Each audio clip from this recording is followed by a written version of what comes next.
The video you're about to watch is a compilation of my 3-part Pikmin 4 retrospective series. This is a project I've been working on for over a year at this point, so to see it done and all in one huge video is amazing. If you've already seen all 3 parts, there's not really that much new stuff included here. However, I do have a new outro where I talk about the future of the channel, so you may want to stick around for that. If you're watching this for the first time though, you may notice some inconsistencies, mainly with the audio throughout all 3 parts. And that's just because I did this project over such a long period of time, and I changed mic settings and had a bunch of things going on, like changing editors as well, so I tried to make it sound as consistent as possible throughout, but there are going to be some changes, unfortunately. Regardless, thank you so much for watching, and I hope you enjoy. Only every once in a while do you get one of those games that just completes you. Not every game can be the next Breath of the Wild or Persona 3. It truly takes an incredible game to mean that much to somebody. But this year, there was a game that did that for me. Some would probably assume the game I'm referring to is The Legend of Zelda Tears of the Kingdom, or the upcoming Spider-Man 2, or Starfield? Yeah, I can't even pretend to be talking about that one. The game I'm referring to is Pikmin 4. What have I been doing? So yeah, I wrote that intro and a bit of the script all the way back in August 2023. Needless to say, it's been a while since then. I know I originally said that this massive review was going to be out close to when Pikmin 4 released. Alright. Honestly, I think I just kinda got burnt out on Pikmin in general as I was playing all the games multiple times and making a few videos, so when I took a little break and stopped playing Pikmin, I really stopped. I also knew that I didn't want to rush the review and I wanted to let the game sit for a while to make sure it wasn't recency bias or anything, and from what I can tell, it is not. I absolutely love this game, so welcome to my big retrospective on Pikmin 4. To me, no game can ever be perfect, but the best games are the one that come so close to perfect that their shortcomings are significantly outweighed by their accomplishments. That's what Pikmin 4 is to me. It takes all the best parts of the previous games and combines them, while also adding tons of new mechanics that have given the Pikmin series the biggest shakeup since Pikmin 2. Pikmin 4 is, simply put, a joyful experience from start to finish. And while it has its fair share of problems, every game does, and to me, those problems don't detract from the experience enough to affect my love for the game. In this 3-part video series, I'm going to be discussing everything I can surrounding Pikmin 4. Originally, this was going to be one big video, but I decided, for my sanity, to split it into 3 separate parts. Once all 3 parts have released, I will be making a big supercut for one giant video that is supposed to be the final product of all this. Also, for your viewing convenience, there are timestamps in the description that have the different chapters you can skip to. So sit back and grab a snack, cause this is gonna be a long one. My name is MJ, and this is an extensive look at Pikmin 4, my favorite Switch game.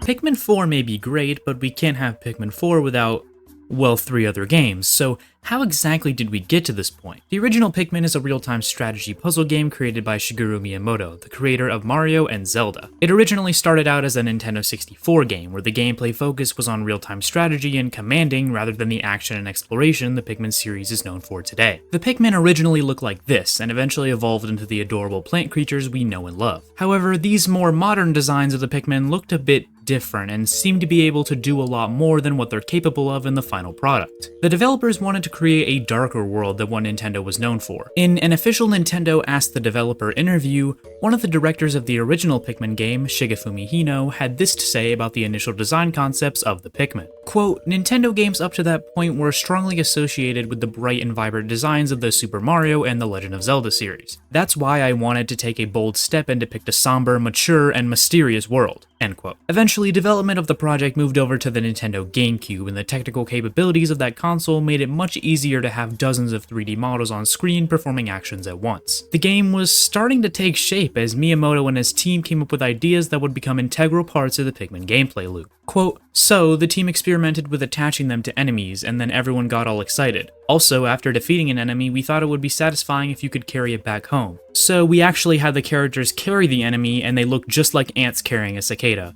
Once again, a big hit with everyone." End quote. Pikmin was released in 2001 for the Nintendo GameCube on the same exact day as Super Smash Bros. Melee. Which would you pick? Weirdly enough, for many people, it wasn't the men. Yeah, putting Pikmin, a niche new IP, next to one of the greatest and most popular games of all time didn't necessarily do the game any favors. Pikmin stars Captain Olimar, an explorer who crashes on a mysterious alien planet. The game creates a new take on the RTS genre, where you control a character who controls an army of little plant-like creatures called Pikmin to gather items and battle enemies. Unlike other RTS games where you're kinda just an almighty being with the power to wield the wills of the mortals, in Pikmin you're an actual person, and that leads to new gameplay mechanics involving exploration and discovery. The first game was very short and sweet, with a time limit of 30 in-game days, each lasting 13 minutes. 15 if you're British. You need to repair Captain Olimar's ship, the SS Dolphin, within that 30-day time limit, otherwise you'll run out of oxygen and die. You can beat the game in just a few hours, but it's a game I found myself playing again and again. The game was very simple, but was somewhat difficult, and its story and atmosphere left the player with an odd sense of dread and isolation. Compared to other Nintendo protagonists, or heck, even other video game protagonists in general, Olimar has it pretty rough. He's stuck all alone on this dangerous alien planet with a broken ship and a family waiting for him at home. And the game lets you know that he misses his family. The world feels wild and dangerous, which is definitely what the developers were going for. Quote, creating a real-life ecosystem wasn't our primary plan, but we did intend to convey a touch of somberness, not just cuteness. Like looking down on a lifelike world from a bird's eye view. And when you look at the enemies, many have mysterious designs that seem like they'd exist somewhere in nature, end quote. The game has some rough spots here and there, mostly having to deal with Pikmin and creature AI, but otherwise the game holds up really well today. The original Pikmin is an incredible game with tons of replay value, and while it didn't sell very well, we did get a sequel in the form of Pikmin 2 3 years later in 2004. However, this game was a bit different. You see, many fans and reviewers criticized the original game for its length. At the time, games were starting to get longer and people started to care more about games having a lot of content, especially compared to other first-party GameCube games like Metroid Prime, Super Mario Sunshine, and Zelda Wind Waker. Pikmin was a considerably shorter experience. This was by design though, as Miyamoto wanted players to play the game many times to beat it in as few days as possible. However, most players either didn't realize this or didn't want that kind of gameplay loop, and thus Pikmin 2 was born. This game had a wealth of content, featuring an underground cave mechanic that focused more on combat and collecting rather than exploration and time management. Taking place right after the original, Olimar is sent back to the alien planet to gather treasure to help the company he works for get out of debt, this time with a partner. This is the game where everyone's favorite little cretin, Louie, was introduced, and this allows players to swap between two captains to get tasks done more efficiently. It's also much more obvious that the planet they crash on is Earth, with many treasures being real-life objects and even references to Nintendo stuff. The sense of isolation the original game had is completely gone, as you get messages from the company's president, Olimar's family, and even spam sites? There's no day limit here, and going into the new caves completely pauses time above the surface, meaning there's no sense of dread or urgency caused by a time limit like in Pikmin 1. The caves are multi-floor gauntlets that can be insanely difficult and unfair. They're randomly generated, and sometimes getting through a floor is entirely dependent on whether or not the generation doesn't screw you over. However, these caves can still be very fun, and it leads to the game being considerably longer than the original, with it taking more than 20 hours to fully complete it on my first go. Pikmin 2 is easily the most divisive game in the series, with some fans whom people such as myself would refer to as masochists considering it Pikmin, while others hate it and think it's the most flawed mainline entry in the series. I'm kind of in the middle, because while I still liked Pikmin 2, I had my gripes with it, and it's the Pikmin game I would rather replay the least. Regardless, Pikmin 2 is still a Pikmin game, so I'm gonna love it, and while it didn't sell all that well, we won't have to wait too long for the next Pikmin game, right? Oh. The new Play Control line was a series of GameCube games re-released on the Wii with new motion control capabilities. Among these releases were the original two Pikmin games. These ports expertly implemented motion controls into the gameplay and became the preferred control method for many fans, which made people excited for the next Pikmin game on Wii. This is not what I meant by that. Pikmin 3 was originally planned to release on Wii, but internal delays led the game to move over to the Wii U. And then the game was officially revealed at E3 2012. The game looked gorgeous, at least by E3 2012 standards, and was one of the first Nintendo games we ever saw in HD. Eventually, the game was released, and it honestly felt like a step back from Pikmin 2 in many ways. Caves were gone, many of the mechanics and enemies introduced in Pikmin 2 were nowhere to be seen, and the Pikmin types from that game were shoved into the mission mode and were highly nerfed. I mean, just look at videos theorizing about the game before it came out from YouTubers like Daz Reviews. Fans were incredibly excited about this game and were expecting a lot from it, and for good reason. If you look at the differences and additions to Pikmin 2 compared to the first game, it's night and day, but Pikmin 3 kinda just feels like a successor to Pikmin 1 rather than a sequel to Pikmin 2. However, this results in what I would consider to be the best game in the series up to this point. As I said, I had a lot of issues with Pikmin 2, and a lot of that had to do with the caves, which are nowhere to be seen in Pikmin 3. The 2 new Pikmin types added in this game are amazing, each area focuses more on puzzle solving and exploration, and the time limit from the original game has returned, while also not being as strict. On top of this, the mission mode provides dozens of smaller levels that you can spend hours in trying to get the platinum medals. The game's story explored a new cast of characters from the planet Kopai, teaming up with Olimar to return home with food for their planet's population. And the game's ending hinted at a greater force causing the multiple crashes onto PNF 404, including showing another spaceship crash landing on the planet in the ending scene. Pikmin 3 was the perfect successor to Pikmin 1, and was in my opinion the most polished and overall best Pikmin experience. For a few years at least. While it wasn't a crazy series-changing entry like its predecessor, it still had a ton to offer and is a game that I've come back to again and again. And then, in 2015, in an interview with Eurogamer, Miyamoto stated that Pikmin 4 was in development and very close to completion. Nintendo then confirmed in a separate statement that Pikmin 4 was in fact in development. This was amazing! It makes sense that they would do a quick asset reusing sequel like Pikmin 2 was, but we still don't know pretty much anything about the game. Are they gonna bring the caves back? Will there be 4 captains following the pattern of the previous games? How will they expand on the wider story and lore of the Pikmin series? Well, we wouldn't have to wait too much longer, as in a Nintendo Direct in September 2016, we finally got a look at the next Pikmin game.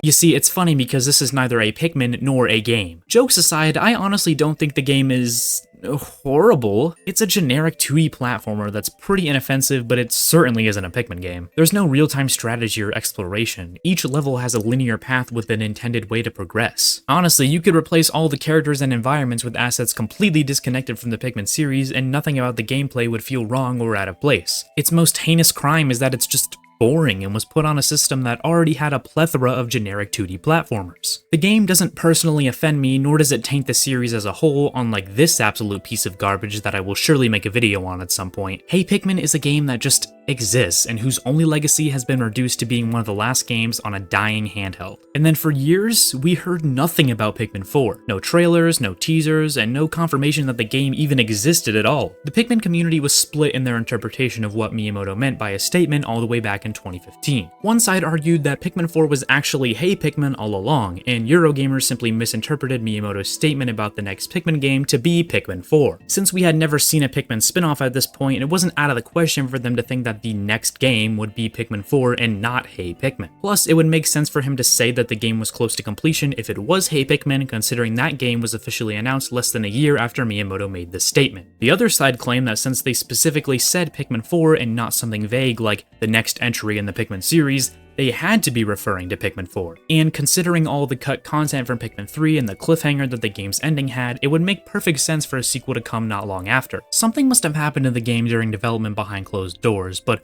I'll get more into conspiracies about Pikmin 4's development later on in this series. For now, all we need to know is that news on Pikmin 4's development had been radio silent since 2015, and it wasn't a great time to be a Pikmin fan. That was until a random morning in August 2020, when an announcement trailer for Pikmin 3 Deluxe was randomly dropped on Nintendo's YouTube channel. This was a port of the original game to the Switch, but it actually added a ton of content. In fact, I'd say this game is one of the best Wii U ports in terms of improvements and added features, only being rivaled by games like Super Mario 3D World plus Bowser's Fury and Mario Kart 8 Deluxe. This port added button controls to work with the Switch, full campaign co-op, included all the DLC from Pikmin 3, new difficulty modes, and an epilogue titled Olimar's Side Stories. These stories included new mission mode style levels where you play as Olimar and Louie before and after the events of Pikmin 3. All in all, this was a great port and quickly became the best-selling Pikmin game at the time, almost doubling the sales of the original Pikmin 3. However, if you were a Pikmin fan, this wasn't the best news. Sure, the success of this game meant that Pikmin 4 would most likely happen in the future, but it was unclear if Nintendo had been working on it this whole time and Pikmin 3 Deluxe was put out to tide fans over, or if this was a test run of sorts to see if they should even make Pikmin 4 at all, especially because Olimar's comeback was the answer to that cliffhanger at the end of Pikmin 3,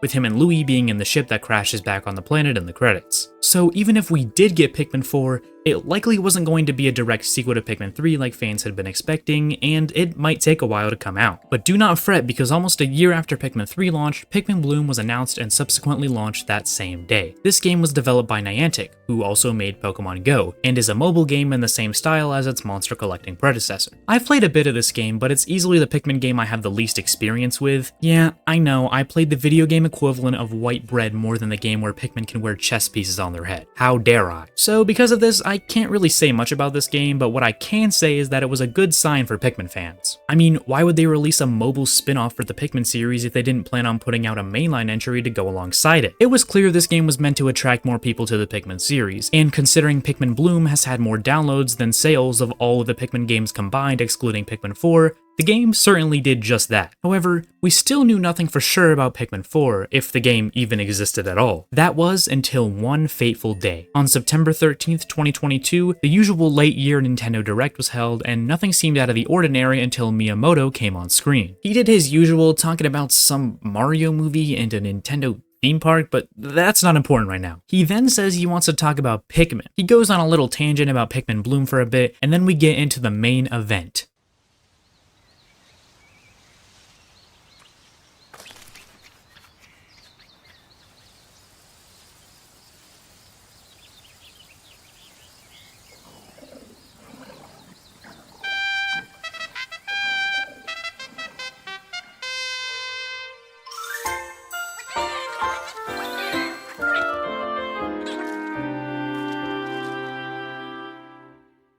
Holy!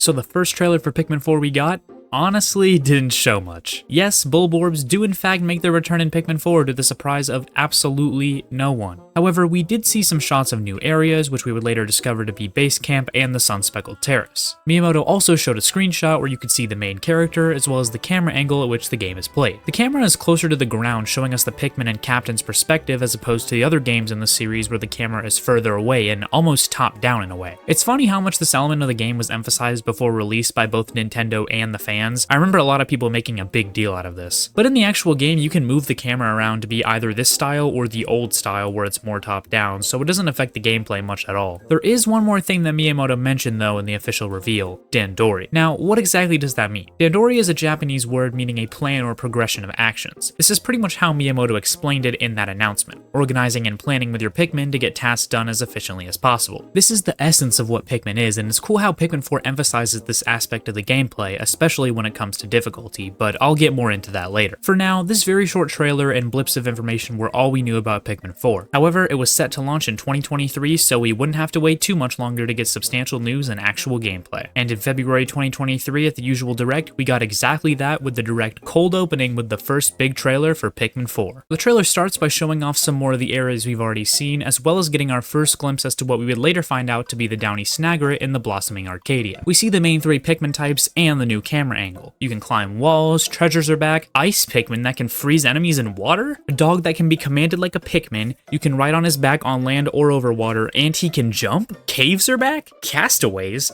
a disco ball beady longlegs, some sort of nighttime gameplay, and the game was launching on July 21st. There was a lot to unpack here with this trailer, and it was really exciting. This was around when I played Pikmin 3 Deluxe for the first time and actually became a part of the Pikmin fandom. A bit late, I know, but it was still an exciting time. There were a lot of questions and things to speculate about too. Who exactly are these castaways? What is this new dog thing you can control? What other Pikmin types are returning other than the main red, blue, and yellow? And most interesting of them all, what exactly is this nighttime gameplay? Well, it would be a few more months before we got some real info, but oh boy would we get some. Randomly in early June, Nintendo dropped a short trailer detailing the story setup for the game. Olimar is back and he's crash landed on PNF 404 yet again, but this time is sent out a distress signal. A team of explorers called the Rescue Corps goes to save him, but they end up crash landing as well. So it's up to you, the player-created protagonist, to go and save both Olimar and the Rescue Corps. This trailer seems short and pretty straightforward, but there was actually a ton to analyze. The most obvious big feature is the ability to create your own captain. Up to this point, we've just seen the default one in all the trailers, but it turns out you can fully customize them for the first time in the series. This also pretty much confirmed that there wouldn't be 4 captains following the pattern of previous games, or even multiple captains at all. It's just you. Additionally, the story got people theorizing that Pikmin 4 may be a reboot of the series that follows the events of the bad ending of Pikmin 1.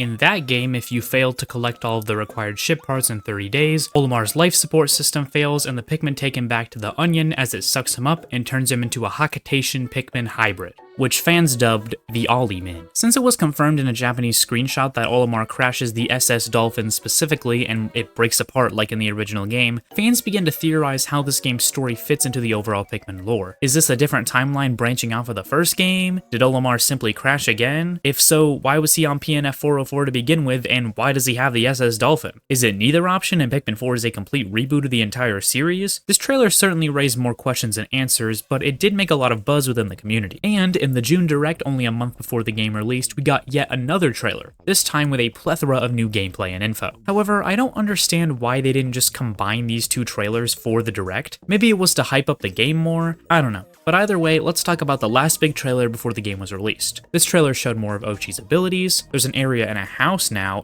Is that Olimar? I'm sorry, the leafy individual? This is when the Dandori battles are shown off, which are the game's PvP mode like Bingo Battle in Pikmin 3, but this time they're done in the story mode. They showed off base camp and the upgrades and items you can buy. Next, the night expeditions were fully revealed to be a tower defense type mode where you use the brand new glow Pikmin to protect luminals from the deadly creatures of the night. These glow Pikmin also seem to have some new special abilities, so it was exciting to see them. My good friend JG Panther had actually predicted a Pikmin that you could only use in the night expeditions before the glow Pikmin were officially revealed, so that's pretty cool. Additionally, by looking at the gameplay footage, you can see that all the Pikmin types will be returning, presumably in the story mode. Not only that, but ports of the first two Pikmin games were coming to Nintendo Switch that day, and in a week, a demo for Pikmin 4 would be released on the eShop. These ports of 1 and 2 are based on the new play control versions, but don't have the motion controls. You're able to use gyro aiming while throwing or whistling your Pikmin, which isn't exactly what people who like the motion controls really wanted, but I still found it pretty useful. Regardless, this was all amazing news, and this was a great day to be a Pikmin fan. So many people, including myself, will be playing the original two games for the first time, and it was incredible. It was clear that Pikmin 4 was aiming to be the ultimate Pikmin game. The goal of the developers was to please both the people who preferred the strategy and time management based Pikmin 1 and 3, and those who preferred the collection approach of Pikmin 2. Quote, there were completely different takes on how Pikmin games should be between those who liked the style of Pikmin 1 and those who preferred that of Pikmin 2. So maybe Pikmin 4 can finally bring the debate of Pikmin 1 people versus Pikmin 2 people to an end, said Yuji Kondo, the chief director and programming director for Pikmin 4. Another thing the developers wanted to emphasize was, of course, Dandori and ease of gameplay. Quote, we thought it was more important to lower the barrier to entry for new players by implementing features that make it easier to play, and then let the fun of Dandori sink in naturally, said Yutaka Hiramuki, one of the planning directors for Pikmin 4. It's evident that rather than having difficulty through combat, the developers wanted the difficulty to be based on the time management and Dandori aspect of Pikmin that makes the series so unique. This is something I'll be talking about a lot throughout the series, but for now the main takeaway is that Miyamoto and his team wanted to widen the audience of the Pikmin series and make Pikmin 4 the ultimate game for newcomers, while also giving pre-existing fans the biggest and best game yet. Quote, although it's the fourth mainline game in the series, I also hope new players will give it a try. But that's not to say we've forgotten about existing fans. I did 20 playthroughs while testing the game, and Motaba-san seems to have done a bit less. But even the developers, as Pikmin fans ourselves, can say that we were able to put together everything nicely so that those who have played the previous titles will be satisfied once they get their hands on it, end quote. The final few weeks between the last big trailer and the game releasing are what I'd like to call the going feral era of the Pikmin community. You see, these specimens we know as Pikmin fans had gone almost a decade without a new main series game. This can cause many side effects, such as creating countless memes, digging through the entirety of the demo and pushing it to its absolute limits, accusing an innocent dog of being homophobic, and taking over Times Square to advertise a game for no reason other than to indoctrinate people into the cult that is the Pikmin fandom. Needless to say, this is one of the best times to be in the community. Even now, the Pikmin fandom is still one of the wildest groups on the internet, but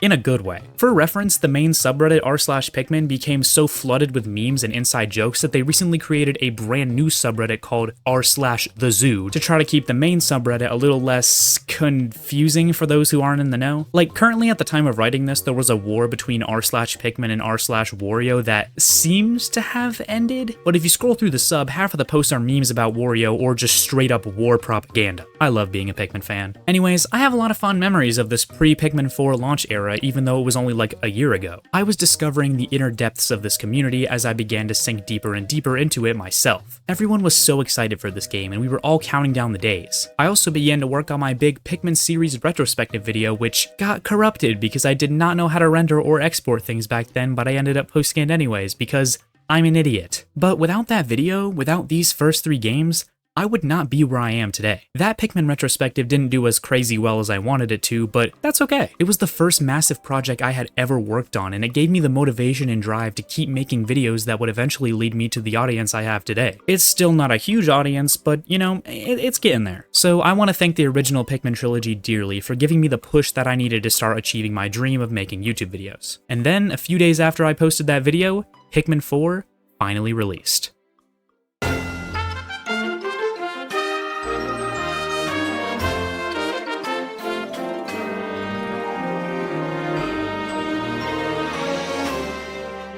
Now you might be wondering why I kind of glossed over the Pikmin 4 demo in Chapter 2. Well, that's mainly because the demo is kind of just the beginning of the game. In fact, you can transfer your save data from the demo and just continue the game from there. However, as we start talking about the areas and the game's mechanics, I will be talking about the demo so that you have context for things I'm referring to when I start talking about that demo. But before I can start talking about the game itself, though I know you've been waiting 24 minutes for me to do so, I want to draw some attention to the title screen. The visuals show shots of the base camp and the first area, and many of the shots are the same ones we saw in early trailers, which is interesting. The music is also incredible. It's playing right now. The piano in the theme is beautiful and calming, but also melancholy and reflective. It's as if the game is saying to the fans, we're finally here. We made it to Pikmin 4. Or I could just be looking too far into this, I don't know. It's hard for me to say anything about video game music other than it sounds good or it sounds bad, so the fact that I was able to derive something out of this is a win I will take, okay? And now finally we can select a new game and get into Pikmin 4. The game opens with a cutscene that looks like a Donkey Kong Country level in which Olimar recounts the events of his crash landing on PNF 404 before the game starts. Interestingly, he does not refer to the planet by that name since it was only deemed PNF 404 by the Kopai crew in Pikmin 3. This may sound like an insignificant detail, but when we start talking about the story and the Pikmin timeline later in the series, this small line will become very important. Olimar crashes his ship, the SS Dolphin,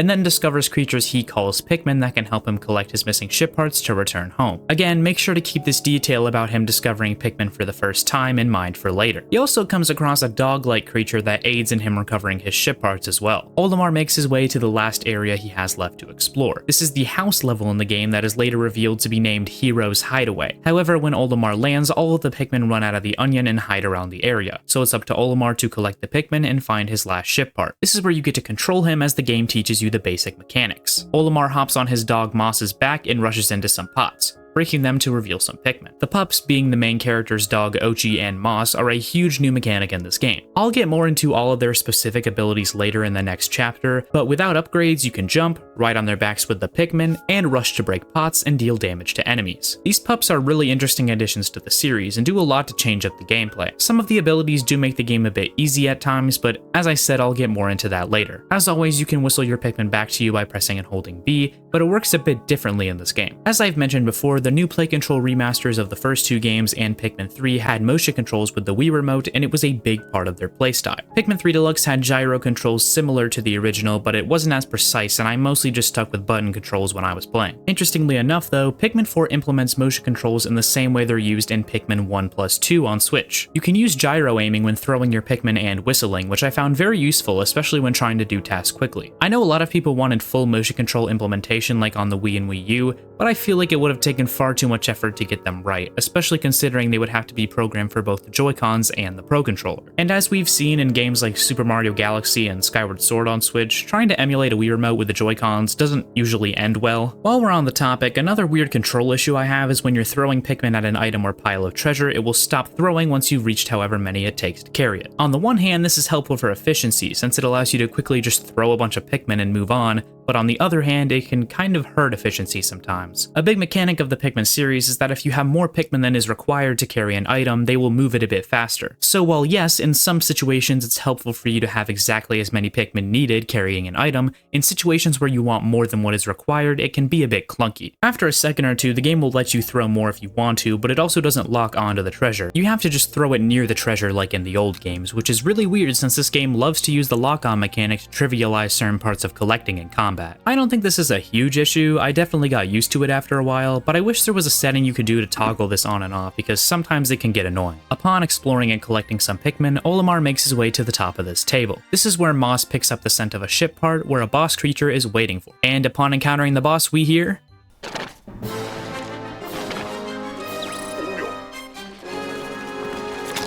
Despite how many flashbacks this theme may cause, it was great to see it return in Pikmin 4. This is a new boss enemy called a Porquillon, and it serves as a great tutorial boss for the beginning of the game. It shoots spikes at you, which opens up a part of its body where you can either throw a bunch of Pikmin or rush with moss to do big damage. When you defeat it, the creature spits out the interstellar radio, which Olimar uses to call for help. He sends out a distress signal in his voyage log documenting everything he's seen on his journey on PNF 404. Eventually, this signal reaches a group of explorers known as the Rescue Corps, who make their way to the planet to save Captain Olimar. However, their ship also crash lands, causing the group to be separated and stranded. Not all hope is lost though, as a new rookie member of the Rescue Corps sees their signal and makes their way to the planet as well. This rookie is the main character, you. The character creator isn't the most robust thing in the world, but it has a good amount of options, and something that I find cool is that most of the castaway side characters you meet throughout the game can be recreated using the character creator. Another interesting tidbit is that the color you choose for your suit is made into the color of the Rescue Corps suits and the spaceships, which is a neat detail. After customizing and creating your character, you make your way onto PNF 404 and the adventure begins. Upon landing, you find Oatchi the rescue pup. At this point, he's too small to ride on, but he can do certain tasks that normally only Pikmin can do, like pulling this plant. You then find Colin, who recounts his events of the ship crashing and everyone getting separated. He knows where their main ship, the SS Shepherd, is, but he can't get to it on his own. Colin gives you a Rescue Corps tablet, and as you venture forth, you find the SS Shepherd in the distance. However, the only way to get there is through a cave that Oatchi digs up the entrance to. So, the three of you enter the Burrow of Beginnings, where you find Shepherd, the captain of the Rescue Corps,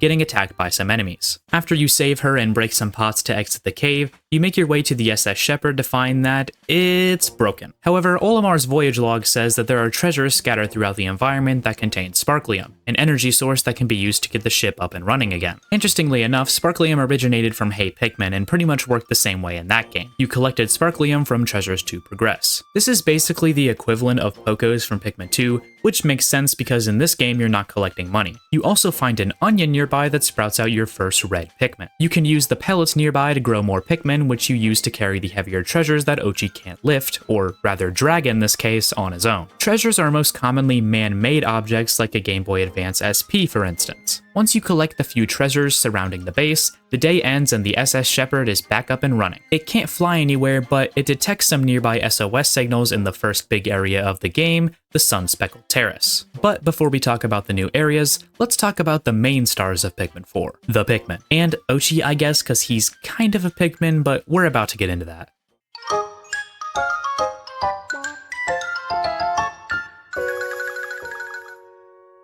Pikmin types are a big part of the gameplay of the entire Pikmin series. Each one has attributes and abilities that make them useful in certain situations. In Pikmin 4 there are 9 different types, but one of them is a special case that I'll talk about in a later chapter. You also have Oatchi, who acts as a mixture between a Pikmin and a captain. First of all, he's just adorable, so he's automatically a 10 out of 10 new feature. But in terms of his abilities, he can do tasks that only Pikmin can, like carrying objects, breaking walls, fighting enemies, etc. But he can also command and pluck Pikmin, use the go here function like the captains in Pikmin 3, and obviously won't be eaten after one attack like the Pikmin are. He also has a slew of his own abilities, like being able to swallow objects to carry them faster, jumping, and being able to doggy paddle across bodies of water. However, most of these abilities are not available from the get-go and have to be learned or upgraded with pup drives. I'll talk more about the upgrade and progression system in the next chapter, but for now it's just important to know that Oatchi is the ultimate Pikmin captain combo. The concept of Oatchi was born through the developer's desire to create a big new mechanic that would be a major selling point for Pikmin 4. Miyamoto wanted something that would give a shake-up to the overall Pikmin formula and also attract new players. One of their first ideas was having the player be able to control a Bulborb to perform certain tasks. We know this has been on their minds for a while, as there was concept art from Pikmin 3's development that depicted something very similar with a Bulbear. The developers even went as far as to consider the player being able to control multiple creatures, but ended up scrapping the idea because it was hard to implement, which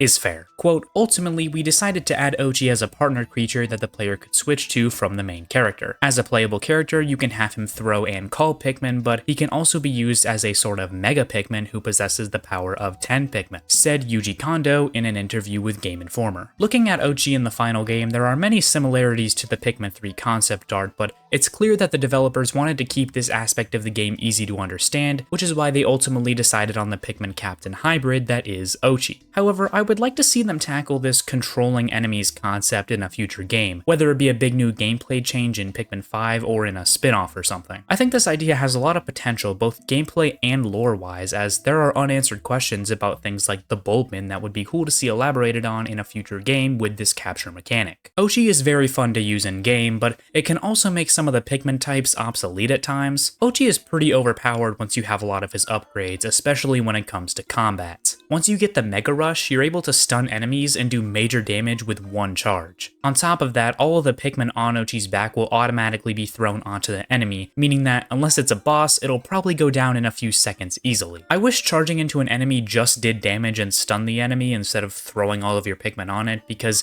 it would have led to more combat strategy while still making the game a bit easier. During combat, it's really easy to just rely on rushing for almost all encounters. And because all of the Pikmin ride on Oatchi's back, it's almost impossible for them to get hurt if they're hanging onto him. Of course, not all enemies can be rushed and will still require you to throw Pikmin on them, but most of the time you're able to rush and kill enemies almost instantly, sometimes actually instantly. The overall combat difficulty in this game is something I'll continue to touch on throughout this entire series, but for now, I'll just say that Oatchi makes fighting enemies easier than it's ever been in a Pikmin game. However, when it comes to Dandori and efficiency, that's where Oatchi really shines. His abilities make doing tasks much easier in a good way. The combat of Pikmin 4 is a controversial issue at times, but I'm sure everyone can agree that Oatchi being able to swallow a cantaloupe 10 times his size and carry it to your ship in one trip is a net positive. He also makes traversing the world just so much more fun, and he has such a positive impact on the level design. You don't have to worry about Pikmin getting stuck somewhere while they're following behind you, and because Oatchi can swim, it means you won't be leaving your non-blue Pikmin type sitting somewhere randomly while you do a water puzzle. His jump also makes each map feel more vertical and interesting. In previous games, most of the areas were pretty flat because the characters were the size of an ant and couldn't jump up anywhere. But now you can explore places like a sandcastle or a kitchen countertop due to Oatchi's jump, as well as a few other mechanics added to make the area design more vertical. And it's clear that this is what the developers were going for. Interviews showed that Miyamoto and his team were more concerned with Oatchi being fun to use and making sure that he enhanced the Dandori gameplay loop.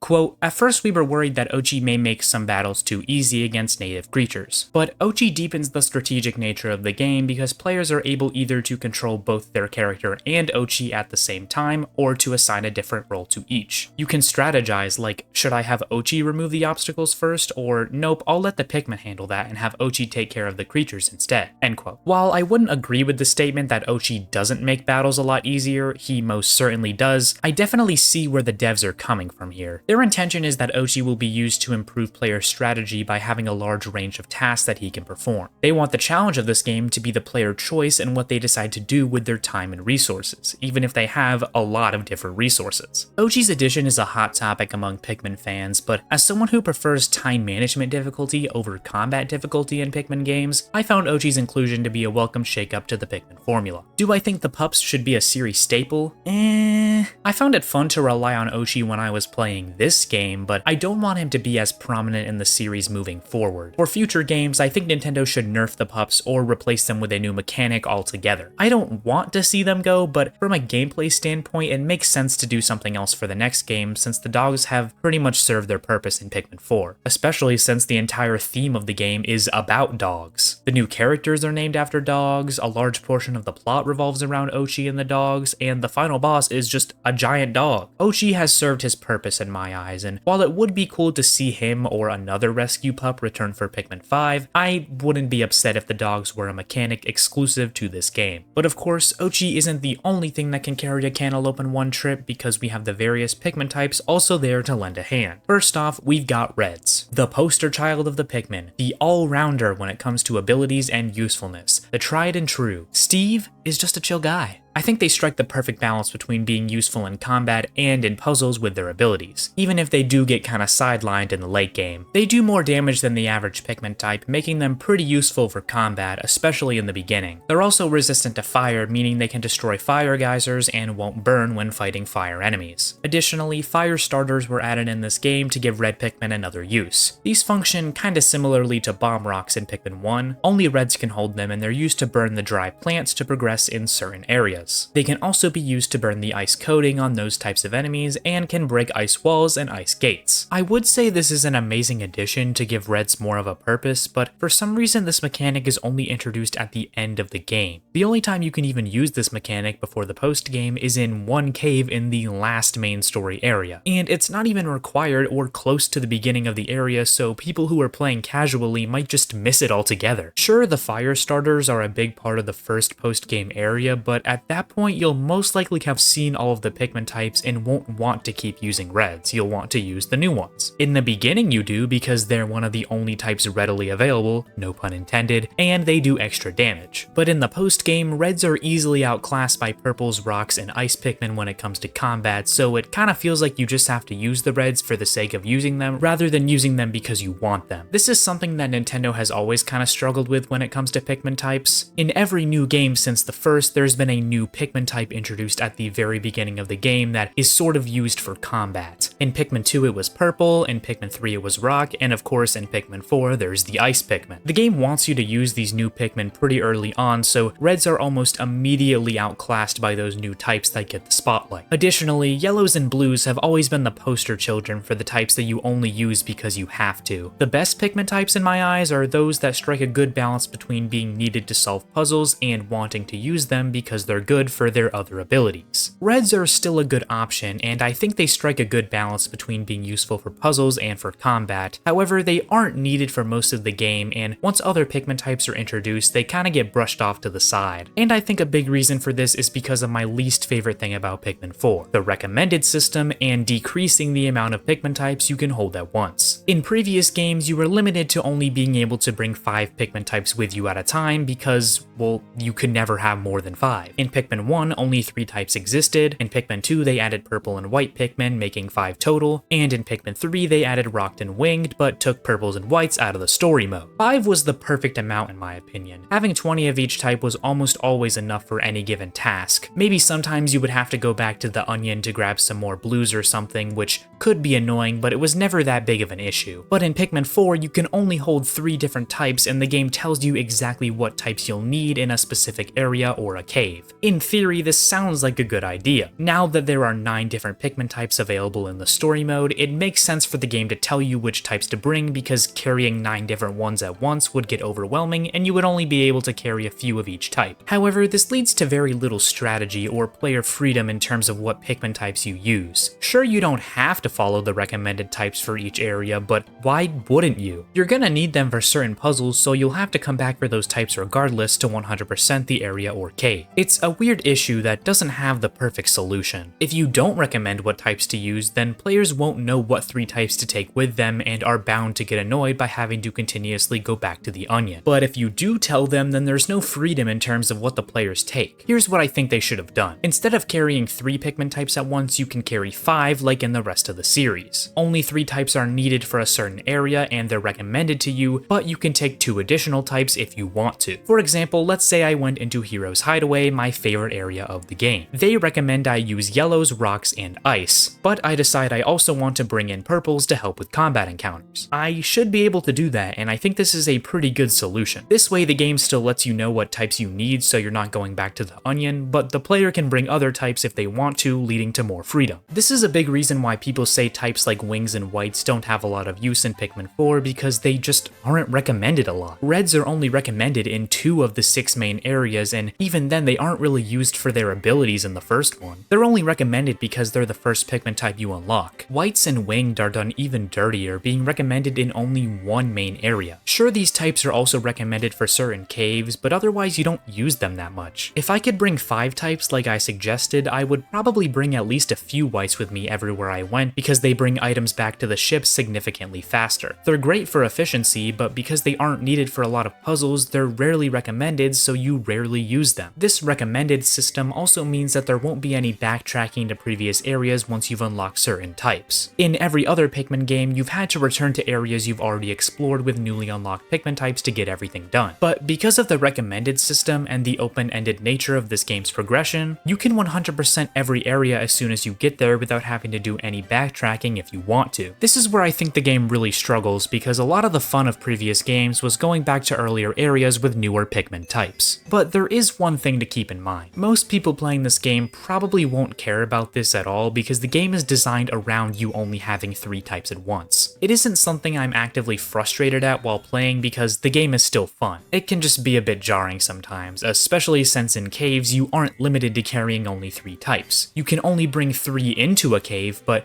you can have 4 or more if you find additional types within that cave. Whew.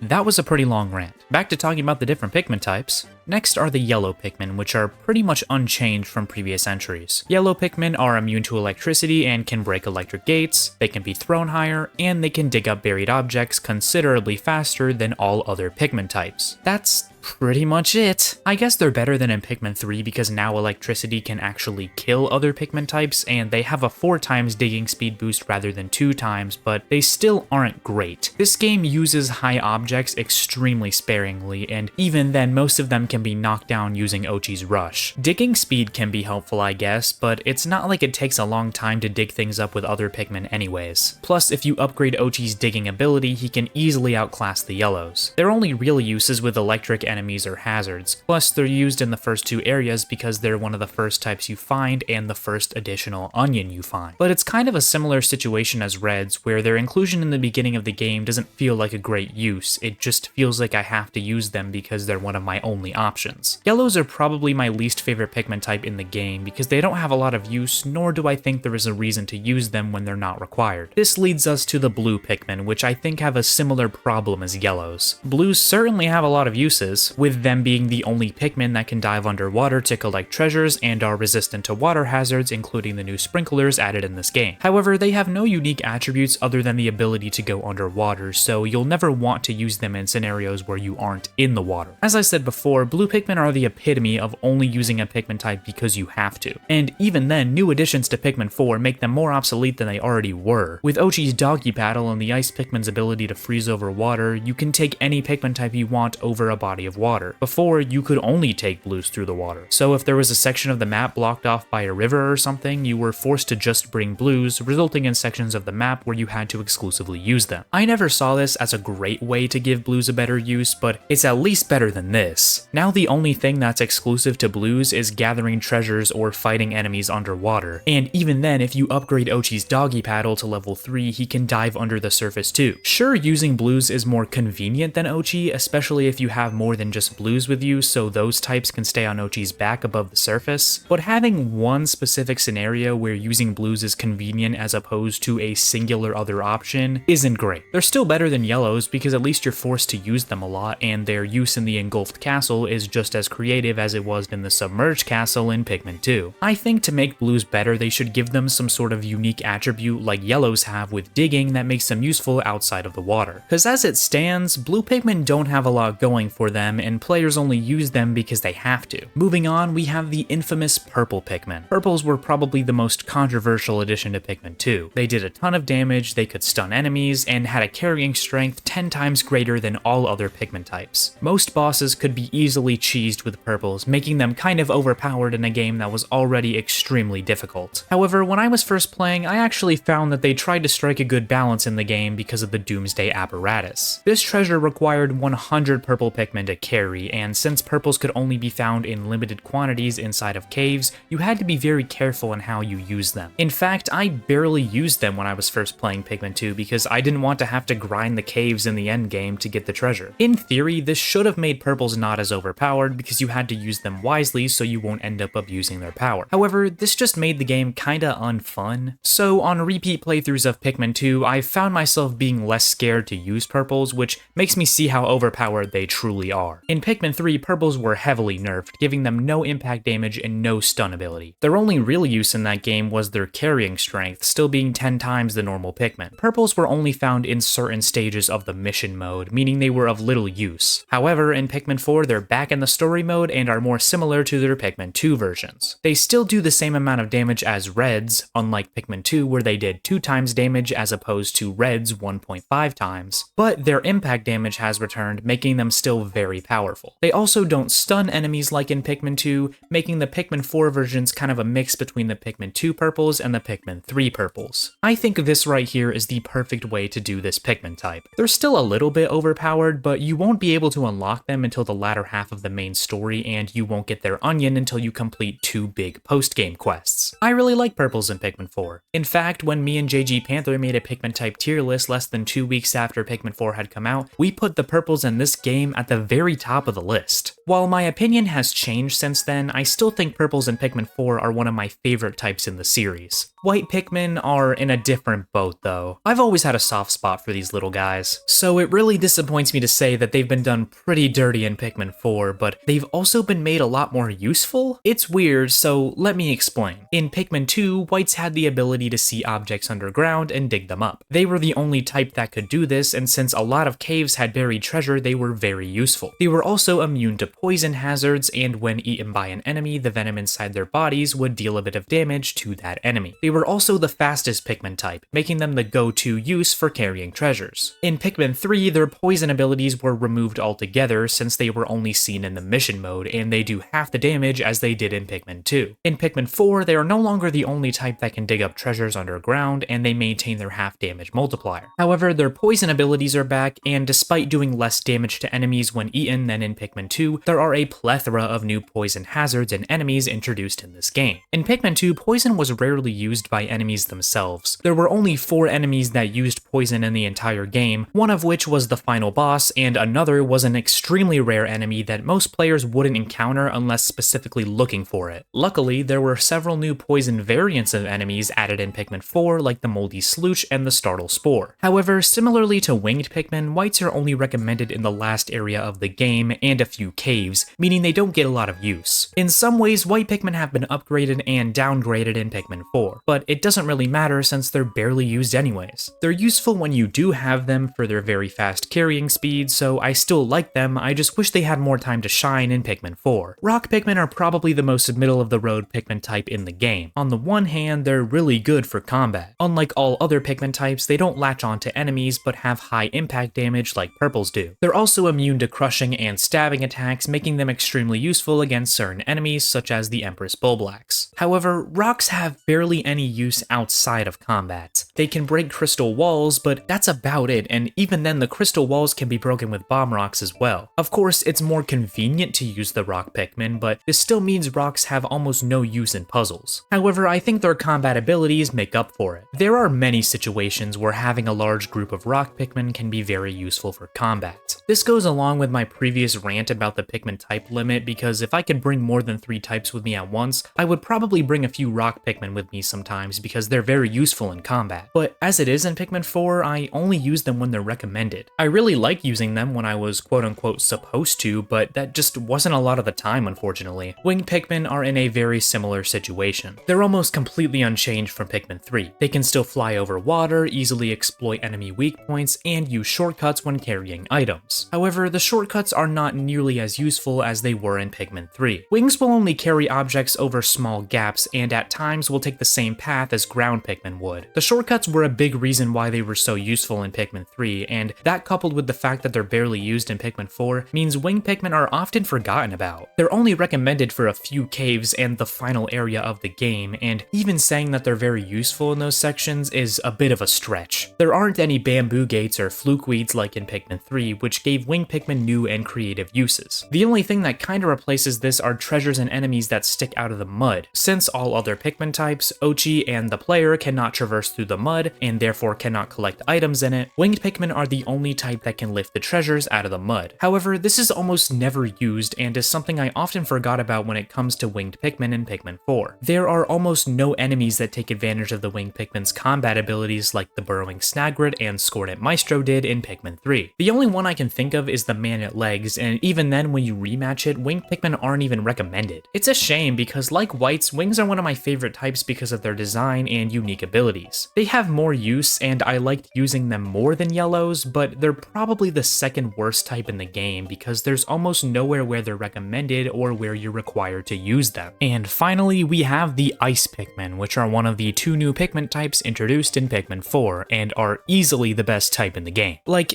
it's not even a competition. I don't even know why I had purples in 4 above them on the tier list way back then. However, before you ask, I did not forget about the other new Pikmin type in this game, the Glow Pikmin. The reason why I'm not mentioning them in this chapter is because they're a special case. Glow Pikmin are almost exclusively used in the new Night Expeditions, so I'm just going to be talking about them there since it's its own chapter. The Ice Pikmin have the ability to freeze over water, freeze enemies, are resistant to ice hazards, and can give your character a midday foot massage if you so please. I was kidding about that last part, but I might as well not have been because these guys are the definition of overpowered, but kind of in a fun way. So first off, freezing over water. This sounds like it would break the game, but the way they balance it is pretty smart. The amount of Ice Pikmin needed depends on how big the body of water is. So you can't just go to the serene shores and freeze over the entire area as soon as you get there. You'll still have to use blues and the doggy paddle to get around and solve puzzles. Ice Pikmin won't drown when thrown into water, rather they will simply float there and if enough are thrown into the water, will freeze. However, they cannot dive under the water like blues can, and Ice Pikmin are still susceptible to water attacks. Ice Pikmin do half the base damage, but they have the ability to freeze enemies. When they attack an enemy, a gauge around their health bar will appear and be filled up as they continue attacking. Once fully filled, the enemy in question will freeze, giving time for Oatchi and your Pikmin to go ham on it. Additionally, if the enemy is frozen in the air, they will fall to the ground and die instantly. However, the catch is that when frozen enemies die, they'll drop nectar instead of their corpse. This is a pretty good trade-off in my eyes, as it means that freezing enemies isn't something that you can always rely on for every combat encounter. Since you still need the corpses of enemies to make more Pikmin, you'll still have to defeat a bunch of enemies normally to grow your numbers. Ice hazards are also very prominent in a lot of the areas, which makes sense considering ice is a brand new mechanic introduced in this game. Additionally, there are a ton of ice variants of existing enemies and new ice enemies added to the game. Ice Pikmin are also the most used Pikmin type in the game, being recommended in 5 of the 6 main areas and a ton of caves. This, again, makes sense considering they're the big new Pikmin type for this game, but it definitely doesn't help for balancing or combat difficulty. Sure, you don't have access to their onion until the very end of the main story, but you're still given a ton of Ice Pikmin in caves. This means that as long as you don't lose all of them in a terrible accident remembered for the ages or something like that, you'll have plenty throughout the main story. Ice Pikmin and Oatchi are the 2 big things added to Pikmin 4 that make the game trivial at times when it comes to combat difficulty. And I don't really think it would be that bad if the Ice Pikmin weren't recommended everywhere. Look at purples, for instance. You don't even unlock them until the 3rd area in a cave that some players may miss in a casual playthrough. You only get a few of them throughout the entire game, and the only way to get the purple onion is to complete the trial of the sage leaf in the post-game, which is something that I'll definitely be talking about later on, so don't worry. Purples are only recommended in 1 area and a few caves, so if you're following the recommendations, you won't find yourself using them a lot because you don't really need to. Yes, purples are kind of overpowered, but you don't use them a ton, which makes the moments where you do use them very fun. I wouldn't say Ice Pikmin are as powerful, but they're littered throughout the entire game, and they're the one type you'll almost always have on you. Don't get me wrong, I don't think this is necessarily a bad thing. I love the Ice Pikmin, and I loved using them, but they can seem a bit over-relied on at times, especially when it means returning Pikmin types like White or Wing that I have a fondness for don't get as much time to shine as I would like. Overall, I really like the Ice Pikmin, and I hope they come back in future games, but they're kind of in the same boat as Oatchi, where if they do come back, I don't want them to be as big of a mechanic as they are right now. And that's all of the Pikmin types, except Glow Pikmin of course, but as I already mentioned, I'll be talking about them later. I'd say this game is pretty solid when it comes to balancing Pikmin types, both in terms of when you use them and how helpful they are in combat. However, it isn't perfect. On the one hand, you have types like reds and yellows that would normally be easily overshadowed, but they get a solid amount of use because they're one of the first types you find. But on the other hand, you have types like whites and wings that barely have any time to shine and are very much overshadowed by pretty much all other types. I may love the Ice Pikmin, but I can admit they're very overused and overpowered, though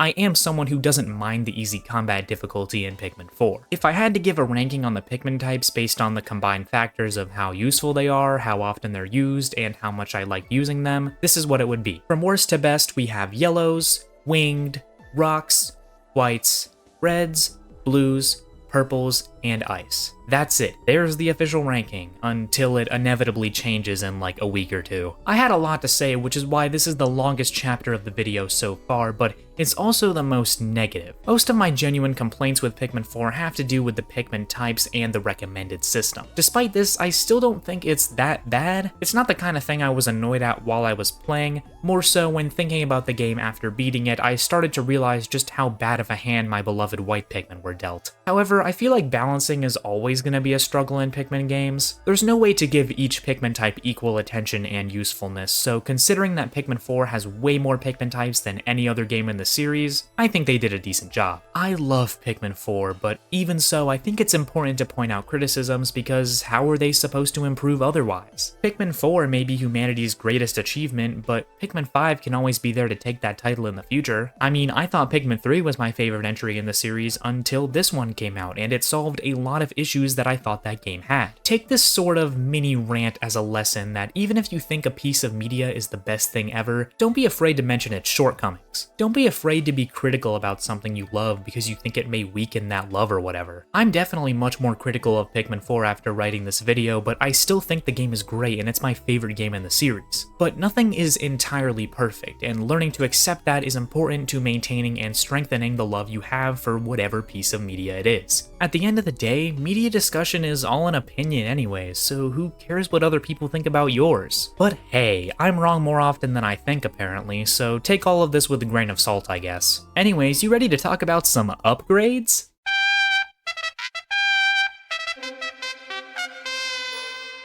Base Camp is technically the first area you'll discover in the game. As I mentioned in Chapter 3, you find the SS Shepherd and get a few treasures here before it becomes your main base of operations for the rest of the game. As you find castaways, the area will expand and many features are unlocked. Russ is the first castaway you'll find, and he unlocks the ability to purchase gear for your character and Oatchi using raw materials. The Air Armor decreases the amount of damage taken and has 2 additional upgrade tiers for both your character and Oatchi. The Anti-Electrifier is available to both you and Oatchi and gives immunity to electricity. The Brace Boots give the player character resistance to wind. The Charging Horn lets you use the charge ability that works pretty much the same way it does in Pikmin 3. The Gunk Busters allow you to walk through mud or sticky mold without having your speed decreased. The Headlamp allows you to see better in caves and has an additional upgrade tier. The Homesick Signal calls all of the Pikmin that aren't with either the player or Oatchi back to the ship. The Idle Counter shows how many Pikmin are idle not doing a task, and the Idler's Alert calls those idle Pikmin to wherever the alert was used. The Power Whistle increases the range of your whistle. The Rush Boots allow you to run faster. The Scorch Guard is similar to the Anti-Electrifier, but makes you and Oatchi immune to fire. The Sniff Saver makes Oatchi immune to poison. Since your character is immune to poison by default, there's no version for them, of course. The Survey Drone allows you to get a bird's eye view of the area you're in. Thermal Defense works in the same way as the Anti-Electrifier and Scorch Guard, but gives you and Oatchi immunity to ice. The Treasure Gauge detects treasures or castaways that are nearby and has a second tier that shows the total amount of treasures in a certain area. Triple Threat gives your character a punch combo to use against enemies. And finally, Tough Stuff, available to both you and Oatchi separately, gives you additional health and has 2 upgrade tiers. The way you unlock these abilities in the gear shop varies depending on which one it is. Most of them require you to just get a certain amount of Sparklium by progressing through the story, but the ones dealing with hazards are unlocked by experiencing that hazard. For instance, if Oatchi is caught on fire, the Scorch Guard will be available for you to buy the next day. There are also 3 additional gear upgrades that I didn't mention before that have special ways of unlocking them. The Plucking Whistle is unlocked through obtaining every gear item in the shop. This item functions basically identically to the Pluck-a-Phone from Pikmin 2, and allows you to pluck Pikmin out of the ground just by whistling over them. The Lineup Trumpet is unlocked through a side quest asking you to obtain all of the musical treasures. This item gives you the ability to swarm Pikmin in the same way as Pikmin 1 and 2, which was a cool feature to bring back. And finally, the Extra Hand is unlocked by doing a series of side quests for Louie in the post game and lets the player have the strength of 1 Pikmin to carry items around. A lot of these upgrades are very useful, especially the hazard ones, but some of them are kinda just there. Things like the survey drone, triple thread, home 6 signal, etc. are all great quality of life improvements, but I honestly didn't end up using them much, if at all, even on my first playthrough when the game was completely new to me. And then you have the special gear that I mentioned earlier, which all can only be unlocked at the end of the game, so you don't even really have a chance to use them. You probably won't unlock the plucking whistle until the very end unless you're grinding raw materials to buy all of the items. For the lineup trumpet, the last musical treasure is found in the final cave of the game with the final boss, and the extra hand is given to you by Louie, who only appears at the base camp after you've defeated the final boss. It's cool that these upgrades are here, but there's nowhere to really use them. The only one I kind of get saving for the end is the extra hand, since it's a cool reward for the completionists. Realistically, this item won't be of much use to the player, but it's still a fun little item to put in for those who truly mastered Pikmin 4. There's all of these really cool upgrades that are new features and returning gameplay mechanics that were really fun to see. When I first saw the lineup trumpet in Olimar Shipwreck tale, I was ecstatic that swarming was back. Not necessarily because I would use it as much as in the first two games, but because they're paying homage to previous entries and bringing back fan favorite features in a way that feels earned. The main reason why the plucking whistle and lineup trumpet being unlocked this late makes me so upset is because they were abilities you had either by default or unlocked fairly early in previous games. Swarming was an integral gameplay mechanic in the first two games, and while I understand not having it immediately, the fact that we get it this late is just absurd. And then you have the pluckaphone, which was unlocked by beating the submerged castle, which you could find pretty early on in the game, especially if you were aiming for it. I think the perfect way to solve this problem would be a new game plus mode. So many games these days have them, and I feel like it would have been perfect here. Having all the upgrades available at the beginning so you can beat the story as powerful and efficiently as possible would have added so much replay value to the game. Replayability and player freedom is a big part of this game, so having something like this to encourage a second playthrough would have been great for more casual fans of the series. But alas, it is nowhere to be seen, and I don't think we're gonna get it as DLC. However, the gear upgrades aren't the only thing that Rust can sell you. Using raw materials, you can also buy a variety of pack items. Bomb rocks function basically the same as in previous entries, where you can throw them at walls or enemies to cause an explosion. However, instead of being found in the environment and held by the Pikmin, they're an item you have to purchase and the player can use and throw them at any time. Interestingly enough, bomb rocks are the only pack item in the game that is required to 100% the areas. There's only 2 reinforced walls in the entire game, which is a far cry from the amount in previous entries. One of them is in the Blossoming Arcadia, blocking off a Dandori challenge, and the other is in Giant's Hearth, blocking off a Sovereign Bullblacks and the Rock Onion. On the one hand, I like how bomb rocks have returned and are an item that you can use and buy at any time. But on the other hand, this means they're not really used, and the times they are required is kind of tedious. Cause, I'll be honest, I didn't really use the pack items all that much. I never really felt like I need to other than the bomb rocks when they're required. So yeah, bomb rocks returning are cool, but I wish they made them like previous games or just had more reinforced walls throughout the game. Moving on, we have the Ice Blast, which is a variant of the bomb rock that freezes enemies caught in its radius instead of causing an explosion. The lightning shot can be used to stun multiple enemies in the same way that Oatchi's Rush can. Mines return from Pikmin 3's Bingo Battle and are bombs that can attach to enemies and detect movement. Trachinators are a new item that functions similarly to mines, but instead of sticking to enemies, they chase them down and explode. The Emergency Kit can be used to heal the player's HP or revive them. The Scrummy Bone functions the same, but is instead used to heal Oatchi. And finally, the Pick Pick Carrot is an item that the Pikmin are named after and can be used to distract enemies. When they're eaten, they will also stun enemies in the same way as the Lightning Shock and Oatchi's Mega Rush. These pack items are cool to have, but as I said, I found myself barely using them. I honestly had more fun messing around with them in the Piclopedia rather than in the actual game. However, some of these items also make their appearance as power-ups in the Dandori battles, which we'll definitely be talking about later. Oatchi also has some training that he can do at base camp. When you save castaways in the areas, you get pup drives, which can be used to unlock new skills for Oatchi by training with Shepard. I mentioned most of these skills in an earlier section, so I won't dwell on them too much, but let's go through the list of them anyways. Buff and Super Buff increase Oatchi's strength, allowing him to carry heavier items. He starts at having the strength of only 3 Pikmin, but as you upgrade through the 6 different levels between Buff and Super Buff, he can become as strong as 100 Pikmin. Swallowing allows Oatchi to put an item that he can fully carry on his own into his mouth rather than dragging it across the ground. This allows him to carry said item faster, and this ability is available to be purchased after talking to Olimar upon curing him and beating the main story. Chomp and Big Chomp are similar to Buff, but instead raise Oatchi's attack strength. Just like Buff, there are 6 different levels between the 2 tiers. Rush and Mega Rush work pretty much the same. There are 6 different levels yet again, and each level either makes the charging time of the rush slower or increases the damage that Oatchi does with the rush. Additionally, unlocking Mega Rush allows Oatchi to stun enemies for a short period of time. Jumping is a skill that doesn't require any pup drives and is unlocked automatically after rescuing Russ. This is also when Oatchi grows bigger and you can ride on his back, allowing you to more easily explore the areas. The Dig ability allows Oatchi to help Pikmin unearth buried treasure, and it has 3 levels that all increase his digging speed.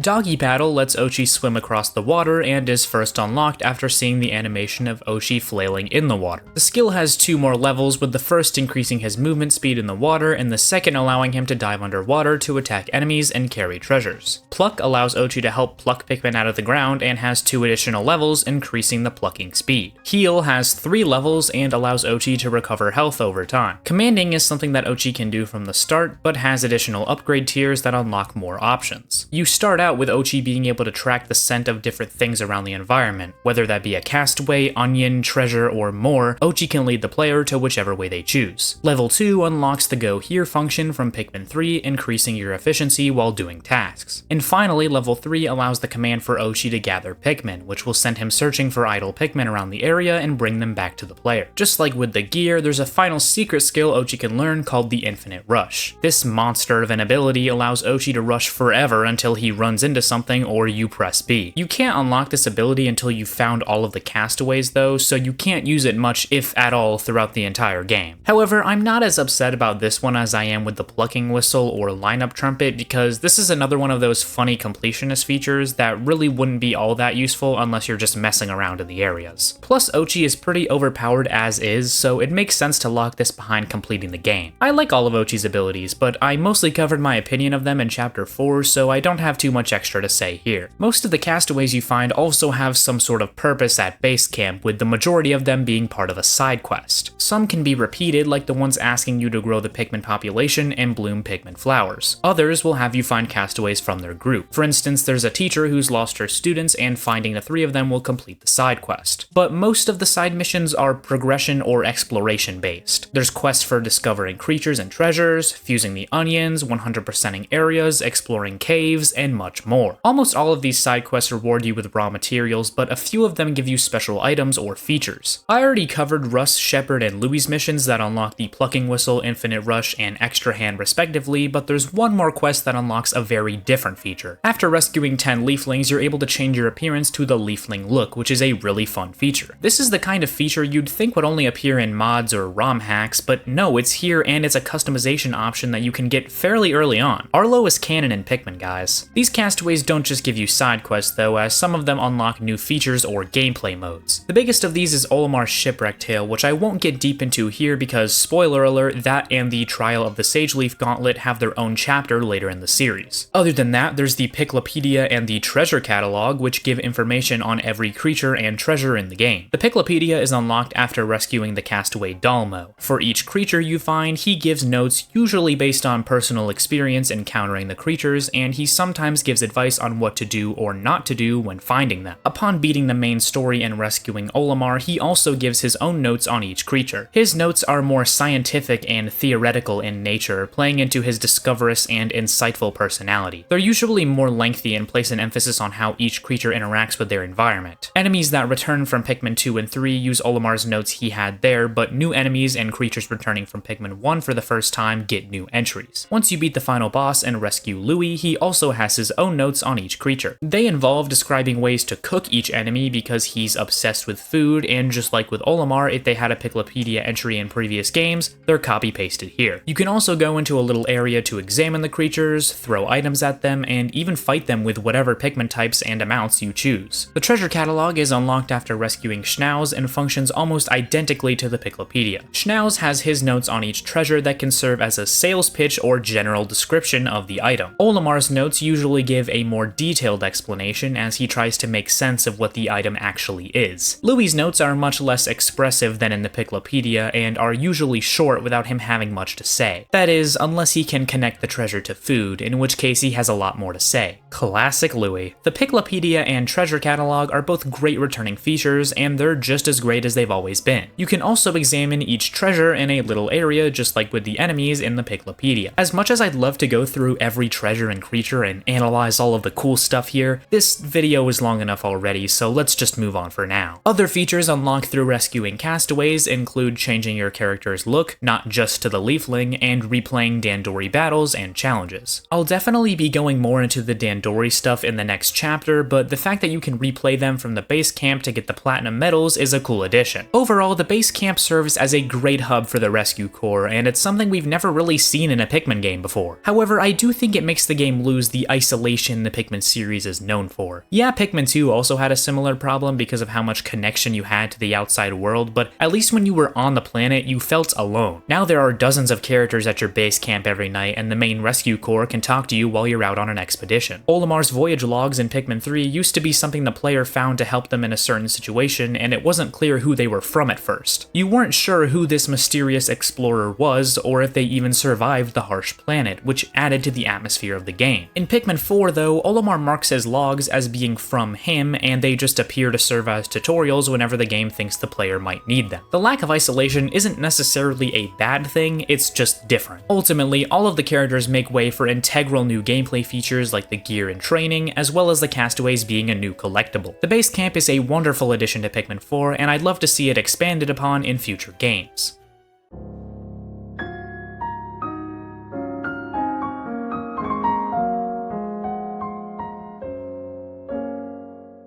After getting the 300 Sparklium from the base camp, you're able to explore the first big area of Pikmin 4, the Sun-Speckled Terrace. This area takes place in a backyard garden and is where most of the early trailer footage and shots of the title screen are from. There's a bench, water hose, gardening tools, and flower beds scattered throughout. The beginning of this game is kind of non-linear in the sense that to progress, all you have to do is get Sparklium and there's nowhere specific you have to go. However, since I'm going to try to discuss most of the secrets and cool things you can find in each area, I'll mostly be talking about things in the order that I discovered them in my most recent playthrough, for convenience sake in both writing and editing. When you first land, there's a few pellets and dwarf bulborbs around that you can fight to get your bearings on actual combat and gathering. There's also a pile of raw materials, which, as I mentioned in Chapter 5, can be used to purchase gear from Russ. However, this feature isn't unlocked until you rescue your first castaway, so for now they don't have any real use. I would still recommend collecting as many as you can though. After breaking through a dirt wall, the full area is pretty much open to you. The game directs you towards a cave right behind the wall, but first I decided to go to these weird rock formations because they make way for one of the best quality of life improvements in Pikmin 4. Multiple bases in each area. These rock formations usually have an enemy guarding them, and once you defeat them, you're able to turn it into a base and move the SS Beagle and the Onion to that location. This is a great gameplay feature that greatly improves gameplay variety and efficiency. Since the maps in Pikmin 4 are bigger and more vertical than in previous games, it makes sense to provide the player with multiple bases in each area. In previous games, I wouldn't say this was a problem per se. Maybe it got annoying to trek back to the same location in every area when gathering parts, treasures, fruits, etc., but it was never something I actively thought about when I was playing. Nor do I think this was something that absolutely needed to be changed in Pikmin 4. However, it's an appreciated addition here and is one of many great quality of life improvements added in Pikmin 4. That first cave I mentioned earlier is the Last Frost Cavern, and it serves as a great introduction cave where you actually do more than just walk a few feet. It only has one sub-level, but it introduces a lot of mechanics within it, so we're in for a long discussion about the shortest cave in the game. First off, before you even go into the cave, the game shows you what Pikmin types are recommended and lets you pick what Pikmin to bring in. In Pikmin 2, the game showed you what hazards were in the cave you were about to enter, but still made you manually choose the Pikmin you wanted to bring in. I don't think what Pikmin 4 does really makes the game easier, it just removes the hassle that is going back to the Onion to grab different Pikmin, which is especially helpful since the Pikmin recommended in caves aren't always the same ones that are recommended above the surface. Caves in this game also work a bit differently than they did in Pikmin 2. For one, all of the sub-levels have set level designs and there's no random generation at all. I know a lot of people liked the random generation of Pikmin 2 because it made each playthrough feel unique, plus resetting the game would also reset the layout of that sub-level, so if you were having trouble you could just reset and get a different generation that might make it easier. However, in my personal experience, I always saw the random generation as more of an annoyance. There's only a few scenarios I can think of that I've experienced where the random generation has actually helped me, and even then I felt like I just got lucky and that's what allowed me to beat the sub sublevel. I guess it makes repeat playthroughs different, and that can be fun, but I honestly just prefer what Pikmin 4 does. Another change is that the caves in this game are much shorter, with every cave in the game except for the final one not going more than 6 sublevels. Each cave in Pikmin 2 was a gauntlet with the usual 7 to 8 sublevels they had on average. The longer caves in Pikmin 2 have more than 10 sublevels each and took hours for me to beat on my first playthrough. This meant that most of the gameplay of Pikmin 2 was spent in the caves and not above the surface. However, the shorter and more puzzle-focused caves in Pikmin 4 strike a good balance between having a lot of content and letting the player actually explore above the surface. Some people may not like the changes to the caves added in Pikmin 4, which I can agree with to some extent. I feel like they've lost a little bit of the charm they had in Pikmin 2. But I think the changes they made are welcome features that make the caves a little bit more fun while also not relying on them as much. The first thing you'll find in the last Frost Cavern is a small treasure surrounded by some female sheargrubs. However, enemies work a little bit different in caves. Above the surface, taking enemies back to the onion will sprout more Pikmin, but in caves there's no onion, so enemies taken back to the SS Beagle are converted to a very small amount of Sparklium. It's not enough to really do anything with, but hey, I guess it can add up over time. I usually never take enemies back to the Beagle because it just wastes time, but it is a cool feature to see returned from Pikmin 2 at the very least. You also find some nectar here, which is a Pikmin series staple. When Pikmin drink the nectar, they become flowered and they move and carry items faster. Nectar is an abundant resource that's pretty useful, so I try to keep my Pikmin flowered whenever they can be. Then, right beyond this opening area, you'll find a new enemy, the Snowy Blowhog, who is fighting a horde of Ice Pikmin. Upon defeating it, you can whistle the Ice Pikmin to you, and they join your squad. I told you that Ice Pikmin were unlocked early. I won't go into detail about the Ice Pikmin here because, well, I already did in Chapter 4. However, at this point in the game, Ice Pikmin can only be found in caves, which shows us a new mechanic, Wild Pikmin. Unlike in previous games where you typically find a Pikmin's onion first and then the Pikmin, it's the other way around in Pikmin 4. Usually, you'll find new Pikmin types running around or planted in the ground of a cave that you can take with you outside of the cave, but you don't have their onion yet. I really like this mechanic because it lets the player unlock the onions gradually over the course of the game while still not missing out on the different Pikmin types. It also serves as a balancing mechanic by restricting you to only having a certain amount of a certain Pikmin type at the beginning, kind of like how purples worked in Pikmin 2. The game knows that Ice Pikmin are a bit overpowered, but it still wants to let you use them early on in the game since they're the big new type added in Pikmin 4. So the game only gives you a few of them at the start, so you're forced to be careful with them and work with a small number until you've unlocked the onion. Now, you can just continually go through the cave over and over again to grind for a certain Pikmin type, but the game usually gives you enough, so there's no real point in doing this. In the corner of the cave, you'll find a weird looking onion that is later revealed to be a Flarlick. Something that I haven't mentioned until now was that unlike other Pikmin games, you don't start out with 100 Pikmin as your cap. In Pikmin 4, you start out with 20 and increase that number through finding Flarlick throughout the game. There are more than 8 of these, but if you already have the 100 Pikmin cap and collect another one, it will just spit out some nectar. This is a new mechanic that I know some fans dislike, but I don't personally mind it. I understand that it can be annoying to have a clear downgrade like this simply there to add another collectible to the game, but you also have to keep in mind that the game is designed around this. And I don't know, I kind of liked upgrading my Pikmin cap over time. It's a clear sense of progression you can feel, and I like collecting the Flarlick. And finally, the last big collectible you'll find in this cave is a castaway. You don't know who each castaway is until you take them back to the Beagle and their rescue badge is scanned. However, something that's really interesting about the castaways is that they are always found in the same order. For instance, the first castaway is always Russ, so it doesn't matter whether you get him here in the first cave or later on. He'll always be the first castaway that you find. This makes a lot of sense as they don't want players to accidentally miss out on important features like the gear just because they chose not to go in a particular cave. As I mentioned earlier, the castaways unlock features and side quests in the base camp as well as give you pup drives that help you train Oatchi. Once you get to the end of the cave, the game will tell you whether or not you've found all of the treasures, which is pretty convenient so you don't have to return to caves just because you accidentally forgot a random treasure or something. Overall, the last Frost Cavern is a pretty decent starting cave. It's nothing too crazy, but it introduces many new mechanics to the players, so it's pretty important overall. Once you leave the cave, you see that time has passed, but not at the same speed. In Pikmin 2, when you were down in a cave, time would not pass at all, which was a big criticism that many people, including myself, had with the game. To remedy remedy that, in Pikmin 4, time still passes in caves, but it's at 1/6 of the rate that time passes above the surface. I think this is a fair trade-off. I like taking my time in caves, but I never liked how long the days were in Pikmin 2 because you could just do as many caves as you wanted to in one go. Moving forward past the second base, you'll find the first big enemy, a Bulborb. The game teaches you about the lock-on mechanic, which is a little bit controversial to say the least. I don't personally mind the lock-on because the game is designed around it, and it ultimately just makes doing tasks more efficient, but I understand why other people don't like the feature. Honestly, I just wish you had the ability to turn it off. It does make the game easier when it comes to combat since you don't really have to aim your Pikmin to fight enemies, but it's also one of many features that lower the overall difficulty, so you can't blame lock-on entirely. Now that we're talking about controversial changes in Pikmin 4, I might as well bring up the enemy respawning mechanic. In previous games, if you killed an enemy, a new one would respawn in that same area after a few days, which made returning to previous areas much more fun and challenging. But in Pikmin 4, they don't respawn at all. I don't really understand why they made this change because enemies still respawn in caves. Plus, this means that there's no real consistent way to grow your Pikmin numbers. Sure, you don't really need to grind Pikmin in this game, but some people find it fun to increase their numbers as much as they can. Plus, it makes returning to areas you've already explored kind of lifeless and eerie feeling. Once you've cleared all the enemies in an area and collected all the treasures, there's nothing to do. Do I think this change ruins the game? No. But it just boggles my mind why they would change this at all. This is a mainstay feature that still exists in the caves, so why not above the surface? What's the goal here? Around this area there's a few enemies to fight, some treasures, and another cave, the Crackling Cauldron. This is where you first find the yellow Pikmin. On the first sub-level there's a few enemies and a high-up treasure showing off the yellow Pikmin's abilities. And on the second you find the Sizzling Floors, a new fire hazard introduced, and a new enemy, the Scorch Cake, which has some other elemental variants throughout the game as well. There's a few treasures and a castaway to find on sub-level 2, and that's pretty much it for the Crackling Cauldron. It's another simple cave that doesn't have a lot to it, but it gets some points for introducing the yellows. And those yellows are already useful to you as you need them to reach this Flarlick and break the electric gate leading to the third base. And right beside it is the yellow onion, which is cool to find this early. The onions fuse together like in Pikmin 3, but instead of the colors fusing and swirling together, the colors are separated and each color has its own equal segment on the onion by the end. At this point, it was the end of the day for me, which is something I wouldn't normally mention here, but the day after you rescue Russ, a lot of things unlock. For one, you have the gear that I mentioned where you can use raw materials. But Oatchi also grows big and you can use the raw materials to build structures in the different areas. This is a feature I hadn't mentioned up until now, but the raw materials serve another purpose as they're used to build bridges, climbing walls, clay valves, and clay mounds. When you find a place to build one of these, the Pikmin you throw at it will run to the beagle and turn the raw materials into clay pieces that can be used to build the structure. This is a very unique feature that adds a whole new layer to progression and exploration. Plus, I love when games have a currency or collectible that is used for multiple things, forcing you to greater strategize how you'll spend them. In this case, you have to choose between unlocking new gear upgrades or building structures around the world, which makes raw materials a very useful feature, and I would love to see it return in future games and have a similar purpose. Around that new base that was unlocked, a mysterious leafy individual is standing next to Olimar's dog Moss and a castaway. Moss grabs the castaway as her and the leafling jump into a strange-looking cave. When you jump inside, you don't take your Pikmin with you, and you see the leafy individual drag the castaway under the onion, which sucks them up and spits out another leafling. Olimar,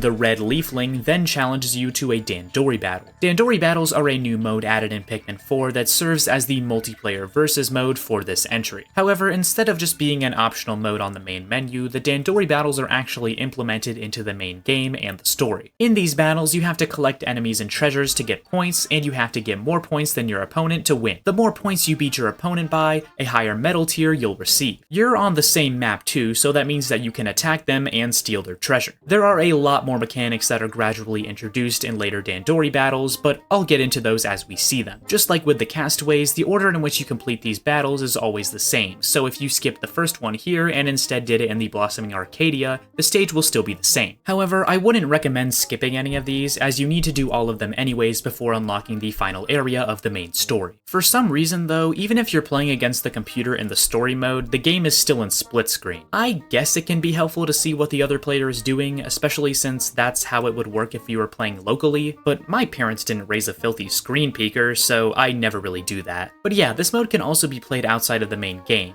However, you can only play it locally with friends on the same system, which is pretty disappointing. Regardless, I'm still glad that they sprinkled a few of them throughout the game. My main issue with the bingo battle in Pikmin 3 was that there was no way to play matches other than with another person on the same Switch or Wii U. So as a result, I've only played bingo battle once or twice when I've had somebody over to actually play with me. I just really wish that you could play Dandori battles online with friends in Pikmin 4. For a company that is still so entranced by the ability to play video games online to the point where it's often a major selling point in games to make up for a lack of content, it truly baffles me why Nintendo did not include online Dandori battles in Pikmin 4. Regardless, once you beat the red leafling, they run off and give you a leafy castaway. Upon taking them back to the Beagle, it is unable to read their data and says that the castaway's home planet is PNF 404. For now, it's unclear whether or not it's possible to cure them from this leafified state, so we just keep them at base camp. Across from the Dandori battle and the third base is another leafling who jumps into a cave.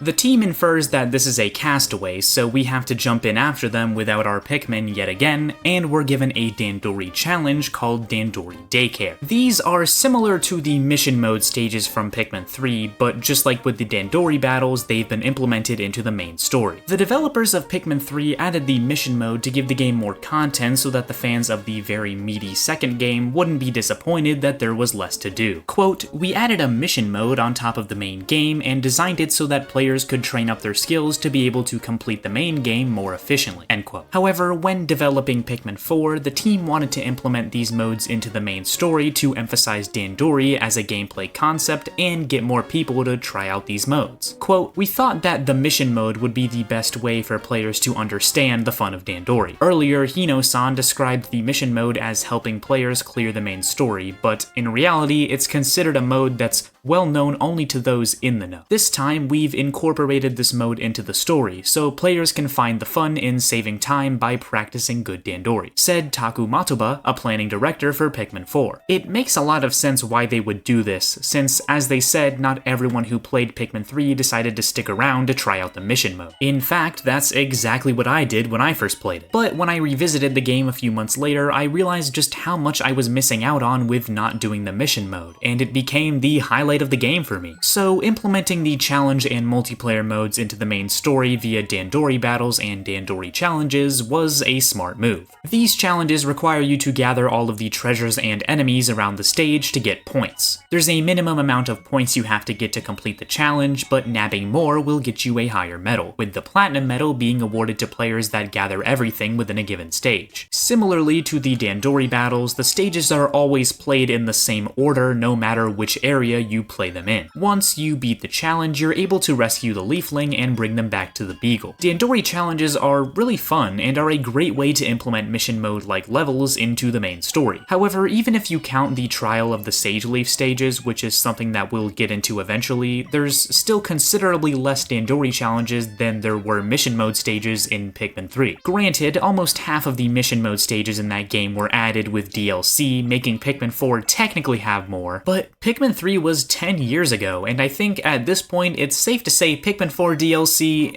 ain't coming. I wish we at the very least got more Dandori challenges in a side mode like the Dandori battles, or had more sprinkled throughout, because as it stands, I really like how they work in Pikmin 4. Now that Oatchi can jump, there are 2 additional caves we can go to that weren't accessible before. First up is the Hectic Hollows right by the first base. This cave presents the player with their first climbing wall and is used to show off the Ice Pikmin's abilities to freeze over water and freeze hydro jellies. It also introduces us to a new enemy enemy the tusked blowhog, which charges at the player and honestly doesn't look that much like the other blowhogs, probably because it technically isn't a part of the blowhog family, but instead the tusked blowhog family. This is very odd considering this is the only creature in that family in the entire game. Honestly, at this point I've learned to stop asking questions when it comes to enemy classification in Pikmin games. The Hectic Hollows is another pretty standard cave, but does a better job at introducing you to the new Ice Pikmin mechanics than the last Frost Cavern does. The other cave we now have access to is the Industrial Maze, which has a completely unique environment to any of the other caves we've seen so far. Its aesthetic has a more, well,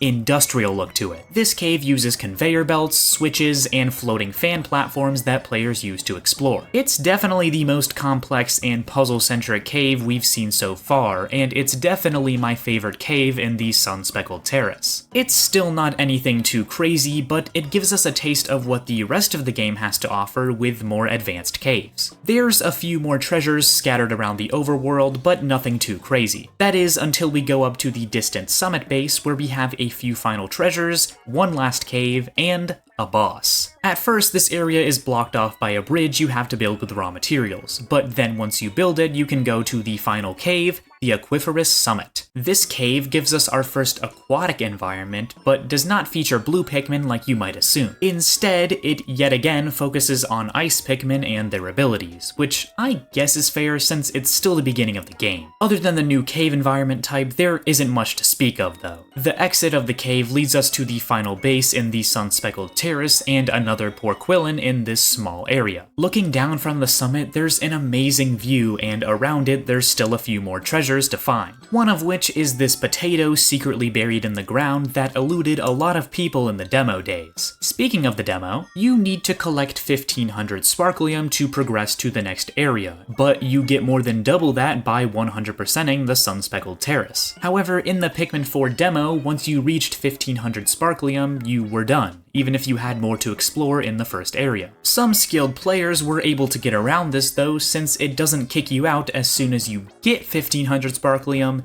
it's at the end of the day after you get that amount. And since there was no day limit in the demo, in theory you could play the game forever if you didn't collect more than 1500 Sparklium. So the strategy was to collect as many overworld treasures and collectibles as you could without reaching 1500. Then in the final day you do all of the caves in one fell swoop and whatever other things are left over, and bam! You can 100% the first area in the Pikmin 4 demo. This was something I definitely did in preparation for the game's release. In fact, I played the demo like 3 or 4 times because of how excited I was. I remember my time with the demo and in turn the Sun-Speckled Terrace very dearly. I know it was only a year ago, but playing this demo for the first time with the rest of the community and trying to dissect everything we could is a time I will forever treasure. However, there is one last secret in the Sun-Speckled Terrace that I need to cover. This lake right here holds probably the coolest secret in the first area, the Blue Onion. This is really cool because there's nowhere to use blue Pikmin in the first area, but it's very useful for later areas. So it's a great reward for exploration and finding every little collectible. It's not easy to obtain either, as there's a lot of steps that go into getting it. Firstly, you need 30 ice Pikmin to freeze the water, and a few more Pikmin to build the climbing wall. Then you leave Oatchi behind and quickly whistle your ice Pikmin to climb the wall and grab the blue onion. Then set down the onion on the ledge, freeze over the water again, and then get Oatchi and whatever Pikmin you have left to grab the onion and bring it back. It's kind of complex, and is something that would be pretty easy to do later in the game, but if you want the blue onion early, you have to work for it. And that's it for the Sun-Speckled Terrace. Overall, I think it's an alright area, but it's pretty simple. I'll always have a soft spot for it due to my experiences with the demo, but it's still a very standard area with a lot of mid-caves. Sure, the Industrial Maze was pretty good, I like the Porquillin boss fight, and the blue onion placement is genius, but other than that, this area doesn't have that much to speak of. It's not bad at all, and it does a good job at being the first area, but it almost feels too much like a first area, if you get what I mean. Playing this game for the first time, I didn't transfer my save data from the demo because, one, I wanted to restart and play the first area for like the 5th time, but also because I wanted footage of of the entire game for this video. Unsurprisingly, based on how stupid I was with recording back then, that footage got corrupted and I ended up having to re-record the entire game. I honestly didn't mind though, as I wanted the game fresh in my mind for when I started scripting this video. Anyways, my point with all of this is that when I first played the full game, I already knew what I was in for when it came to the first area. But the second I stepped into the blossoming Arcadia, it felt like the entire world had opened up. Everything was completely new, and it felt like the game had finally let me in. On that Friday afternoon, I sat there on my couch and realized I was playing Pikmin 4, the full Pikmin 4, for the first time, and it was glorious. I would then go on to do basically nothing but play the game for the next week or so. And this leads us to the blossoming Arcadia, where the game really starts to get good. Even though I would say the game was good already. This area takes place in what looks to be a backyard or playground. There's a fence with fish painted on it, an elephant slide, what looks to be a playground set in the background, and of course the many cherry blossom trees that give the area its name. It's peaceful, and despite being filled with many dangerous enemies, the area has a comforting feel to it, which is accentuated by the soundtrack. This area recommends yellow, blue, and ice Pikmin, all of which are available up to this point, assuming you get the secret blue onion in the first area. Exploring close to the base, you'll find a new enemy, the downy Snagret. This is a younger version of the burrowing Snagret, which is a very iconic Pikmin enemy that has appeared in every mainline entry. However, instead of burrowing underground, the downy Snagret hops on its foot as it tries to chomp your Pikmin. Continuing around this corner, you can actually find another yellow onion, which is really interesting. Because the beginning of the game is pretty open-ended, the developers wanted to give players multiple chances to get the onions of the original 3 types. Obviously, everyone will have the red onion by default, but there are 2 yellow onions and 2 blue onions between the first 3 areas. This makes sense considering in previous games, finding new onions was often part of the story and not something optional you could miss. And since yellow Pikmin play a pretty decent role in the first 2 areas, it makes sense to give players multiple chances at finding their onion. The second blue onion is in the 3rd area though, so we'll talk about that one eventually. Something you may be asking at this point though is what happens when you collect an onion you already have?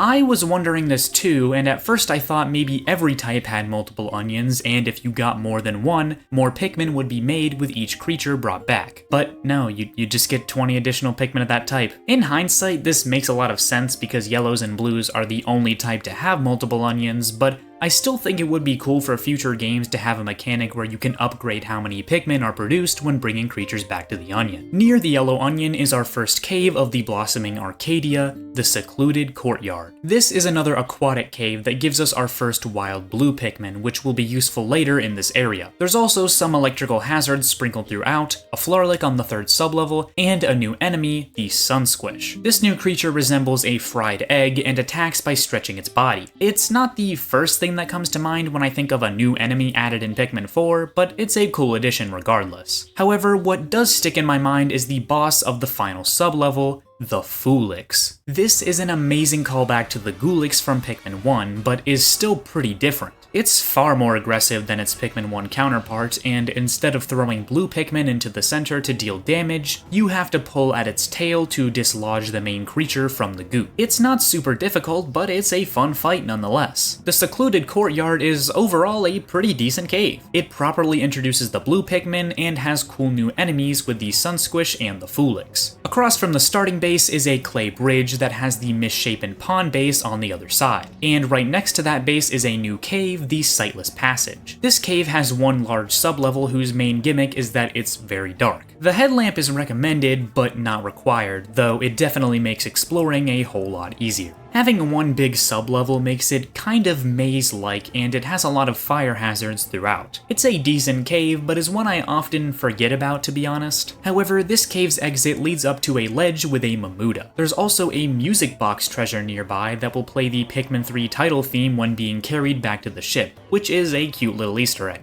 Around the second base are some treasures in the water, another Florlick, and some yellow Wollyhops. In this direction, we see a creeping chrysanthemum which has taken on a whole new look in Pikmin 4. It looks a lot more frog-like, and while it functions differently from its Pikmin 2 counterpart, I still thought it was a great enemy to see return. There's also a climbing wall that leads up to another Dandori challenge and a new enemy, the Wattlequaff.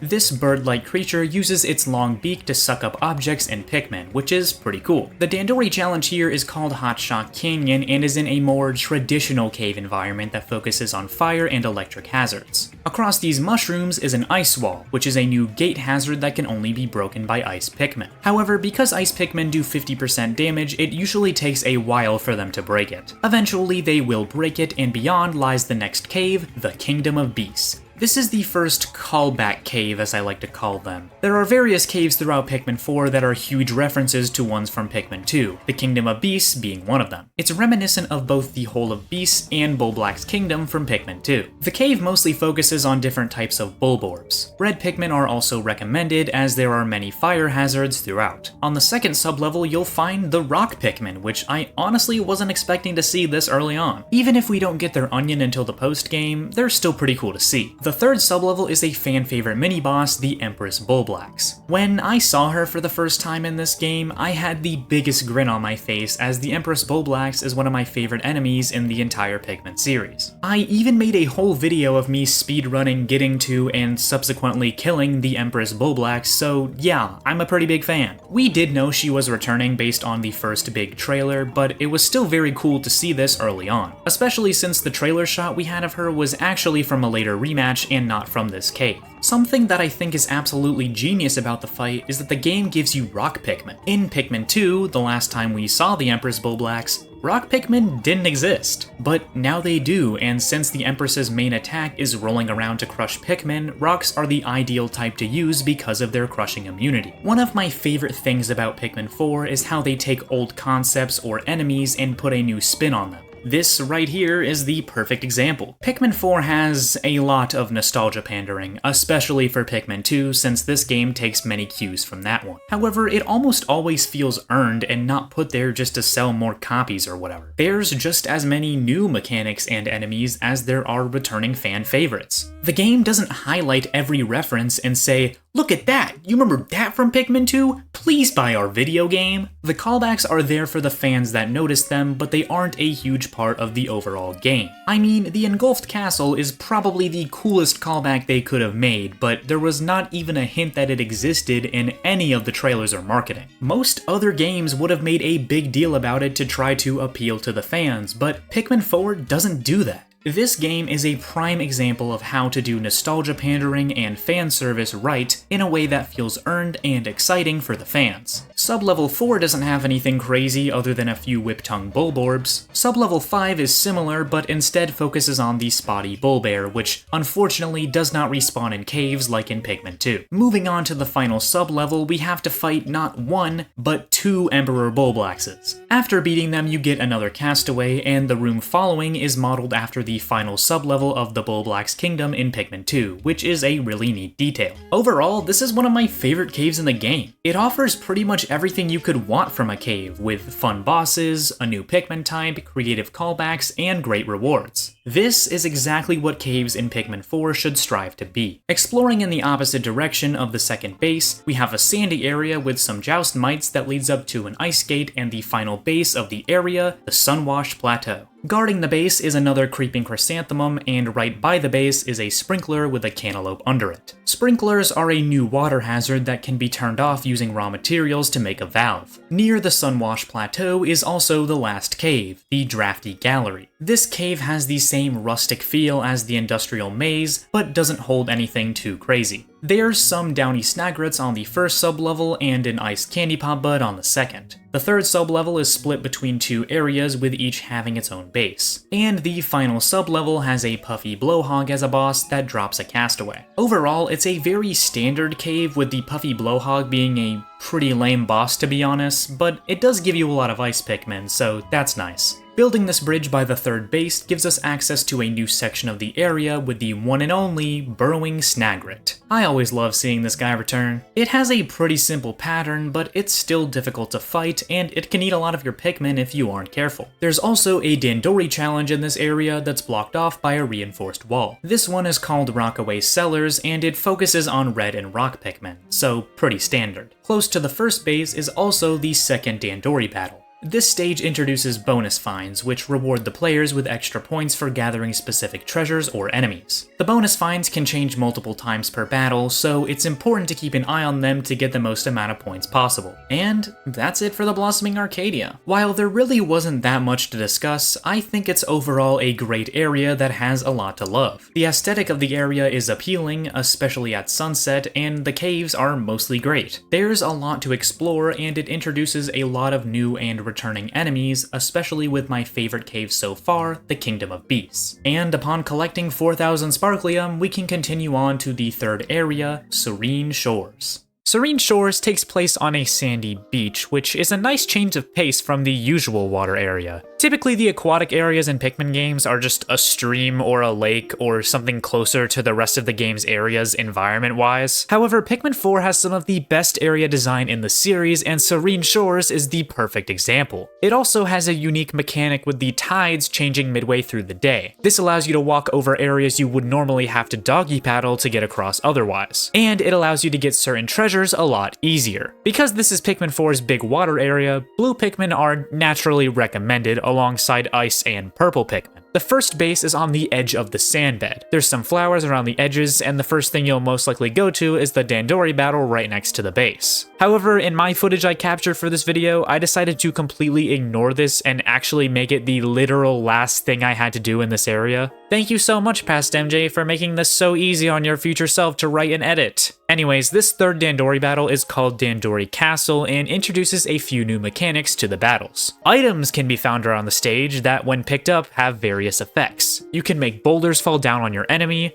teleport your opponent somewhere random near their base, drop ink on them to send their Pikmin into a frenzy, and more. These items are hectic and fun ways to mix up these battles to make them more exciting and competitive when playing with friends. The other newly introduced mechanic is the Golden Sniffer, which is a giant golden pear that is worth a ton of points. This is another great addition because it forces the players to interact with each other. Sure, you might fight over some random items throughout the Dandori battles normally, but the Golden Sniffer almost forces the players into a brawl as they fight over an item that could turn the tides of the fight. All in all, these mechanics are both great additions to the Dandori battles. Going right of the base is the main focal point of the area, the Sand Castle. This is one of my favorite sections of Pikmin 4 as it provides so much verticality to the area, which in general is something this game does incredibly well. There's a few enemies you'll find on your way up, including the armored cannon larva who will shoot rocks down the hill as you try to climb up. There's a few different ways to climb up depending on what section of the area you come from, and there's also a few treasures on the sides to find as well. The Sandkeep base at the top is guarded by a brand new boss enemy, the Crusted Rumpump, which is certainly a name choice. The enemy itself is pretty fun though, as you have to throw Pikmin on its tail to weigh it down so you can attack its weak point. It's one of the few enemies in the game you can't just rush and instantly freeze to kill it, so I appreciate that. To the side of the base is a wall you can climb up to get to a small pond where the second blue onion is. Something that I love about the blue onion in this game is just how hidden it is. Obviously, this one's a lot easier to find than in the first area, but it's also not completely out in the open like the second yellow onion is. In other Pikmin games, the blue onion is normally handed to you on a silver platter because of how important blues are to progression. But in this game, you have to search for it, which makes unlocking it early in the Sunspeckled Terrace feel all the sweeter. And based on how integral blue Pikmin are to this area especially, it's bold for the developers to make the blue onion so hard to find. Despite how unimportant blue Pikmin are for most of the game, I found this aspect of them to be awesome. On the top of the sandcastle is also another cave,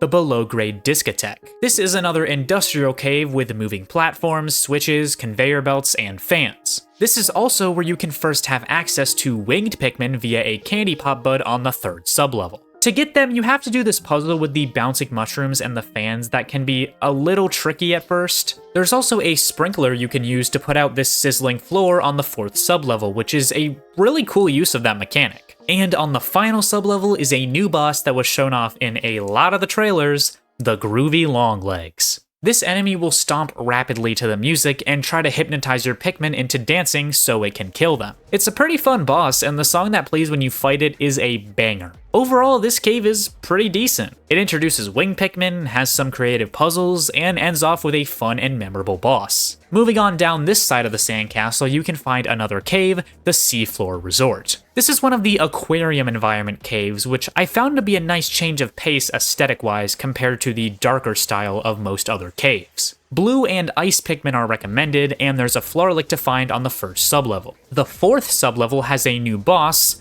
sort of, called the Master Hop, which is just a larger version of the Yellow Wallyhop. It is still cool though, as it creates puddles where it lands when it drops down on the player because of the sandy floor. This cave is pretty decent as well. I like the aquarium aesthetic, and the Master Hop is still a fun boss, even if it is just a bigger Wallyhop. Going down from the sandcastle, we get to the final base of the area, the Water's Edge. This is what I would consider to be the middle of the area, since there's something to do in pretty much every direction. There are some random treasures to find around the area, and a few common aquatic enemies like the Crawmads, Aristocrabs, Toady Bloisters, and Water Dumples. Going in this direction, there's a peckish Aristocrab guarding another cave, the Sub-Zero Sauna. This cave mostly focuses on ice hazards and the ice Pikmin, as well as introducing some new ice enemies like the Chili Hop. This is also your first introduction to the white Pikmin, and the game introduces some poison hazards to go alongside them. Sublevel 2 introduces the freezing mechanic, where the sublevel is so cold that normal Pikmin will freeze if they're walking around or doing tasks for too long. Breaking these ice blocks around the area with your ice Pikmin will get rid of the effect and also thaw out some water that has been frozen over. This is a pretty creative mechanic that makes good use of the ice Pikmin's abilities. The final sublevel has the Arctic Cannon Beetle, which is a variant of one of my favorite bosses from Pikmin 1,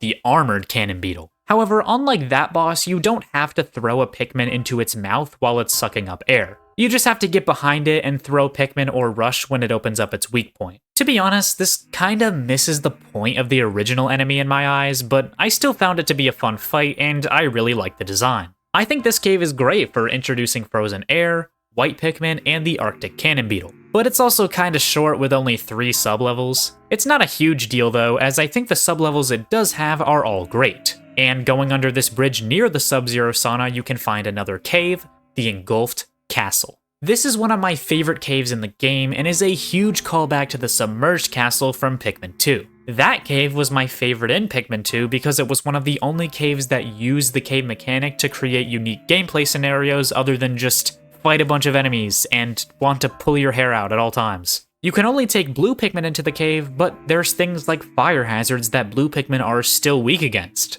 Thus, you have to think of other ways to deal with those hazards and enemies, like getting the fiery Bulblax to chase you into the water so it loses the fire on its back and you can actually attack it. The structure is very similar to the Submerged Castle, even being exactly the same in certain areas like the second sublevel. However, the Bulbmin from Pikmin 2 unfortunately do not make a return. When I was first playing the game, I saw these Bulborbs in the distance and started freaking out that they did return. That was not the case, but it is still a fun little Easter egg. I know a lot of people were disappointed that Bulbmin didn't come back, but I think the Glow Pikmin functionally serve as their replacement, and having 2 types exclusive to caves would be a little weird. Obviously, it would have been great if they came back, especially if it meant we could discover more about their origins. But for the scope of this game, I think it's fine that they didn't return. The third and fourth sublevels focus on different hazards, being electricity and poison respectively. The latter of the two is where I first encountered the Water Wraith, the most infamous part of both the Engulfed Castle and the Submerged Castle. After 5 minutes, this beast will drop from the ceiling and patrol the sublevel as it tries to crush your Pikmin. You can't damage it though, meaning that you have to work around it to get treasures and find the exit. According to the Wikipedia wiki, the time it takes for the Water Wraith to drop is the same in Pikmin 2 and Pikmin 4, but I felt like it was way more of an issue in 2. As I said, I didn't even encounter it until the second to last sublevel, and even then I was almost done by the time it spawned. It probably just felt like it was worse in 2 because that game is much harder and is a more slow-paced game. Or maybe I'm just that good. Whatever the reason, I didn't find the Water Wraith as dangerous as it was in Pikmin 2, but I could see newer players having some trouble with it. And regardless, this entire cave is an amazing callback, and I had a smile on my face the entire way through. On the 5th sublevel, you're given Purple Pikmin, which you can use to actually damage the Water Wraith. And upon defeating it, you're rewarded with a Castaway and a copy of Wave Race Blue Storm for the GameCube, which is a fun treasure. Even though the Water Wraith was less of a force to be reckoned with, I still thought this cave was amazing, and seeing it return was awesome. Nintendo could have put this cave all over the marketing for this game in order to attract the mega fans, but no, they kept this a secret, and playing through this cave for the first time was one of my favorite moments with Pikmin 4. The exit of this cave brings you to a new section of Serene Shores with a Whiptongue Bulborb, a few treasures, and a new Dandori challenge. Test Tubs takes place in one of the aquatic environments and uses blue and rock Pikmin. It's pretty fun, and having treasures in the water requires you to strategize how to use the different Pikmin types, which is something that isn't really seen as much in these challenges. After going back to the beach, there's a few treasures and enemies to find while in the water, including a Florlick inside of this Pearly Clamp, which is pretty neat. There's also a new enemy, the Prickle Puff, that stays in the water and tries to stab your Pikmin with its quills, meaning you either have to beat it extremely quickly or just attack it from behind. There's a Dandori challenge at the bottom of this pool called the Ice Cross Course that uses the Toy Box environment. This one gives you both blue and ice Pikmin, and you have to strategize whether to freeze over bodies of water or carry treasures through it with the blue Pikmin. And that's it for Serene Shores. Overall, I think this is a great Pikmin area. The Sandcastle is a great use of vertical level design, and it has some of the most memorable caves with the Engulfed Castle and the below-grade Discotheque. The environment is also fun to explore, with cool enemies to fight and treasures to find all throughout. And now, this takes us to the final area of the main story, Hero's Hideaway. This area is my favorite in the entire game. Other than sounding like it could be a Fortnite POI, the area takes place in a downstairs of a human house, which automatically gives it points. All of the other Pikmin games have taken place on Earth, but it's never been super obvious, nor has it been a big part of the game. The fact that PNF 404 is Earth has always just been there in the background, and there's references to the planet being our own with treasures and items that you would find in the human world. It's kind of unclear whether or not the humans still exist on the planet though, or if the planet is a post-apocalyptic Earth where humans have either migrated or gone extinct. Pikmin 4 decides to throw all of this out the window though, as even in the first area there are more connections to human life than ever before, culminating with the final area of the main story just being a house. It's very clear that they aren't in a post-apocalyptic Earth because of just how much is still intact. There's clearly still electricity and water, as devices like the stove are working perfectly fine. My personal theory is that humans do still exist on the planet, and our characters just haven't come into contact with them. However, it's clear through looking at interviews with the developers that man-made objects and locations are implemented into the series to give a sense of scale, rather than to expand the lore of the Pikmin series. Especially since we already have Splatoon, which is another Nintendo series where a big part of the story takes place on Earth after humans went extinct. Because of this, I doubt that we'll ever get confirmation on whether or not humans currently live on the planet, because Nintendo probably just doesn't care that much about it. I should probably just look over the area itself instead of theorizing about Pikmin lore though, shouldn't I? The base the player starts out on is in the same spot Olimar first lands in the prologue. This is where you'll find the first card treasure, which is very important to progress through this area. There are 3 of these cards scattered around Hero's Hideaway that have a randomly generated number on them. This randomly generated number is used to open the bunker leading to the final boss of the main story, which I'll get around to later. Hero's Hideaway is easily the most vertical and complex area of the main story. There's tons of places to explore, with a lot of them not being immediately clear as to how you get there, requiring you to explore every angle to find secrets. It also has some kind of brutal enemy placements that make the combat encounters of this area actually difficult at times. This is a big reason why I love this area so much, because not only is the design and aesthetic of it unique and appealing, but it feels like the final challenge of the main story and is what the entire game has been leading up to. When you go down from the windowsill, you'll also be introduced to another mechanic exclusive to this area, Moss the Guard Dog. She's been sent by Olimar to guard the bunker and gather Pikmin. This is also when the Rescue Corps starts to piece together that the red leafling may be Olimar, since they've been seen with Moss throughout the entire game. I guess I haven't really talked about how the story's been progressing, because there's honestly not that much to talk about. Once you rescue enough castaways to find Yanni, he unlocks the night expeditions, and after curing a few leaflings, you unlock Bernard, the last member of the Rescue Corps. As long as you've done that and the 3 Dandori battles throughout the areas, Hero's Hideaway is unlocked and the group decides to continue with their primary mission to rescue Olimar. Oatchi also develops a leaf on his tail along the way, which will come into play later. Moss isn't just there to exist and look cute though, as she'll attempt to take your Pikmin and you have to damage her to release them from her control. You can't kill Moss, but depleting her health bar will require her to go into a corner and rest for a bit, giving you time to do tasks without worrying about her getting in the way. I think Moss is a fun new mechanic that adds to the complexity of the area. She strikes a good balance between making the player alert and cautious while exploring, while also not being overly annoying. You'll only have to deal with her once or twice per day if you weaken her immediately, so it's not like she's always bothering you while you're trying to get things done. Moss as a mechanic is something I rarely see people talk about with this game, which is a shame since I think it's a great idea. The first section of the area I went to was the kitchen and the feasting center base. A big reason for that was because I used this skip I learned when trying to teach myself how to speedrun this game, where you can actually throw Pikmin over this paper bag from the front and push it down. You're supposed to use a longer way to get over to the base, but using the skip allows you to just waltz right over there immediately.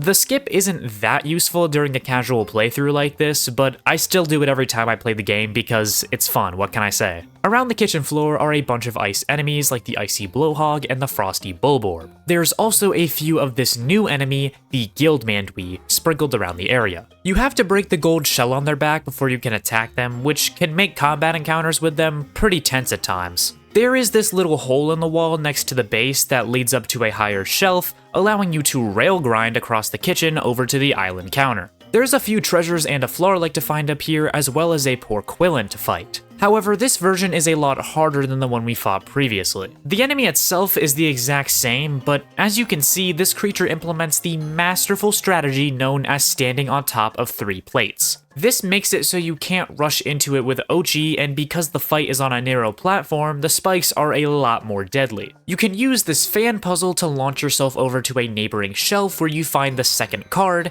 and a Dandori challenge. The next one in line is Hefty Hallway, which is the first challenge to give you 3 Pikmin types. Sort of. You start out with just yellows and ice, but you can get a few purples using candy pop buds found in the stage. This is the first challenge I thought was actually pretty hard, and strategizing how to use your limited purple Pikmin is the magic of Dandori that I love. Going up to the main kitchen counter, you find another new enemy, the miniature snoot whacker, which looks like a watermelon for some reason and doesn't eat your Pikmin, but instead spins its trunk around to hit you. You can't beat them with only Pikmin though. Instead, you have to rush with Oatchi to knock them over before you can actually damage it. It's a pretty cool new enemy that I like the design of, even if I'm not entirely sure what it's supposed to be. Moving alongside the counter, you find a sink with some treasures in it, and a new cave on top of a running stove called the Frozen Inferno. The Frozen Inferno is similar to the Engulfed Castle in the way that you can only take red Pikmin in with you, and the player and Oatchi both need the Scorch Guard to enter. However, I don't think the puzzles are as creative, especially since more Pikmin types are introduced on only the second sublevel. On the first, you only have red Pikmin, and this is where the fire starters are first introduced to the game. This cave pretty much revolves around them, which makes sense considering this is the first time we've seen them. The second sublevel puts us in an icy environment where the air is frozen until we can find the fire starters to break the ice blocks and turn it back to normal. Or you could just find this hidden candy pop bud to completely skip that puzzle. Okay. Either way, it's still a creative use of the mechanic. You can also find a few rock Pikmin on this sublevel as well. The third sublevel is very similar to the second, where you have to use the fire starters to destroy the dead plants and get rid of the frozen air. The fourth and final sublevel has you fighting a brand new boss, the Snowfake Fluttertail. Before you can damage the boss, you have to destroy the ice coating around its body with a fire starter. It's pretty easy to deal with once you have the strat down, but it was still a pretty fun boss fight nonetheless, and incorporating the fire starter into the fight was pretty cool. Despite my criticisms with the Frozen Inferno, it's still a great cave that has a fun boss fight and introduces a new mechanic in a creative way. It's definitely one of my favorite caves in the game. After getting through the Inferno, you're able to access the freezer where you can find the Ice Onion. This is quite the reward for completing that cave, and finding it on my first playthrough was so satisfying. I'm not gonna lie, the game gives you so many wild ice Pikmin that it isn't as useful as some of the other onions, but it's still a cool find, and I'm glad they give you access to it during the main story. Moving on to the living room area, there's another base near the stairs guarded by some bearded amp rats. Going up to the table where the Porquillin was in the Olimar prologue is a fan favorite returning boss, the armored cannon beetle. Wait, it's actually called the horned cannon beetle? So apparently this is a slightly different species that, according to Olimar's notes, immigrated from another continent? I mean, cool I guess, but I don't understand why this had to be classified as a different species. Yeah, it looks a bit different than its Pikmin 1 counterpart because of the graphical improvements and an art style change, but there are other enemies like the Creeping Chrysanthemum that look very different from their original designs, and yet those are still considered the same species. It's not really that big of a deal, I guess, but it just doesn't make that much sense to me why they would complicate things by making this a different species. Regardless, this boss is just as great as it was in Pikmin 1 and is one of my favorite returning enemies. On top of the table is a fan you can turn on that will launch you over to the couch. Using this moving platform allows you to get a few treasures and see the area around you from above. Climbing up this wall gets you to the top of the TV stand where you find the second cave, Doppelganger's Den. This cave is pretty standard all things considered. It focuses mainly on using the blue and ice Pikmin for water and ice puzzles. You get some more white Pikmin too, and there are Guildmanduis scattered throughout the sub-levels. There's an NES controller you can find as a treasure, and the third sub-level is pretty complex with fans, switches, moving platforms, and lots of hazards to deal with. The boss on the final sub-level is the Guildmander, which is a large version of the Guildmanduis with multiple stones on its back. It uses its sensor to detect treasure, so you can use the gold nuggets in these pots to distract it. It can be pretty difficult to deal with too because it's so big and the only way to deal damage is through attacking the spots on its back under the stones. And the fact that it can eat a ton of Pikmin in one fell swoop makes it one of the harder bosses in the game, which I like. It's nothing too crazy, but I still found it fun. Doppelganger's Den is a pretty good cave overall. The final cave of this area, Plunder Palace, is accessed through going up to a shelf via this moving platform. This cave has the toy box environment and focuses on the bread bugs, which are returning enemies that try to steal your treasures from you as you collect them. They also can't be killed by normal means, as the only way to damage them is through either impact damage or by dragging them back to the ship with the treasure as they bonk their head. The third sub-level mini-boss is another Porquillin on an elevated platform, making it harder to deal with. However, with purple Pikmin, I was able to take out this one easily. The final sub-level isn't a boss arena like most caves. Instead, two giant bread bugs patrol the area as they try to steal your treasures. Because they can pull the weight of 30 Pikmin, they're a lot harder to deal with, and impact damage doesn't really work on them. There's also other enemies like a bull bear wandering around, so you have to be on your toes to make sure your Pikmin don't die and your treasure isn't being stolen. A Flarlick and a Castaway can be found on this sub-level, which got me to my 100 Pikmin cap. Overall, Plunder Palace is a great cave. Its main draw is obviously the bread bugs, which aren't new to the series, and they don't do that much of anything new with them in this game, but I still think they're great enemies, so if it ain't broke, don't fix it, I guess. There's a grind rail on top of the main kitchen counter that leads to the stairs where you can find the last of the 3 cards. By looking at the numbers on them, which are randomly generated each playthrough, you can enter the code for the vault and do one last Dandori battle with the red leafling, fittingly called Leafy Showdown. This is pretty much the final boss of the main story, which is kind of lame, but we do get a flashy final boss in the post-game, so I think that makes up for it. Plus, I would consider the main story to be like the first half of the game. There's still a ton of content after the credits roll, and the story does continue. Anyways,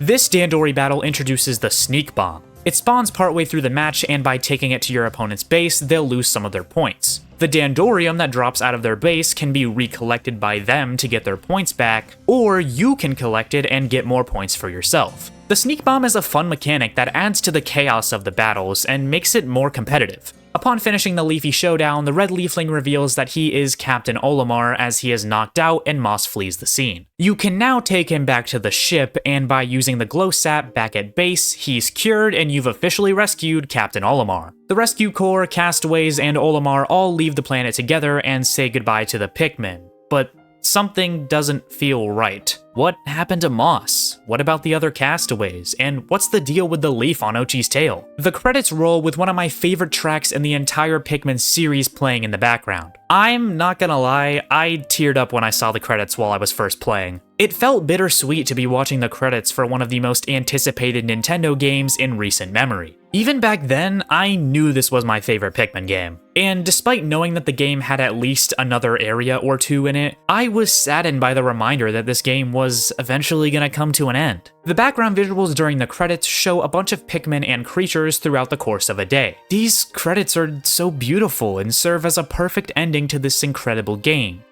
Wait, is that Louie? Louie and Moss have teamed up, which means our adventure is far from over. When I saw this little cretin pop up on my first playthrough, I had the biggest grin on my face as I knew we were in for a wild ride. After the credits, the game shows the player's stats on the results screen. Yeah, that's right, look at how good I am. Ignore that one though. As the crew starts to warp away from PNF 404, they're suddenly halted as Oatchi starts to feel sick. They return back down to the planet, and Oatchi immediately starts to feel better. Olimar tells him that Oatchi can't leave the planet because his tail has been leafified, but unfortunately the glow sap has no effect on him. Additionally, Shepard retrieved a signal before they were about to warp that told them to rescue the rest of the castaways on the planet and gave a full list of them. On this list are 3 Copites, one of which is named Nell, who Yanni recognizes as a famous veterinarian, so she may be able to help Oatchi if they can find her. So now your new mission is to find Nell, cure Oatchi, and rescue the remaining castaways. A new area called Giant's Hearth becomes available, but it'll be a bit before we talk about the areas in the postgame. I don't understand why they had credits and everything despite this, as even the developers suggest that people should play the game to 100% completion. I guess it's just a series tradition now, as they did the same thing in Pikmin 2. And that's it for the main story. I know this is by far the longest chapter in the video, but it's finally over. Like seriously, this chapter alone took me like 2 weeks to write. I am so glad to be moving on. During my playthrough after the credits rolled, I took some time to finish the rest of the main story night missions, which made my playthrough of 100%ing the main story a bit under 15 hours, which isn't bad at all, especially for a Pikmin game. And this was my most recent playthrough I did after having dozens of hours of experience with this game. There's a lot of content here to the point where if the game ended here, I honestly wouldn't be that upset. There are definitely things the main story is lacking in, like some of the Pikmin types rarely being used with no onions for many of them, and the lackluster final boss. However, we know the game continues on for a while, so there isn't anything to worry about. My point is that there's a lot of content here, and a lot of the stuff in the post-game are things they didn't have to add, but they did anyways, which makes the game feel that much bigger and more complete. And after almost 20 pages of script, I've finally said everything I had to say about the main story of Pikmin 4. Wait, there's something I'm forgetting, aren't I?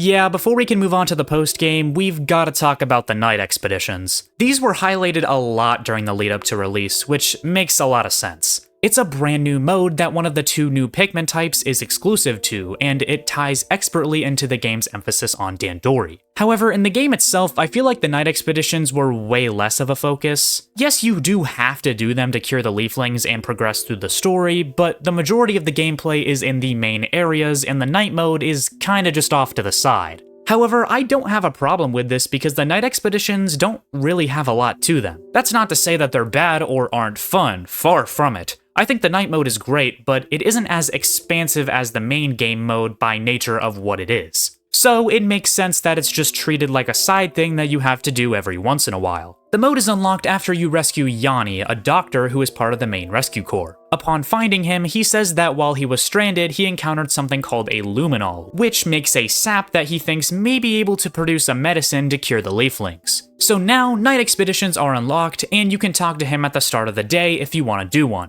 Unlike what I know a lot of fans assumed, the normal days don't lead into the night expeditions. Instead, at the start of a day, if you decide to do a night expedition, it skips to the night, and that's what you do for that given day. This makes sense in the context of the game because, yeah, your character's gotta sleep at some point, but the trailers for this game kind of implied that you could just go right into the night expeditions after a normal day. And even before it was revealed to be a tower defense style side mode, Many fans thought exploring at night would be just like exploring during the day. These two things are why I've heard a lot of Pikmin fans say that the night expeditions are disappointing, but I think a lot of that comes from expectations about what they would be. A lot of people were expecting night expeditions to be a huge new thing that completely changes the structure of Pikmin 4, when that's simply not the case. Could they have been more transparent about how big of a thing the night mode was during the marketing? Of course, but it's not the game's fault if you thought night expeditions were going to be bigger than they actually were because of what you had imagined in your head. I think the night expeditions are an amazing addition to the game, and I'm able to see the mode for what it is, rather than what it could have been. But what exactly do you do in the night expeditions? Well, as I mentioned earlier, the night expeditions are a tower defense mode where you use glow Pikmin to defend the luminals from the creatures of the night. All of the night mode stages take place in the normal areas. The night starts out pretty quiet as the game gives you some time to grow your glow Pikmin numbers by bringing glow pellets found throughout the area back to the luminal. The glow pellets are found in piles, with the larger piles typically being further away, requiring you to leave your base to obtain them. Tough enemies can also drop small piles of glow pellets, meaning that you'll always be growing your Pikmin numbers throughout the entire night. Glow Pikmin are pretty unique in the way that they can teleport to you at any time, even if you're switching between the player and Oatchi. They also have a special attack where they combine into a glow mob and can be used to stun nearby enemies and do major damage. However, there is a cooldown on this attack and you have to wait for the meter to charge up to do it again. You also can't do this attack while on Oatchi's back because it functions like the charge, meaning you have to get off of him if you want to perform it, which creates a good balance. It allows you to choose between doing a glow mob attack or rushing with Oatchi when facing a tough enemy. When the enemies are headed for the luminal, their eyes will glow red and you'll be able to see them through walls and objects. You can also activate trick nulls, which are smaller luminals that can be used to distract enemies. They can also be used to make more glow Pikmin if you find pellets that are closer to the trick null, so you'll want to protect them too. You only need to protect the luminal to get the glow sap though, so don't stress if the enemies destroy a trick null. Each night lasts around 5 to 6 minutes, but you don't even have to make it through the entire night to complete the stage. If you're able to defeat all of the enemies before the time runs out, you can just end it right there. Sometimes you're able to defeat certain enemies before they even become attracted to the luminal, allowing you to get a head start. Some of the levels here also feature 2 luminals, requiring you to be much more organized. A good strategy for these is to put the player at one luminal and Oatchi at the other. Since the glow Pikmin will instantly teleport to whoever the player is controlling, you're able to have your entire squad swap between 2 places at any given time, which can be very helpful for those stages. I also think the night expeditions are the perfect way to implement Dandori within combat to make it more difficult. A lot of people claim that the night mode is the hardest part of the game, at least combat-wise, and I completely agree. But this is only the case because combat is framed very differently in the night expeditions compared to the main game. The enemies themselves still aren't that difficult to defeat. If anything, they might be easier because glow Pikmin are kind of overpowered. Rather, the difficulty of the night expeditions comes from the tower defense aspect and how you need to manage how you're going to defeat those enemies. This is the idea of Dandori in full force, as you have to manage your time, Pikmin, and who does what to defend the luminal. And if you want to try to risk it and fight farther enemies to finish the night as fast as possible, that's also an option. A lot of people criticize Pikmin 4 for the lack of combat difficulty, but what they fail to realize is that combat encounters aren't meant to be hard. Combat is more about defeating enemies quickly and using your Dandori to complete tasks efficiently, rather than being scared of every enemy because they have the ability to wipe out your entire squad in one fell swoop. The Pikmin series used to lean more into combat with the first and especially the second game, but the developers clearly have a different goal in mind now when it comes to new Pikmin games. If you miss that old style and wish that the combat was harder in the newer games, that's okay, I'm not trying to change your opinion. I just think it's unfair to say that Pikmin 4 is mid or the worst main series Pikmin game because it doesn't meet your difficulty standard when that wasn't the game's goal to begin with. The game isn't aiming to be difficult through combat, but instead derives its difficulty from strategy and Dandori, which has been the backbone of the Pikmin series since the first game. And that's why I think the night mode is so genius, because it manages to make combat hard in a game where it's usually fairly easy. And it does this by incorporating the series' core gameplay philosophy in a way that we really haven't seen before. I'm not gonna go into each and every night mode stage because I really just don't have that much to say about most of them. However, I will be talking about the highlights because some of these levels have really great design and introduce some creative enemies. None of the stages in the Sun-Speckled Terrace are that crazy, as they mainly just serve as a tutorial for how the mode works. The Blossoming Arcadia stages start to ramp up the difficulty a little bit and provide the first double Luminol stage in the game. However, the two Luminols are so close to each other that it's pretty easy to manage defending both of them at once. Serene Shores increases the difficulty even more and also has a double Luminol stage, but they're more spread out this time, so it's a bit harder. There's also a stage where the base is at the top of the sandcastle, which made it feel more tower defense-like as you're defending a Luminol that is literally on top of a tower. The first Hero's Hideaway stage has two Luminols with a Tricknol in between them. One of them is on top of the table, and the other is at the foot of the stairs base. It's a lot more difficult, as you have enemies coming from basically every side since the Luminols are so far apart. The second stage is at the Feasting Center base, and isn't that difficult until... oh no.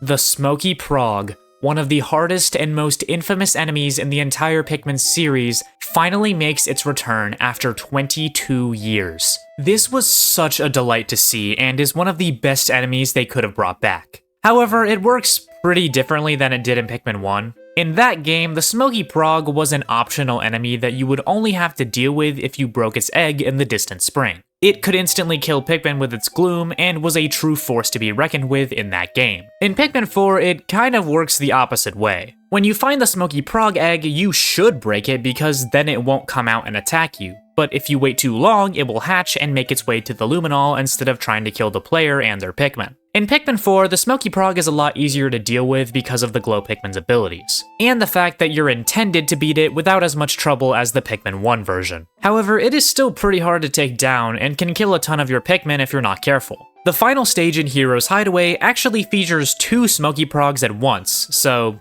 that's fun. One of them is pretty close to the base, so breaking the egg isn't too difficult, but the other is very far away, so you're better off just waiting for it to hatch and then slowly taking it out. The Smoky Prog makes so much sense in the night expeditions because while it isn't super difficult to take out, it can take some time, as one of its main attacks is Screeching, which will stop your Pikmin from attacking and send them into a frenzy. Time is much more valuable than it would be in a normal Pikmin day though, because you need to make sure to keep your eye on the Luminol. But you also don't want the Smoky Prog to get too close to the Luminol because of how much damage it can do to it. So you have to choose between taking out the Smoky Prog early and leaving your Luminol unattended, or waiting for the Prog to come to you, which could end in your defeat if it gets too close. It's pretty great game design, and is what makes the Hero's Hideaway night mode stages so difficult and fun. Despite being in the post-game, I will be talking about the stages from Giant's Hearth and Primordial Thicket because I dedicated a whole chapter to the night mode, so I might as well cram as much in here as I can. As I said earlier, these areas only have 2 stages each, but they're by far the hardest ones, so they definitely make up for it.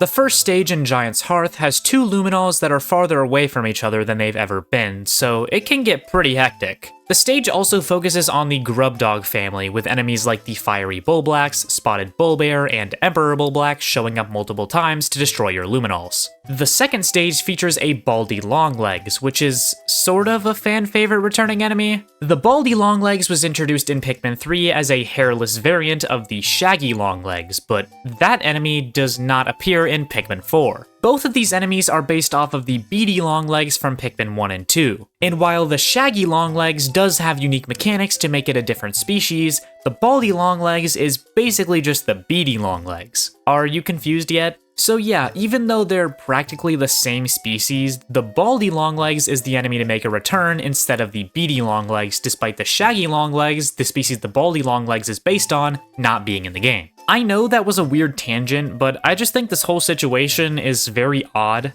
and honestly, I don't have much else to say about this night mode stage. Finally, we have the last 2 night expedition stages in the Primordial Thicket. These are by far the hardest stages in the game, with the first having 2 Smoky Prog eggs that are pretty far away from the Luminol. Not only that, but enemies can attack the Luminol from 2 opposite sides, meaning that if you try to destroy the Progs before they can get too close to the Luminol, you'll probably have other enemies already attacking it. The second stage has 2 Luminols that are very far away from each other. There's multiple Emperor Bullblackses, 2 Smoky Progs, a Baldy Longlegs, and a bunch of smaller enemies all trying to attack the Luminol. This makes for easily the hardest stage in the game that I struggled on, I'm not gonna lie. On all of the other double Luminol stages, I was able to beat them without separating the player in Oatchi, but this one was so hard that I'm not even sure if you can beat it without doing that. One last thing we need to talk about regarding the night mode is the glow Pikmin. I feel like I kinda glossed over them before, but I think they're one of the best types in the game. For one, they have their own mode to shine in, which definitely makes them utilized enough.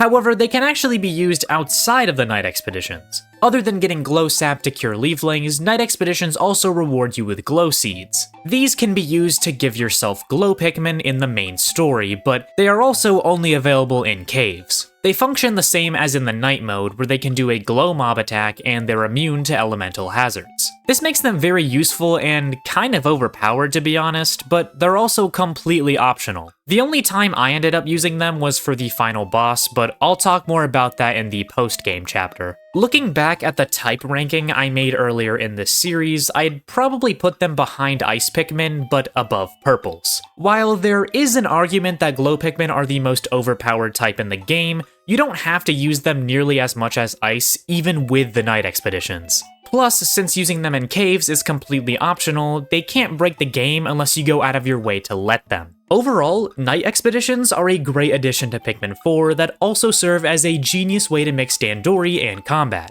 This mode provides some of the most difficult moments in the game, and for that, I love it. While I'm sure I'll continue to talk about the difficulty of Pikmin 4 throughout the series, I think I've made my point clear in this chapter. I think the best way to make combat difficult is through combining it with the core gameplay philosophy of Dandori, which is what makes the night expeditions so fun. Through my most recent playthrough and writing this video, I've finally seen the light and realized how genius the night expeditions actually are as a mode. I wish more people appreciated them for this, and I really hope they return in the next Pikmin game.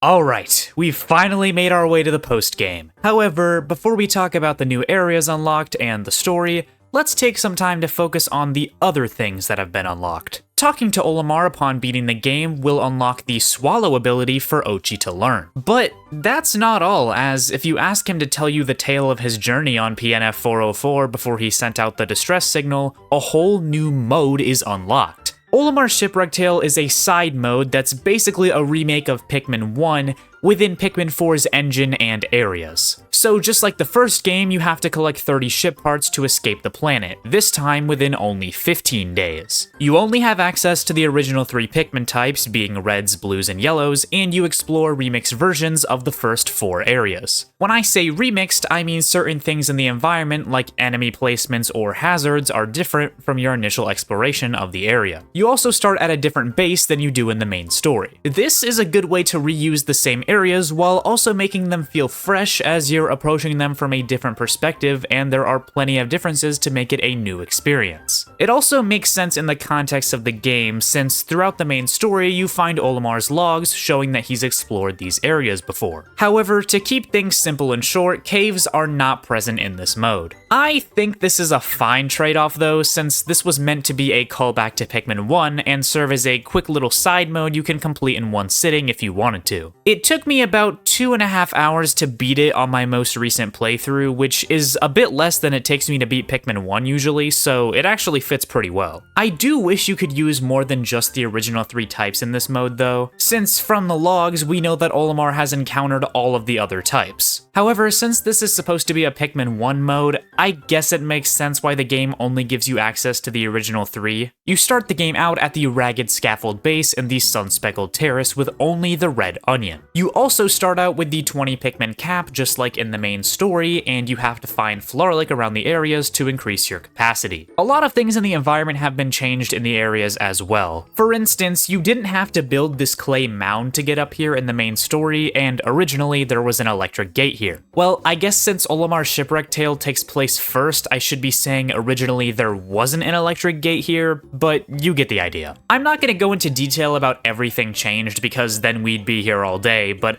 I will be mentioning the additions and changes that I have something to say about. The little pond right by the base is drained, interestingly enough, which makes sense because you won't have access to Ice Pikmin, and Blue Pikmin are unlocked in a later area. Instead of being guarded by some Bulborbs, the meandering slope base is now unlocked by defeating a horned cannon beetle, which is great to see. You can also find the yellow onion next to the ancient arches base, as well as some mama sheargrubs. The Sun-Speckled Terrace is a bit limited in size since you can't go up to the distant summit summit base, which is kinda disappointing, honestly. You also need to come back after you've unlocked Moss to grab one treasure that is blocked off by some cracked pots. The Sun-Speckled Terrace is a fine enough area in this mode, but since a big part of it is blocked off, there isn't a ton to explore. Just like in Pikmin 1, you unlock new areas by getting a certain amount of ship parts. For instance, you need 2 to unlock the Blossoming Arcadia. For each treasure you retrieve, you also unlock a new piece of gear and/or an ability for Moss. I think this is a good way to make the gear and training available in Olimar's Shipwreck Tale, while still keeping it simple. Story-wise, it makes no sense for Olimar to have access to this gear since Russ and Shepard aren't there, but a lot of Olimar's Shipwreck Tale doesn't make that much sense if you think about it. For instance, how would Olimar have made notes about all of the different caves and Pikmin types if he doesn't enter a single cave or see any types other than reds, blues, and yellows? Also, what happened to the things in the environment in between Olimar's Shipwreck Tale and the main story? Clearly, this game doesn't want you to think about these things because it doesn't draw any attention to them. And I guess you could dismiss it by saying, oh, we aren't playing through what actually happened, it's just Olimar's memories of what happened. He's simply telling us a story, and that's why it's called Olimar's Shipwreck Tale. And I guess I can get behind that. Maybe his memories got altered after he was leafified and he only remembers bits and pieces of what happened. Or maybe he did extra exploring in caves that he just doesn't tell us about because it didn't lead to him finding any ship parts. While it is fun to theorize about, I don't see a point in looking deeper into this because it's clear that the game just doesn't care. At the end of the day, the inconsistencies here are only there to make the gameplay more fun, so I'm fine with this compared to some of the other lore stuff that happens in this game. Moving on to the Blossoming Arcadia, you start off at the Sun-Washed Plateau base, and immediately you can see that fire starters and dried plants are going to play a big role in exploration. I think this is a really good way to use Olimar's Shipwreck Tale to introduce new mechanics into old areas. As I've mentioned multiple times throughout this video, I think fire starters were very underutilized in the main story, so seeing them be such a prominent mechanic in this mode is amazing. You can also find a hungry moss pretty close to the base, and giving her a scrummy bone will perk her up and she'll join you for the rest of the adventure. In terms of environmental changes, the fire starters are definitely the star of the show here. They aren't used everywhere, but especially near the base, they're a big part of exploration. Just like in the main story, you can find a second yellow onion if you missed it in the Sun-Speckled Terrace. You can also find the blue onion, which is needed to get this one treasure under a sprinkler that you can't turn off. And that's it for the Blossoming Arcadia. Compared to the Sun-Speckled Terrace, there aren't as many crazy changes, but I do think the Blossoming Arcadia did those changes better. After finding 8 ship parts, you unlock access to the Serene Shores. This time you start out at the Water's Edge base, and just like in the main story, the water level lowers halfway through the day. One of the first things you'll find is a new enemy, the Grub Chucker. For some reason, this enemy is only found in the last area of the game and here in Olimar's Shipwreck Tale. It works similarly to the Baldy Longlegs, where if you don't throw Pikmin on its weak spot, they will have to climb up its body to reach it. It's also pretty hard to deal with. It can grab Pikmin and throw them into the hole on the top of its head, where they won't immediately die if you don't take too long to beat it. I like this enemy, and as I said, it's one of the harder ones to deal with. Similarly, the Bug-Eyed Crawmad, an enemy that is a no-brainer to have in Serene Shores, is only here in Olimar's Shipwreck Tale, and in the post-game areas. At the top of the sandcastle, you find a Sovereign Bulblax guarding the base. This is a larger variant of the Emperor Bulblax that is a lot harder to deal with. A lot of people, including myself, believe that this is what Olimar actually fought at the end of Pikmin 1, which explains why Emperor Bulblaxes in Pikmin 2 and 4 are a lot easier to deal with. This is further supported by the fact that when you beat the Sovereign Bulblax, it drops the secret safe. This was a ship part from Pikmin 1 that was dropped by the Emperor Bulblax at the very end of the game, which is a great callback. You can find the second blue onion under the sandcastle when the tide is low. I really like how they handled the Serene Shores in this mode, but it retroactively makes aspects of the original version kind of disappointing. We missed out on having cool enemies like the Grub Chucker appear for seemingly no reason. Once you've found all 23 ship parts in the first 3 areas, the final area, Hero's Hideaway, is unlocked. When you first land, the Pikmin scurry off, and you basically just play through the prologue again. The Porquillin is still at the top of the table, and it still drops the interstellar radio. However, the Pikmin can't transport it because a Guildmander is confusing them with its signal. According to the Piklopedia, the lantern on its head uses electromagnetic waves to affect the Pikmin and onions. It confuses the Pikmin into thinking the Guildmander is their leader, but since it has no way to command them, the Pikmin kinda just run away and hide to avoid being eaten. This is an amazing concept for this enemy, but it's never explained why it doesn't have the same effect in Doppelganger's Den during the main story. I guess it can be inferred that it's because there is no onion in the cave, or maybe it just doesn't attempt to send out a signal in such an enclosed space. Either way, it's cool that this enemy got some expanded lore and we actually get to fight it outside of a cave. Going through the hole by the feasting center base and up to the ledge is a miniature snootwhacker guarding a treasure. However, since Moss can't go up with Olimar, there's no way to damage it unless you use items. I didn't really think to do that though, so I kinda struggled with getting that treasure out of there since the snootwhacker would just whack my Pikmin off the edge. Eventually I got it, and of course later figured out that you could just use items, but I still think it's great level design as it forces you to use a different approach when dealing with this enemy. There aren't that many more changes though when it comes to this area. There's a switch in the freezer instead of the ice onion, which allows you to get up to the kitchen island where you can find a Man-at-Legs, which is pretty cool. Man-at-Legs is one of my favorite enemies to make a return from Pikmin 2, and fighting it on this small area where there isn't a lot of space to dodge its shots is really clever. And that's it for Hero's Hideaway. I do think this area is a bit less exciting without the caves, but I still had fun. Now that he's collected all of these ship parts, Olimar can leave PNF 404. He says goodbye to Moss and the Pikmin in a way that is very similar to the ending of Pikmin 1, which I found to be a nice touch. However, Moss ended up sneaking onto Olimar's ship and got sick just like Oatchi, so he had to turn around to land the ship, but his life support failed and he crash landed again. Just like in the bad ending of Pikmin 1, the Pikmin took Olimar back to the Onion and saved him by turning him into a leafling. And now we pretty much know the story from there. The game shows your stats just like at the end of the main story, but that isn't all Olimar has to say. He mentions how when he first got leafified, he saw a strange looking cave, which Colin ended up finding as Olimar was telling us his tale. This cave leads us to another brand new mode, the Trial of the Sage Leaf. You don't really get anything else for finishing Olimar's Shipwreck tale though, which I always found kinda weird. I mean, you do unlock the Trial of the Sage Leaf, but I think this would have been a much better time to unlock the lineup trumpet than literally the end of the game. Or why not give us the ability to play as Olimar as a reward? That would have been cool. I mean, you play as him in Olimar's Shipwreck tale, so it wouldn't take that much effort to put him into the main story as a skin or something. The Trial of the Sage Leaf does unlock something really cool once you beat it though, so I guess that makes up for it. Olimar's Shipwreck tale is a great new mode that serves as both an amazing callback to the first game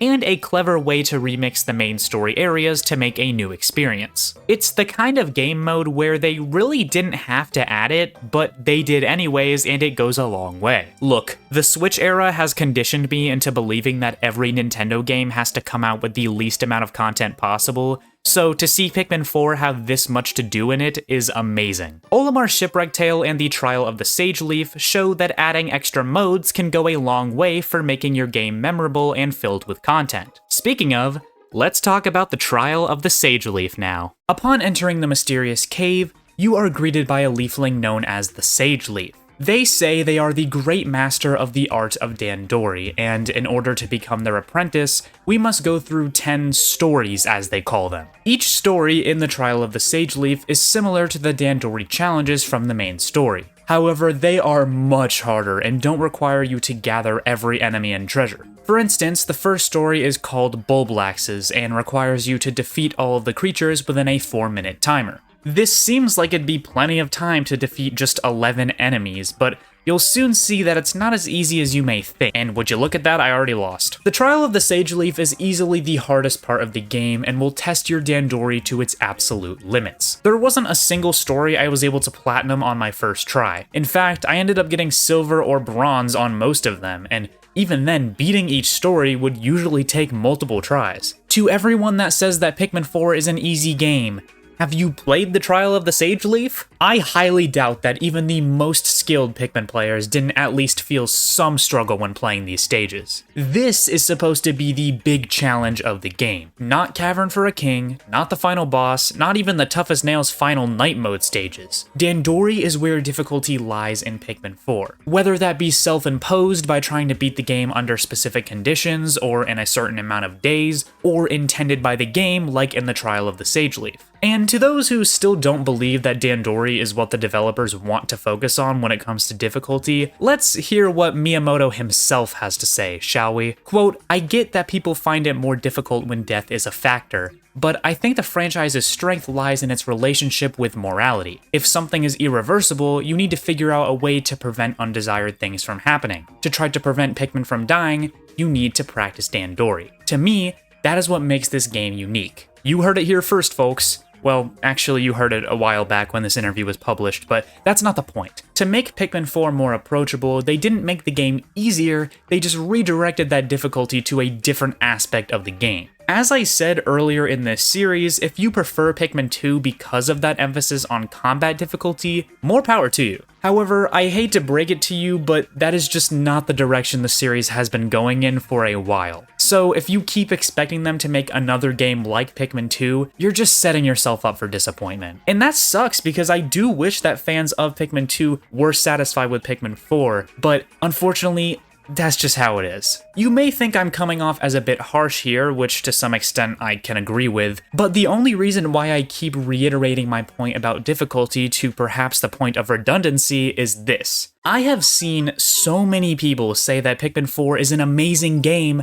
but it's the difficulty that ruins it for them, or is the one thing holding them back from loving it and considering it their favorite game in the series. However, that's not what the game is going for, so to expect that and then be disappointed by it is kind of on you. There are plenty of games with insanely difficult combat out there, but Pikmin wants to do something different and unique when it comes to its difficulty. And this is where I'm going to end the discussion on difficulty here for the rest of the video, because I've sort of gone on a tangent at this point, and I feel like I've been saying the same points over and over again. But yes, I am going to clarify that this whole thing is just my opinion, and you can feel however you'd like. I'm just trying to express my point of view on the whole difficulty debate in Pikmin 4. Anyways, the second story is called Snow Problem and is very similar to the Frozen Inferno Cave from Hero's Hideaway. You're only given red Pikmin and fire starters in a stage with frozen air and a ton of ice hazards and enemies. However, this time around you aren't given any ice Pikmin to help you. To win, you have to reach the Sage Leaf by building this clay mound using raw materials you find throughout the stage. Having to gather raw materials and build something before the time runs out is a kind of objective we haven't seen before, so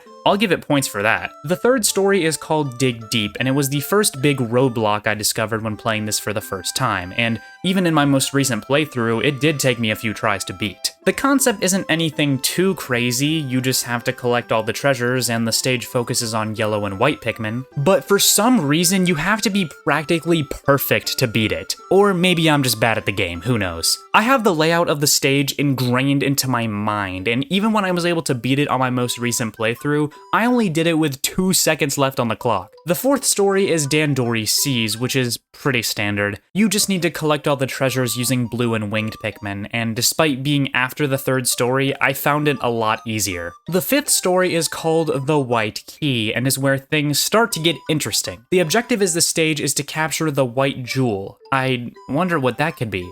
Is that the white onion? This is awesome! For the first time in the Pikmin series, the white and purple Pikmin are finally getting their own onions. This is the big reward for completing the trials, and I could not have been more excited to see this when I first played the game. Before you can get the onion out though, you need to gather all of the treasure and then the gate will open. This is also our first time seeing a mammoth snoot whacker, which is just a larger version of the miniature snoot whacker that's much more of a boss enemy. Before the stage can end though, you do need to bring the onion back to the ship. Using the winged Pikmin here is highly recommended since they're able to take shortcuts instead of going through the long winding path. The 6th story is called Gimmick Gambit and requires you to use fans, switches, bounce pads, conveyor belts, and gates to reach the sage leaf at the end. It's pretty fun and serves as a nice change of pace from treasure collecting. You also have to use a bomb rock that's on the back of a fiery Dweevil to break this crystal wall, which I found to be a genius use of the mechanic. The 7th story, One Fell Jump, is the shortest but simultaneously one of, if not the hardest of the trials. You're given 5 purple Pikmin and have to defeat 100 small enemies using their impact damage in 1 minute or less. This took me so many attempts to beat, but it didn't really feel that bad because of how quick each attempt is. It's all about practicing and getting the timing down, since even though you're given 5 purples and each of them can knock out a few enemies in one stomp, because of how many creatures there are, a few purples are bound to get eaten. This was by far the most satisfying stage to beat, and it might even be my favorite of all the trials. It's a creative use of purples and shows that even stages focused on combat can be hard if Dandori is involved. The 8th story is Crowded Kitchen and focuses on collecting various fruit and vegetable treasures with purple and white Pikmin. You use the whites to get rid of the poison treasures and transport the golden nuggets, and use the purples to carry the heavy fruits. It's simple but still pretty fun and decently difficult. The 9th story is Turf Turmoil and has you defeat 6 enemies that play into the rock and purple Pikmin's abilities. The Emperor Bullblacks, Mama Sheargrubs, and Porquillin are perfect to beat with rock Pikmin since they're immune to crushing. The purple Pikmin's impact damage and boosted attack are great against the burrowing Snagret, and the extra carrying strength of the purples makes it easier to deal with the Foolix. All in all, it's a pretty good stage. But the fact that I was able to beat the second to last stage on my first try with almost a minute to spare,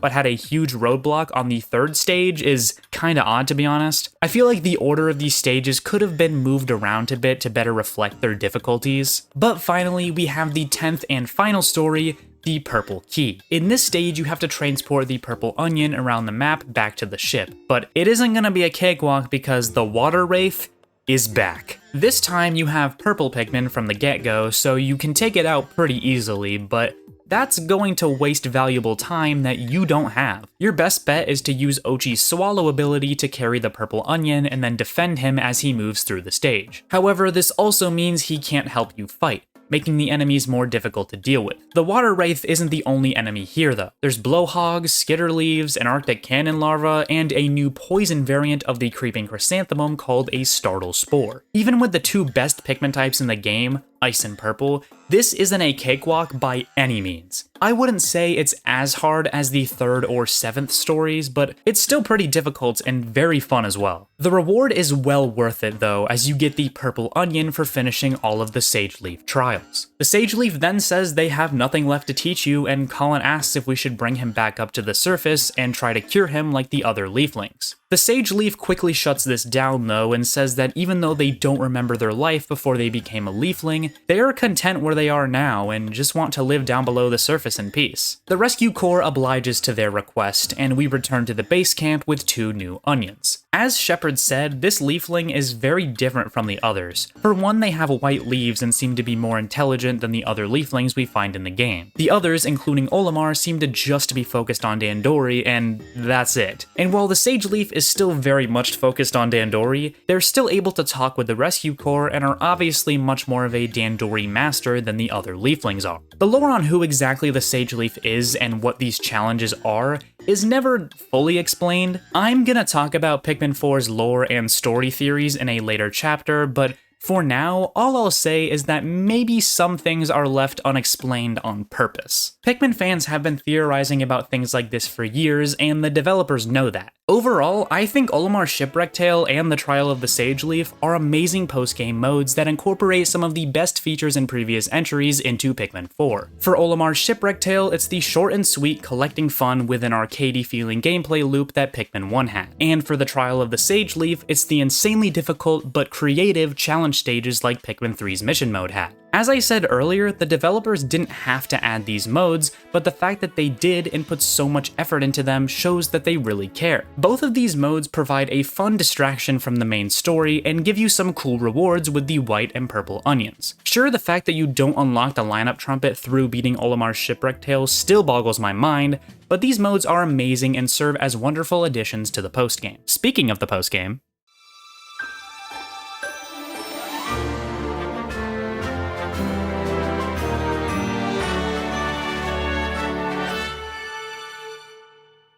we're here. It's finally time to talk about the final two areas of the game, Giant's Hearth and Primordial Thicket. The first area unlocked after completing the main story is Giant's Hearth, which takes place in a camping site. There's a tent in the background, a fire pit, and lawn chairs that can be seen throughout. Upon landing at the Line of Logs base, you see Louie and Moss, who are holding one of the castaways from Kopai that the rescue team mentioned earlier. They run off, so your goal is to find them and rescue the Kopite. Compared to the main story, the objectives in the post-game are pretty linear. However, you aren't required to immediately go to those objectives. This area recommends red, blue, and rock Pikmin. Fire starters are a big part of the area as there are dried plants all over the place. This is the best use of red Pikmin this late in the game, which is cool to see, I guess. There's also some bull bears patrolling the area that aren't difficult to deal with, but are still cool to see. Going behind the starting base, there are some water treasures and enemies you can find.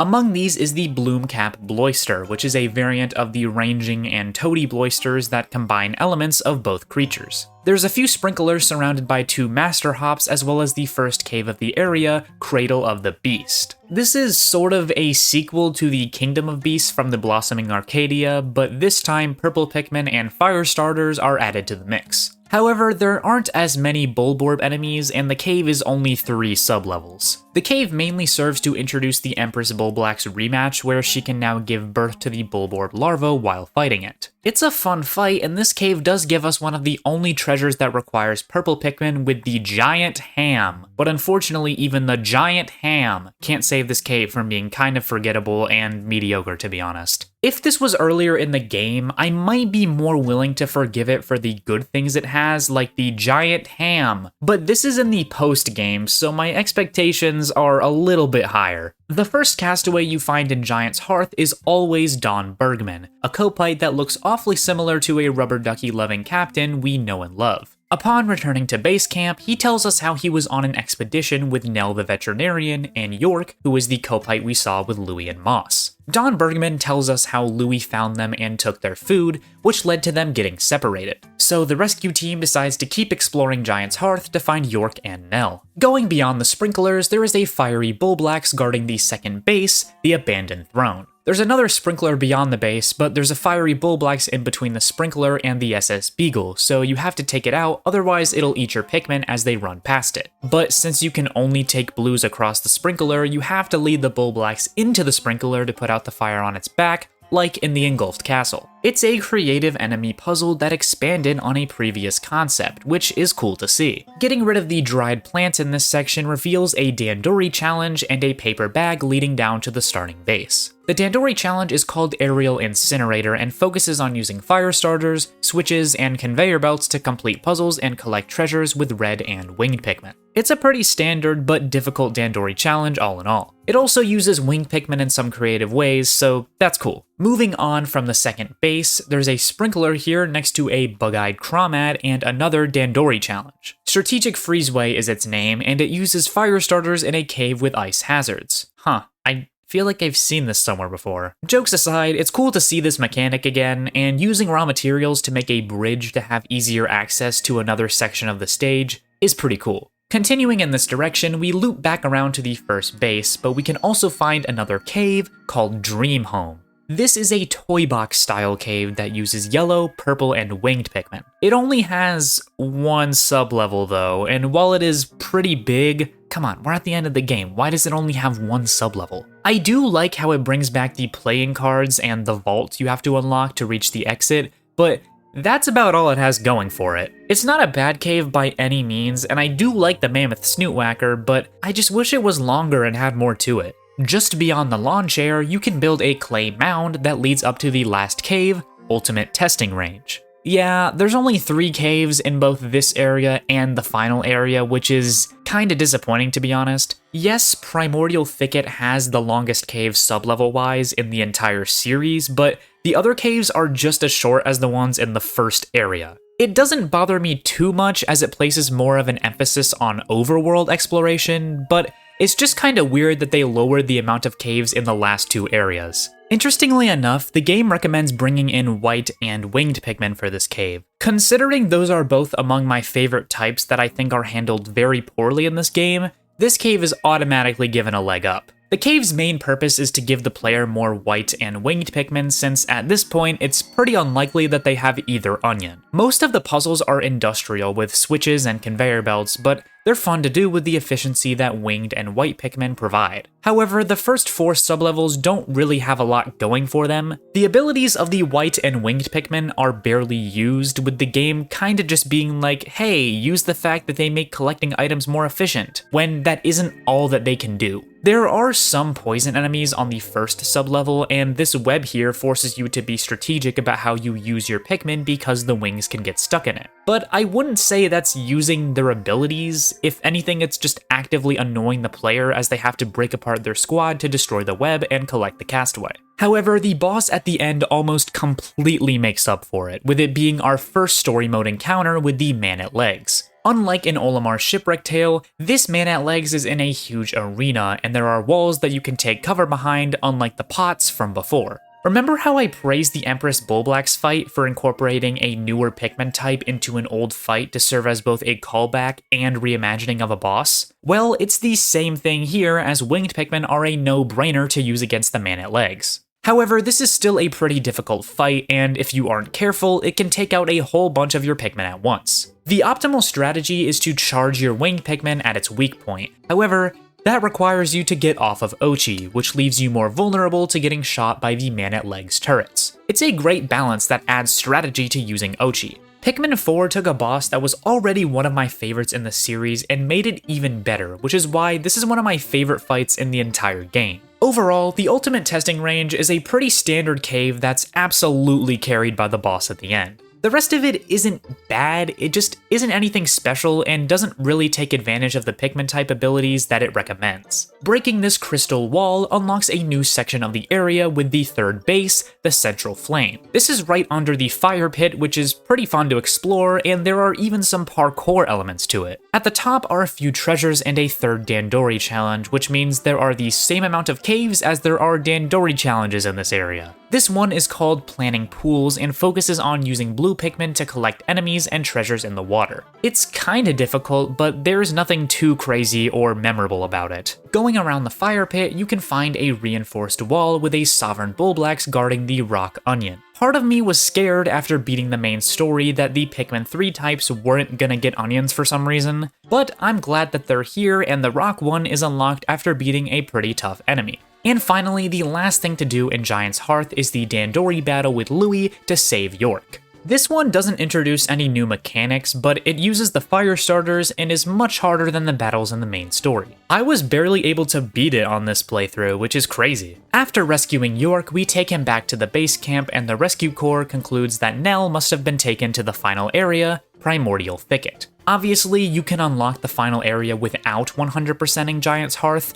I just chose to do the Dandori battle last. And that's it for Giant's Hearth. Overall, I'm kind of mixed on this area to be honest. While I do like the environment above the surface and there are some cool puzzles with these sprinklers and fire starters, the caves are pretty mid in my opinion. Ultimate testing range is the only one I would consider to be above average, and even then it's heavily carried by having one of my favorite boss fights in the game. The Dandori challenges and the Dandori battle are pretty difficult though, which I very much appreciated. For me, Giant's Hearth is the most mixed bag of an area in this game, but there are definitely things I do like about it. And now, it's time to talk about the final area of Pikmin 4, the Primordial Thicket.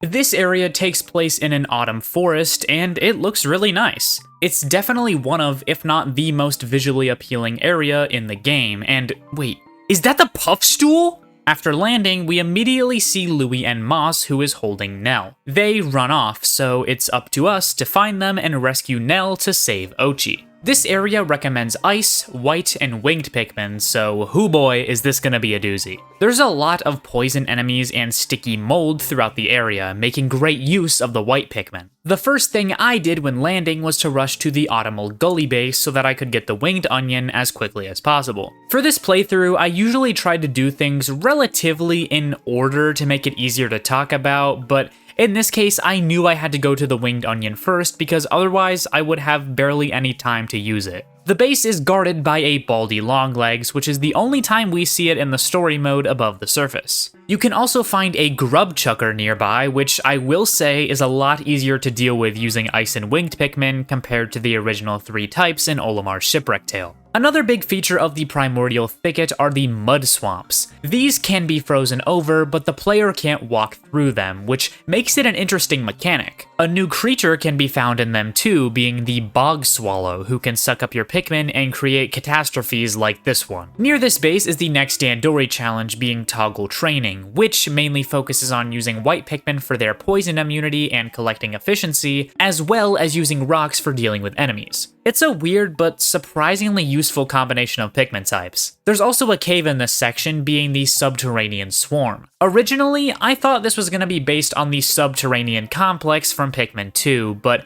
considering the man at legs was already in a completely different cave, I guess there's not really a correlation. This cave recommends rock and winged Pikmin, which was cool to see as it's the only part of the game where both types from Pikmin 3 are recommended at once. You can also find white and purple candy pop buds to grow their numbers if you don't have those onions yet. You can find sticky mold everywhere throughout the sub-levels, and there's a ton of insect enemies playing into the swarm name. There's a horned cannon beetle on the 3rd sub-level that drops an SNES mouse, which is a cool reference. And the boss at the end is just a Sovereign Bulblax. I guess it's a bit different because in a cave, its jumps will make rocks fall from the ceiling, but it's still a little lame that one of the final caves in the game just has a Sovereign Bulblax as the boss. The cave overall is pretty good though. Wings and whites are in it, so I appreciate that, and while the sublevels do kinda blend together, they're still pretty fun. Using white Pikmin to destroy this poison and push this box allows you to access another Dandori challenge and the last onion of the game,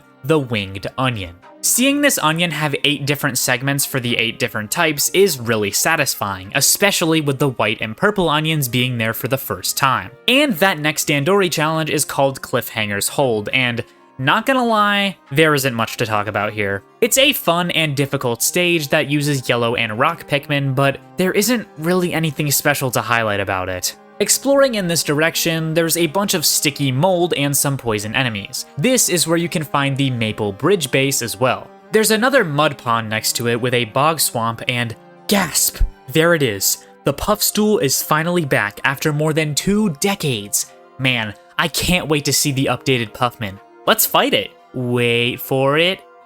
Wait for it. Huh? No Puffmin? You know, on second thought, I take back everything I said in this video. This is a 0 out of 10 game. Jokes aside, while it does suck that the Puffmin don't return, it does make a lot of sense. In the first game, all of the Pikmin had the same body type, so it was easy to just use the same Puffmin model for all of them. But all of the types added since the first game have different body shapes and types, so it would be a lot harder to make and code Puffmin models for all of them. And considering there's only one Puffstool in the game and the control hazard, as it's called, is only used by it and the Groovy Longlegs, I'm willing to let it slide. There is evidence in the code that Puffmin were planned for the game at some point, but were ultimately scrapped, most likely for the amount of work it would have taken to implement something for a very small part of the game. Building this wall leads to one of the coolest treasures in the game, the Golden Vaulting Table. This treasure requires the weight of 1,000 Pikmin, meaning, yep, you need 100 purples to carry it. This is just like the Doomsday apparatus from Pikmin 2, but in this case, it's a lot less annoying because of the purple onion. Now, you don't have to grind purple Pikmin in caves and can instead grow them just like any other Pikmin.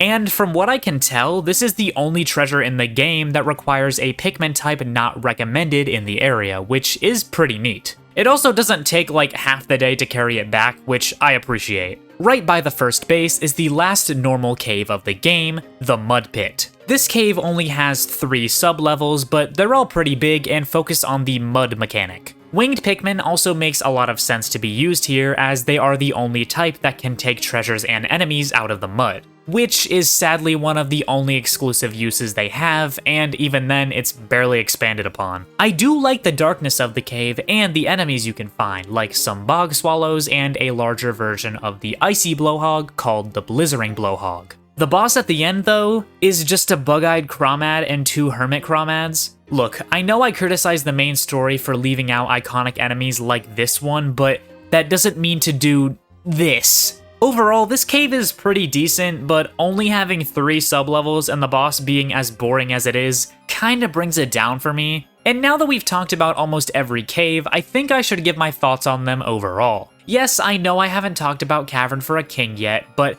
that cave is so different from the others and is like the best one by far, so that'll be its own discussion. Overall, I think the caves in Pikmin 4 are pretty good and have a lot to offer. They don't serve to just inflate the playtime like it sometimes feels in Pikmin 2, which makes the game feel more refreshing as you still spend a lot of time exploring above the surface. And a lot of this comes down to the caves being shorter and having actual level design on every floor. Caves like the Engulfed Castle, Kingdom of Beasts, and Frozen Inferno are some of my favorites in the entire series, but I've seen a lot of people say that the caves in Pikmin 4 aren't as memorable as the Pikmin 2 ones. Of course they're not going to be as memorable, they aren't like 3/4 of the playtime anymore. To some extent, I do get where people are coming from though. The caves in the post-game are pretty boring and don't introduce that many cool new or returning bosses other than the man at legs. But I don't think this should take away from the fact that the caves in the Blossoming Arcadia, Serene Shores, and Hero's Hideaway are all really good. The caves in the post-game feel more like you're going through the motions rather than battling fun bosses and solving creative puzzles. I might be willing to forgive these caves if they were in the first 2 or 3 areas, but no.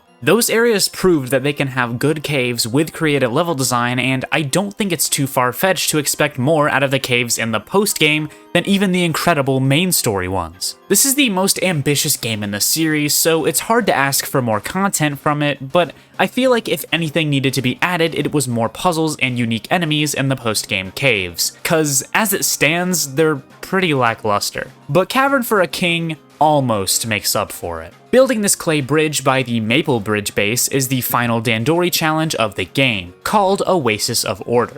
This looks pretty familiar. It's still fun though, and the focus on poison enemies and efficiency with white and winged Pikmin was appreciated. And that's it for Dandori challenges. Overall, I think these stages had some of the best moments in the game, especially if you count the levels in the Trial of the Sage Leaf. But even if you don't, I still think they're great and provide a nice change of pace from the traditional combat and collecting. It's a great arcadey mode, and it's fun to go for the platinum medals, especially on the later ones. However, I just think there's not as many unique or new mechanics added in these Dandori challenges that make them not really stand out individually. Overall, I loved all of the levels, but looking at each one of them individually, none of them are super memorable or stand out. And that leads us to the final Dandori battle, aptly named Final Battle. I really like this battle as it's pretty difficult and uses the winged Pikmin. Honestly though, I'm glad there's only one Dandori battle per area because while they are fun, they could get old really quick and they don't overstay their welcome this way. After beating Louie, he runs off and you rescue Nell and Moss. When you get back to the base camp, Nell and Yanni conclude that to cure Oatchi, they need cells from a non-leafified dog, which means Moss won't be able to help. Luckily, Moss had one of Louie's logs that details a giant dog and its den, which leads us to the finale of the game with the last cave, Cavern for a King. So now it's the rescue team's goal to explore the cave, find the mysterious dog, and cure Oatchi so they can go home. I think now is the best time to talk about the Primordial Thicket overall, since beating Cavern for a King will lead right into the end of the game. I think this area is great, but a little short, and that's mostly because Cavern for a King is such a big part of it. It feels like you spend way less time above the surface than any of the other areas, making it feel more like a Pikmin 2 area. However, I don't think it's that big of a deal because 1, Cavern for a King is the best cave in the game, and 2, this is the only time the game feels like this. The other caves are also not that great, which brings down the area for me. I want to love Primordial Thicket, but it feels like the shortest area in the game, and while it does have a ton of cool enemies, gives the winged and white Pikmin some love, and is my favorite area visually, I can't in good faith say it's better than something like Hero's Hideaway or the Blossoming Arcadia. It's kind of hard to complain though when this game has 6 full areas, being the most out of any Pikmin game, which I love to see. The final cave recommends you use blue, purple, and white Pikmin, but don't worry, those are not the only types available in this cave. The cave starts out strong with the first sub-level being a boss fight against a new poison variant of the Puffstool called the Toxstool. This variant is another reason why I wasn't super upset about the Puffmin not coming back, since the Puffstool got some extra love in the form of a new variant. This boss acts a bit differently though, as instead of trying to confuse and control your Pikmin, it will create more sticky mold with the poison mushrooms in it. Your best course of action is to just charge right at it, as no matter how fast you try to get rid of the mold, there will always be more. But even then, the poison enemies it spawns can mess you up and remind me of Puffmin in a way. It's a really fun fight, and it's one of my favorite variants added in this game. The second sub-level is basically just a bunch of Bulborbs, including this one that could not have been placed more comically. This is also where you get the last music box treasure. I wasn't kidding when I said it was at the very end of the game. Sub-level 3 has you fighting 3 burrowing Snagrets at once, but with a few purples and Oatchi's Rush, they aren't that hard to take down. The fourth sub-level marks the return of the Arctic Cannon Beetle, which is a common theme we'll soon start to see with Cavern for a King. However, this time it's a bit harder to deal with because before you can fight it, you have to go up this path. But it's shooting snowballs down at you, which can send you and/or your Pikmin flying all the way back to the beginning. The fifth sub-level has you fighting 3 Emperor Bulblaxes at once, which is made even harder because their roars will wake the others up, so there's no way to deal with them one at a time. Is what I would say if you couldn't just kill them almost instantly with Oatchi's Rush and a few purples, so yeah, this fight is a complete cakewalk. Sub-level 6 opens up with Littleeee existing and then immediately running deeper into the cave. This is a rest sub-level that's served to give you some honey and ice Pikmin via candy pop buds. Sub-level 7 has you fighting a blizzarding Blowhog and a large version of the fiery Blowhog called the Titan Blowhog. Sub-level 8 is a rematch against the crusted Rumpump, this time in an arena surrounded by mud. I'm glad to see this enemy again since unfortunately the only other place you can find it is in Serene Shores. The 9th sub-level is... oh my gosh, they did it! Not only is this a cool rematch, but it's made even harder by the fact that it's surrounded by water. Despite winged Pikmin not being recommended, it's still really fun and makes one of my favorite boss fights in the entire game even better. Sub-level 10 has you... oh no. This was such a treat to see in this final cave, as the only other time you get to fight it is in the night mode, and oh, the fight is already over. Yeah, against Ice and Purple Pikmin, the Smoky Prog doesn't even stand a chance. It's still fun to see it though. Alright, now we're halfway done. What does sub-level 11 have for us? Just what I needed. Other than getting a glimpse at the most devious character in all of fiction, this floor has 3 Bloomcap Bloisters you have to fight, but they can also go in and out of the water, so they're a bit more difficult to deal with. Sub-level 12 is another rest floor with some purple candy pop buds. Sub-level 13 is a rematch with the Guildmander, but this time there are a ton of poison hazards around that you have to take out first, adding more tension and strategy to the fight. And sub-level 14 is a rematch with the Horn Cannon Beetle with a few Armored Cannon Larvae assisting it. Sub-level 15 gave me extreme whiplash with the environment change, and then we see Littleeee yet again. What a little scamp. This floor has you fighting a Baldy Longlegs over water, which makes it a bit harder, but with a few purples, it's pretty easy to take out. Sub-level 16 is where things start to get crazy though. This floor has not 1, but 2 water wraiths you have to fight at once. You'll most likely already have purples, and there's a candy pop bud nearby if you don't, so they're pretty easy to take out, but still, having 2 water wraiths on 1 floor is the coolest thing ever to me. Sub-level 17 is the final rematch with the Empress Bulblax, and it's crazy. It's in an enclosed space, so it's very hard to dodge. Plus, you have the Bulborb larva getting constantly birthed and rocks falling from the sky every time it rolls around. You have to use these geysers to not get crushed by it, but you can't get too greedy when you try to attack it either, because being just a little too slow can result in you losing a huge amount of Pikmin. It's one of the hardest fights in the game with a very creative new gimmick that actually makes use of riding Oatchi in a fun way. Sub-level 18 is yet another rematch with a Sovereign Bulblax, but This time the floor below it is sandy, so it can make water puddles when it falls back down. While I do think this is a cool addition to the fight, did this really have to be the last real sub-level before the final boss? I love the Sovereign Bulblax, but it's already used so much, and I just wish another boss like the Foolix, Snowflake Fluttertail, or Groovy Longlegs got a rematch since those enemies are only seen once in the story mode. It's not a huge deal, it's just a bit annoying considering those are all completely new enemies and the Sovereign/Emperor Bulblax is in 3 different games. And also, there's a floor in this cave where you already fight 3 Emperor Bulblaxes, so did we really need this? No. But what we do need is a rest floor, which is exactly what sublevel 19 has in store for us. There's a bunch of fruit treasures to collect, and they give you candy pop buds for several different Pikmin types. This is also the only place in the game where I used my glow seeds to get my Pikmin numbers up to 100 with the glow Pikmin. Which I'm glad I did because on the final sublevel we have something huge to take on. Upon landing, you see Louie who runs into some weird bush thing.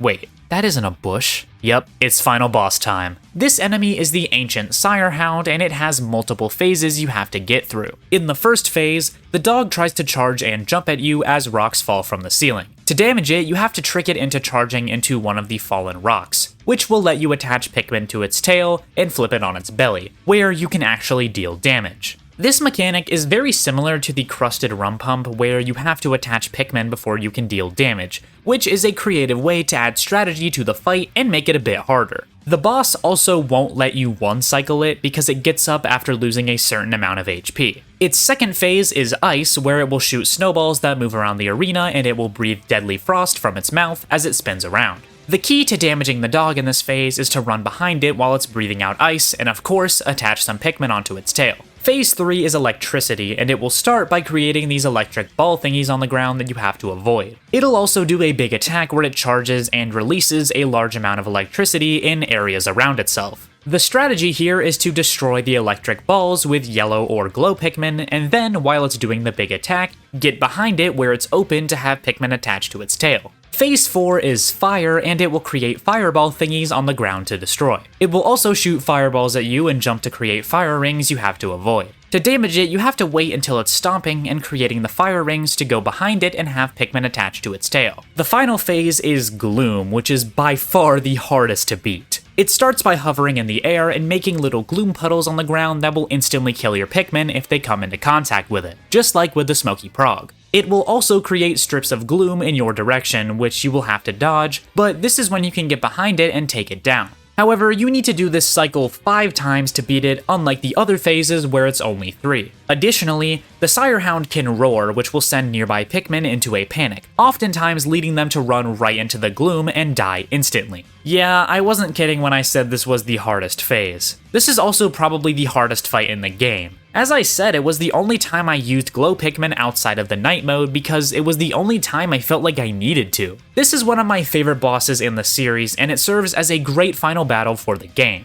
Also, Louie is just on its back the entire time, which I find hilarious. What a little scamp. Upon beating the Ancient Sire Hound, it will drop Louie and its collar and run away deeper into the cave. Not all hope for curing Oatchi is lost though, as the collar is bound to have some of the Sire Hound's cells on it, which can be used to create a medicine. The next morning, the medicine is made and Oatchi is back to normal. However, it has no effect on Moss because she was born on PNF 404, so Olimar and the crew decide it's best to leave her behind since the planet is her home. So the crew packs up their things and says goodbye to Moss and the Pikmin, with more onions appearing, implying that there's always more to explore on PNF 404 in future adventures. And that marks the end of Pikmin 4, as Olimar reflects on his time stranded on the planet and how he finally gets to go home, until his next adventure. My 100% playthrough took 44 in-game days and about 28 real-life hours to complete. However, the first time I fully completed this game, it took 50 in-game days and a little bit under 35 hours, which is probably closer to how long the game actually takes to beat your first time around. This is the longest Pikmin game by far, but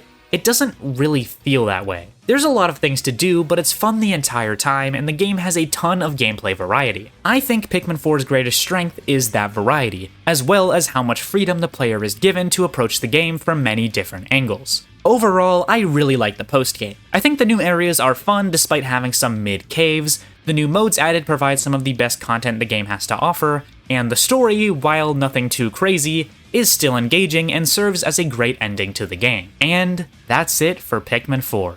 Well, not exactly.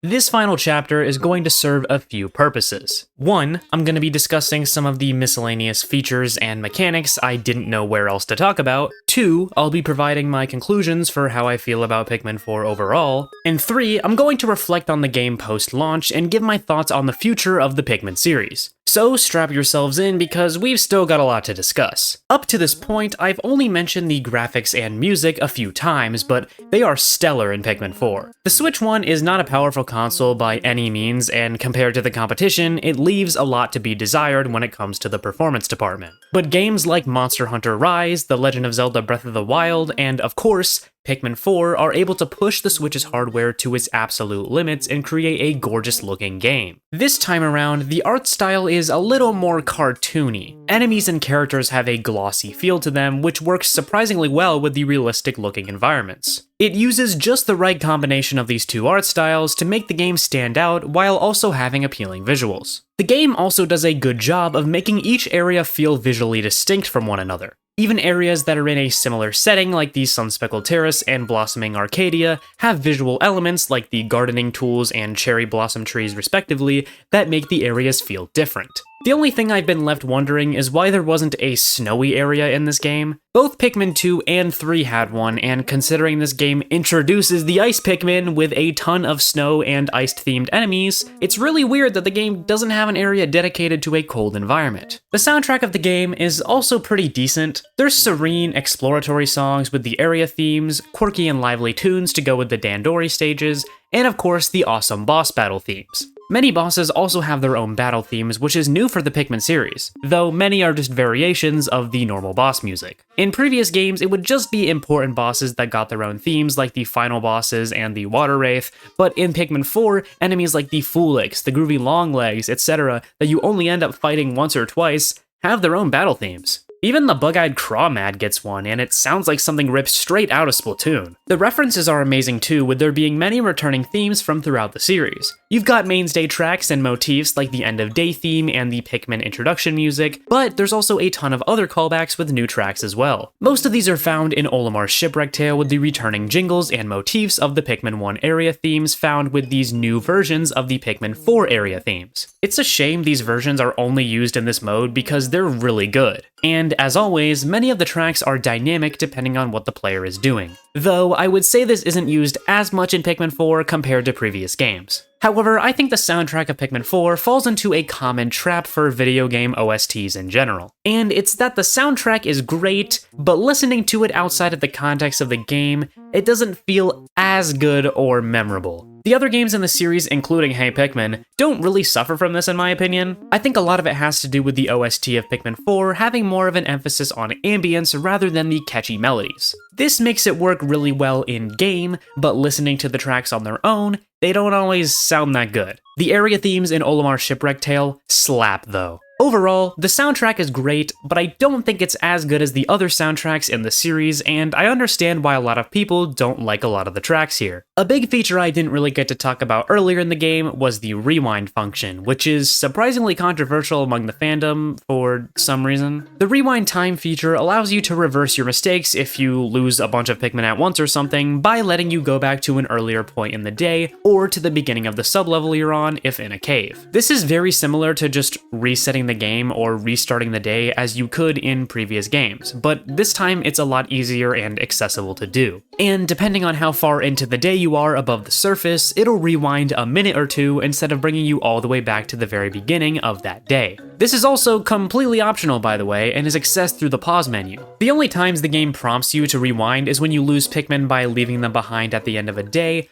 or if you get a Pikmin extinction. Despite this, I've seen a lot of people criticize this feature, and I don't really know why. It's just taking a widely used habit of resetting the game and making it an actual feature so that newer players are aware of it. I think this feature is only a net positive because it's completely optional and can make getting into the game less daunting for new players. Pikmin 3 Deluxe added full campaign co-op for the first time in the series. It was one of the biggest additions to that re-release, and many expected it to return for Pikmin 4. Unfortunately, it didn't. Sort of. The game doesn't have co-op like in Pikmin 3 Deluxe because there aren't two captains. Oatchi is sort of a second captain, but since you spend a lot of the time riding on his back, it would be pretty boring for one of the players for a good portion of the game. So it makes sense why they wouldn't have the traditional co-op mode that was seen in Pikmin 3 Deluxe. However, they do have a two-player mode similar to Mario Galaxy, where the second player is a floating cursor that can throw rocks and items and stuff, but that's it. I mean, it's better than nothing, I guess. As I said, I can see why they didn't include normal co-op, but I also understand people who are disappointed by its replacement. That's not all in terms of multiplayer though, as on the title screen there is also a separate option to do Dandori battles. This was something I was really excited about because while I didn't play them a ton, the versus modes in Pikmin 2 or 3 were really good, and for some people, Bingo Battle in Pikmin 3 was their favorite part of the game. These modes were filled with content and variety, which made them fun to play every once in a while. The Pikmin 4 Dandori battles are There aren't any additional stages outside of the ones seen in the story mode. Customization options like the amount of Pikmin, the abilities you have, etc. are tied to preset difficulty options, and you have to choose between either your character, Shepard and Colin, or Olimar and Louie. One player has to be one of the members of the Rescue Corps, and the other has to be Olimar and Louie, so for some reason you can't have battles where it's Olimar versus Louie. There are some things I do think this mode does better though, like being able to play it against the computer, being able to choose the Pikmin type you use, and turn things off like the sneak bomb and bonus finds if you want to, for some reason. However, removing Dandori battles outside of the context of the story mode really starts to show its flaws. It works great as a side mode in the main game and is great for gameplay variety, but it doesn't work well as a standalone versus mode in my opinion. And I think that's all there is to talk about with Pikmin 4. So now we can finally move on to the conclusion, and wait, I feel like I'm forgetting something big. Something that has become one of the biggest talking points surrounding Pikmin 4 before the game even released that I've alluded to throughout this video, but have not fully gone into. That's right, I'm forgetting to talk about the Louie post-game side quest. Silly me, I'm over 60 pages into the script, please help. Once you rescue Louie, he has one final quest line where you have to collect specific treasures for him to use for very wholesome reasons, I'm sure. However, it's not as simple as just collecting a creature from the overworld and bringing them back to the Onion. This is because 1, creatures above the surface don't respawn, which we've already gone over, and 2, even if they did and you brought them back to the Onion, they would just turn into more Pikmin seedlings. So you have to find these enemies in caves and bring them back to the SS Beagle. This is a fun little extra thing to do, and the scavenger hunt aspect makes it so you have to strategize the best spot where you have to find the creatures that he asked for. As I mentioned all the way back in Chapter 5, completing this quest line unlocks the Extra Hand, which is a fun little addition for the completionists out there and serves as a funny little item to end off the game. Phew, now I'm done talking about Pikmin 4. Fine, I'll talk about the story now. Throughout this series, I've been talking about the story, but I haven't been giving my actual thoughts about it. So far, it's kind of just been a summary, and that's because there isn't that much to talk about or evaluate with the story. Looking just at this game, Pikmin 4 has a very simple but serviceable story, and that's pretty much how the series has always been. Like most of Miyamoto's games, the gameplay always comes first, and Pikmin 4 is no different. The only thing I will say is that there aren't any serious stakes when it comes to Pikmin 4's plot. In the first game, Olimar would literally die if you didn't escape in 30 days. In Pikmin 2, the company Olimar works for would go bankrupt, possibly leaving him without a job or livelihood. In Pikmin 3, the Kopai crew's goal was to save their entire planet from starvation by finding a new food source. The characters all have serious motivations, and if they fail, it could lead to serious consequences. In Pikmin 4, there's no sense of urgency or importance to really anything that happens. The only time there's anything close to high stakes is when Oatchi becomes leafified and they have to stay on the planet, but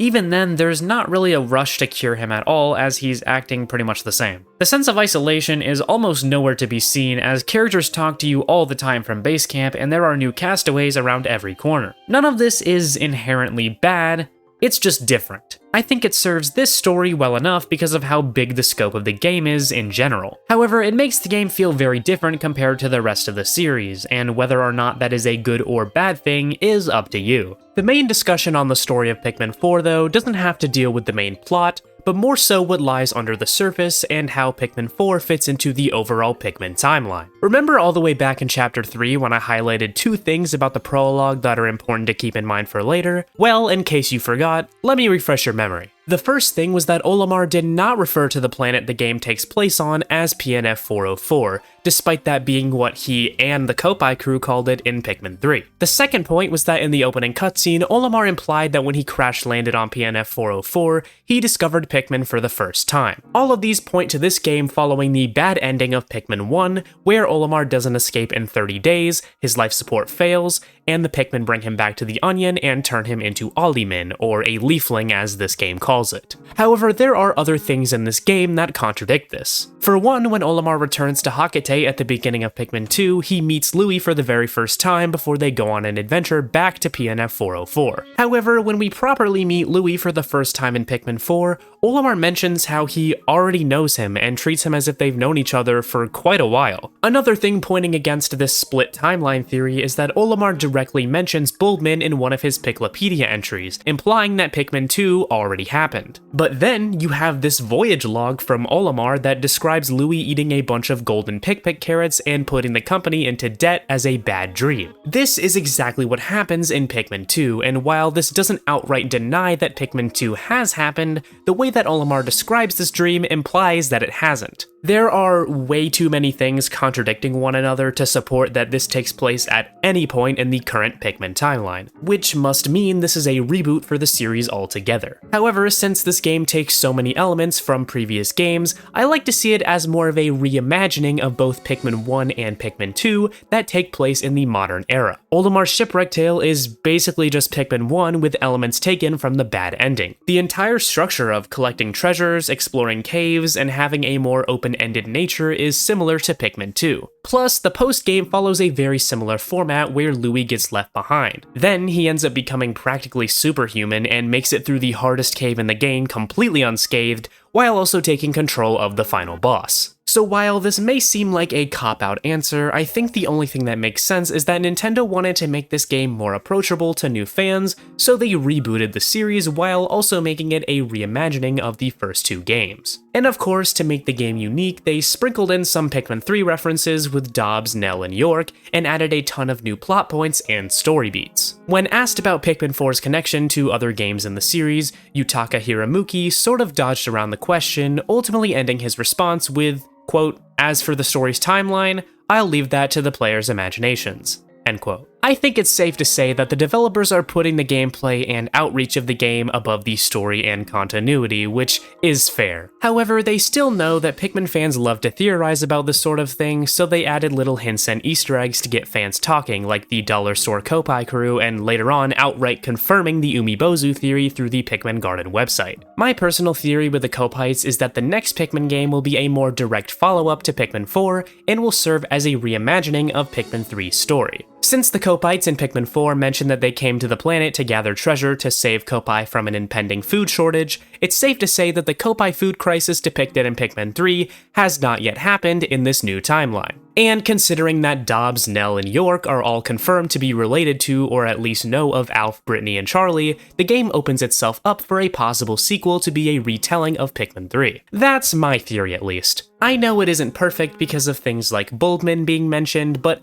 I believe that it's the most likely scenario. And while we're at it, why not discuss some more Pikmin 4 theories? This time trying to explain why this game took so long to come out. Remember, Miyamoto said the game was close to completion in 2015, so what the heck happened? Looking at the unused content of the game provides us with a lot to work with. There's a great video by Gunna Hun that goes in depth on all of the unused stuff in Pikmin 4 that I highly recommend you take a look at if this kind of thing interests you. There's a lot of cool stuff here that gives us a glimpse as to what happened to this game in development, but I'm not going to talk about all of the unused stuff because a lot of it isn't important to this conversation. There's a ton of unused audio files that include tracks from Pikmin 3, as well as a new remix of the Found an Important Item theme from Pikmin 3. Additionally, there are voice clips of both Charlie and Brittany within the files, and if you look at the internal names for Dobbs, Nell, and York, they're labeled as Alf, Brittany, and Charlie. This basically confirms that the Pikmin 3 captains were in this game at some point, and were likely in there until almost the final build of the game. But why is this? Well, here's my theory. Originally, Pikmin 4 was going to be on Wii U and directly followed the events of Pikmin 3 with the cliffhanger that game ended on. It was going to be a quick sequel that uses a lot of the same assets and characters, kind of like how Pikmin 2 was. However, around this time, Nintendo was focusing more of their efforts on developing the Nintendo Switch and making games for mobile devices. They didn't want to waste valuable resources making this late-stage Wii U game when Miyamoto and his team could be working on other games. The development of Pikmin 4 could actually have been close to completion in 2015, like Miyamoto said, but Nintendo ultimately decided to halt all development for the project and come back to it later. Then, once the Switch became the massive success that it is now,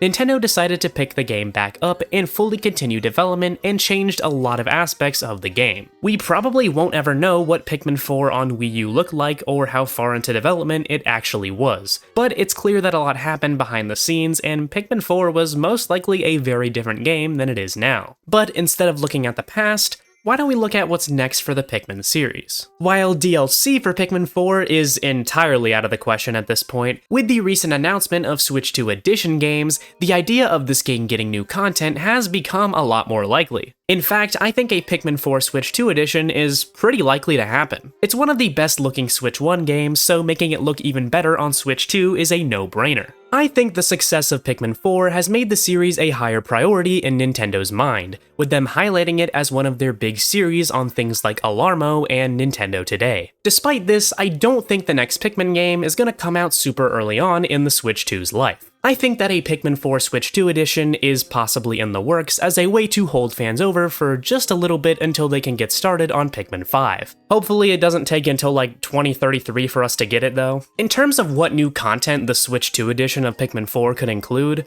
I'm not entirely sure. We haven't seen that many Switch 2 Edition games, but the one that I could see Pikmin 4 being similar to is Kirby and the Forgotten Land, with us maybe seeing a new side mode or campaign. I personally think it would be awesome to get a Sage Leaf's Shipwreck Tale mode, similar to Olimar Shipwreck Tale, that follows the events of the Sage Leaf crashing on PNF 404 and the details about how they became consumed by Dandori. No matter what happens though, it's a great time to be a Pikmin fan, and I'm excited for what the future of the series has to offer. Now that I've said pretty much everything I can say about this game, do I still think it's my favorite Switch game? Honestly, I don't know. Don't get me wrong, it's still really high up there and Pikmin 4 remains my favorite in the series, but I've started to notice a ton of flaws with the game in the almost 2 years since it's released. Through replaying the game a few times, making this video, and time just passing in general, I've become a lot more critical of this game than I once was. Pikmin 4 isn't a perfect game. There are other Switch games like Zelda Breath of the Wild and Super Mario Odyssey that are probably better games. However, Pikmin 4 is still my favorite. While I love both of those other games that I've mentioned, I could never make an almost 4-hour video essay on either of them, which I think alone speaks volumes as to how much I love Pikmin 4. To me, Pikmin 4 is the ultimate Pikmin game. It incorporates elements from all previous games and adds to it to make the most content-filled entry in the series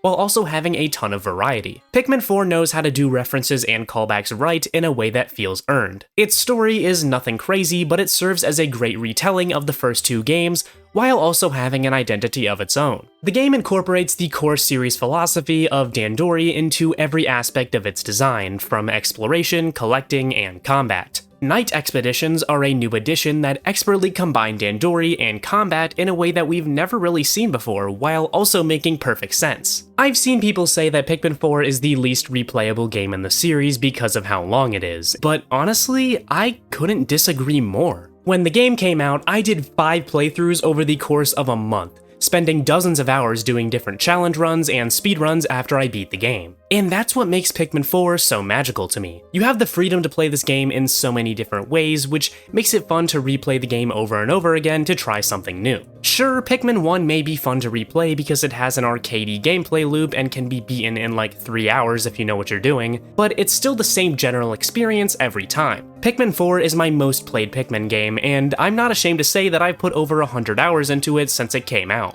And I know that I'm going to play this game over and over again for probably the rest of my life. The Pikmin series has taught me about the value of replayability. I think every game in the series is immensely replayable, which is why I love all of these games so much. But Pikmin 4 holds a special place in my heart. It doesn't just feel like the next entry in the Pikmin series, it feels like a complete celebration of it. I highly doubt that Pikmin 4 will be the last time we see these little carrot-shaped goobers, but if it is, I think this game would be a great way to end the Pikmin series. And I think that's it. I've finally said all I have to say about Pikmin 4. It feels so weird to be done with this project. Ever since I made that series retrospective, I knew that I was going to eventually cover Pikmin 4, but I had no idea what I was truly in for. This is my biggest project yet and will probably stay my biggest project for a while. I'm very proud of what I've made here, and it feels like a chapter of this channel, no, a chapter of my life, is coming to a close. I'm definitely not done talking about Pikmin though. I want to eventually remaster that old retrospective to make it something I'm actually proud of. I want to play and maybe cover some Pikmin fan games and ROM hacks, and who knows, I may even talk about Hey Pikmin eventually. Plus, I think the Pikmin series is in the best spot it's ever been, so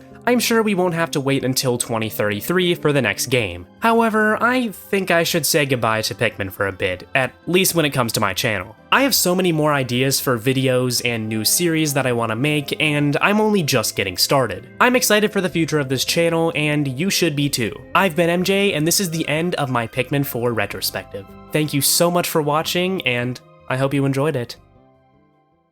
Alright, so now it's time for the unscripted part of the video where I kinda just yap about the future of the channel and kinda everything going on, so here we go. As much as I loved making this project and I'm super proud of it, I am glad that it's done and that I can move on to other things because this has kinda just taken over my YouTube for the last almost a year now, so I'm glad to be moving on. And if you're watching this on the day it comes out, you may notice that it is June 4th, 2025, which is one day before the Nintendo Switch 2 launches, which I didn't necessarily plan, but I find it very fitting that this huge project is ending on the last day of the Switch 1 being the newest Nintendo console. I don't know, it's kind of fitting. But along with the launch of this new console, I do have some plans for the future, so I'll go into them right now. So for one, if you're watching this on the day it comes out, which is probably unlikely just because of how the YouTube recommended works, tonight, I don't know what time, but tonight I will be streaming Deltarune Chapter 3 because that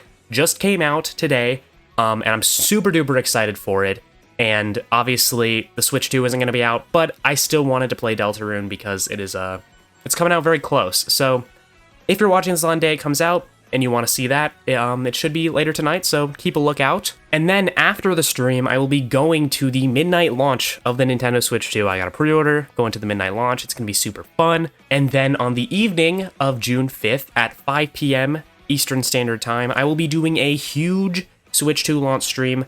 Originally, I was going to do a 24-hour stream, but then I realized that my schedule doesn't really fit for that, and also I've never done a stream nearly that long, so I'm planning on it being 12 hours, maybe a bit more if I feel like going still, but for the most part, expect a 12-hour stream. I'm going to be playing a bunch of games. I got a few Switch 2 games, but there's a lot of free stuff like the Zelda upgrades and GameCube as well. So there's a lot of stuff to play, so I'm gonna be going through that on stream. And then within the next week or so, you can expect a kind of first impressions video about the Switch 2, kind of going over my thoughts on the console overall and the games. So it should be a pretty fun time, and I plan on getting that out pretty soon after the console launches, just because of the hype, and I'll be playing it a lot, so I'll have a ton of things that I want to say. And that's pretty much it for the Switch 2 launch, but I do have some more plans for later on. My next big video, which I'm already pretty deep into the script for, is for Super Mario Odyssey. I will be making a big retrospective on that game. Not nearly as big as this one, trying to keep it around an hour or less, so a lot more reasonable, and something I can make in a lot shorter time, hopefully. But yeah, you can expect that sometime over the summer. I don't want to give any specific dates or times or anything because I usually never keep to that, but I will be working on that, as well as all of the Switch 2 hype, so look forward to that. I will give more updates in the future. And then beyond that, I have one more big video that I'd like to get out at some point over the summer, and that is a ranking of every Donkey Kong game, including Donkey Kong Bonanza when that comes out. The timing is a little bit unfortunate because I am leaving the country for a week, a day or two before the game comes out, so I won't be able to play it until I get back. But my plan is to kind of just play through the rest of the games, because I haven't actually played most of Donkey Kong's titles. I've only played one or two of them, so my plan is to kind of just play through all the games before I leave, kind of make as much of the video as I can, and then when I get back, just kind of like insert Bonanza in there once I've beaten it and everything. So you can expect that probably in like early August. That's my plan. So yeah, look forward to that as well. And same thing with Mario Odyssey. I'll give more updates in the future. So yeah, those are my plans for the next few months on the channel. It's going to be a really exciting time. I plan on posting a lot. Obviously, there may be some smaller videos that I post in between.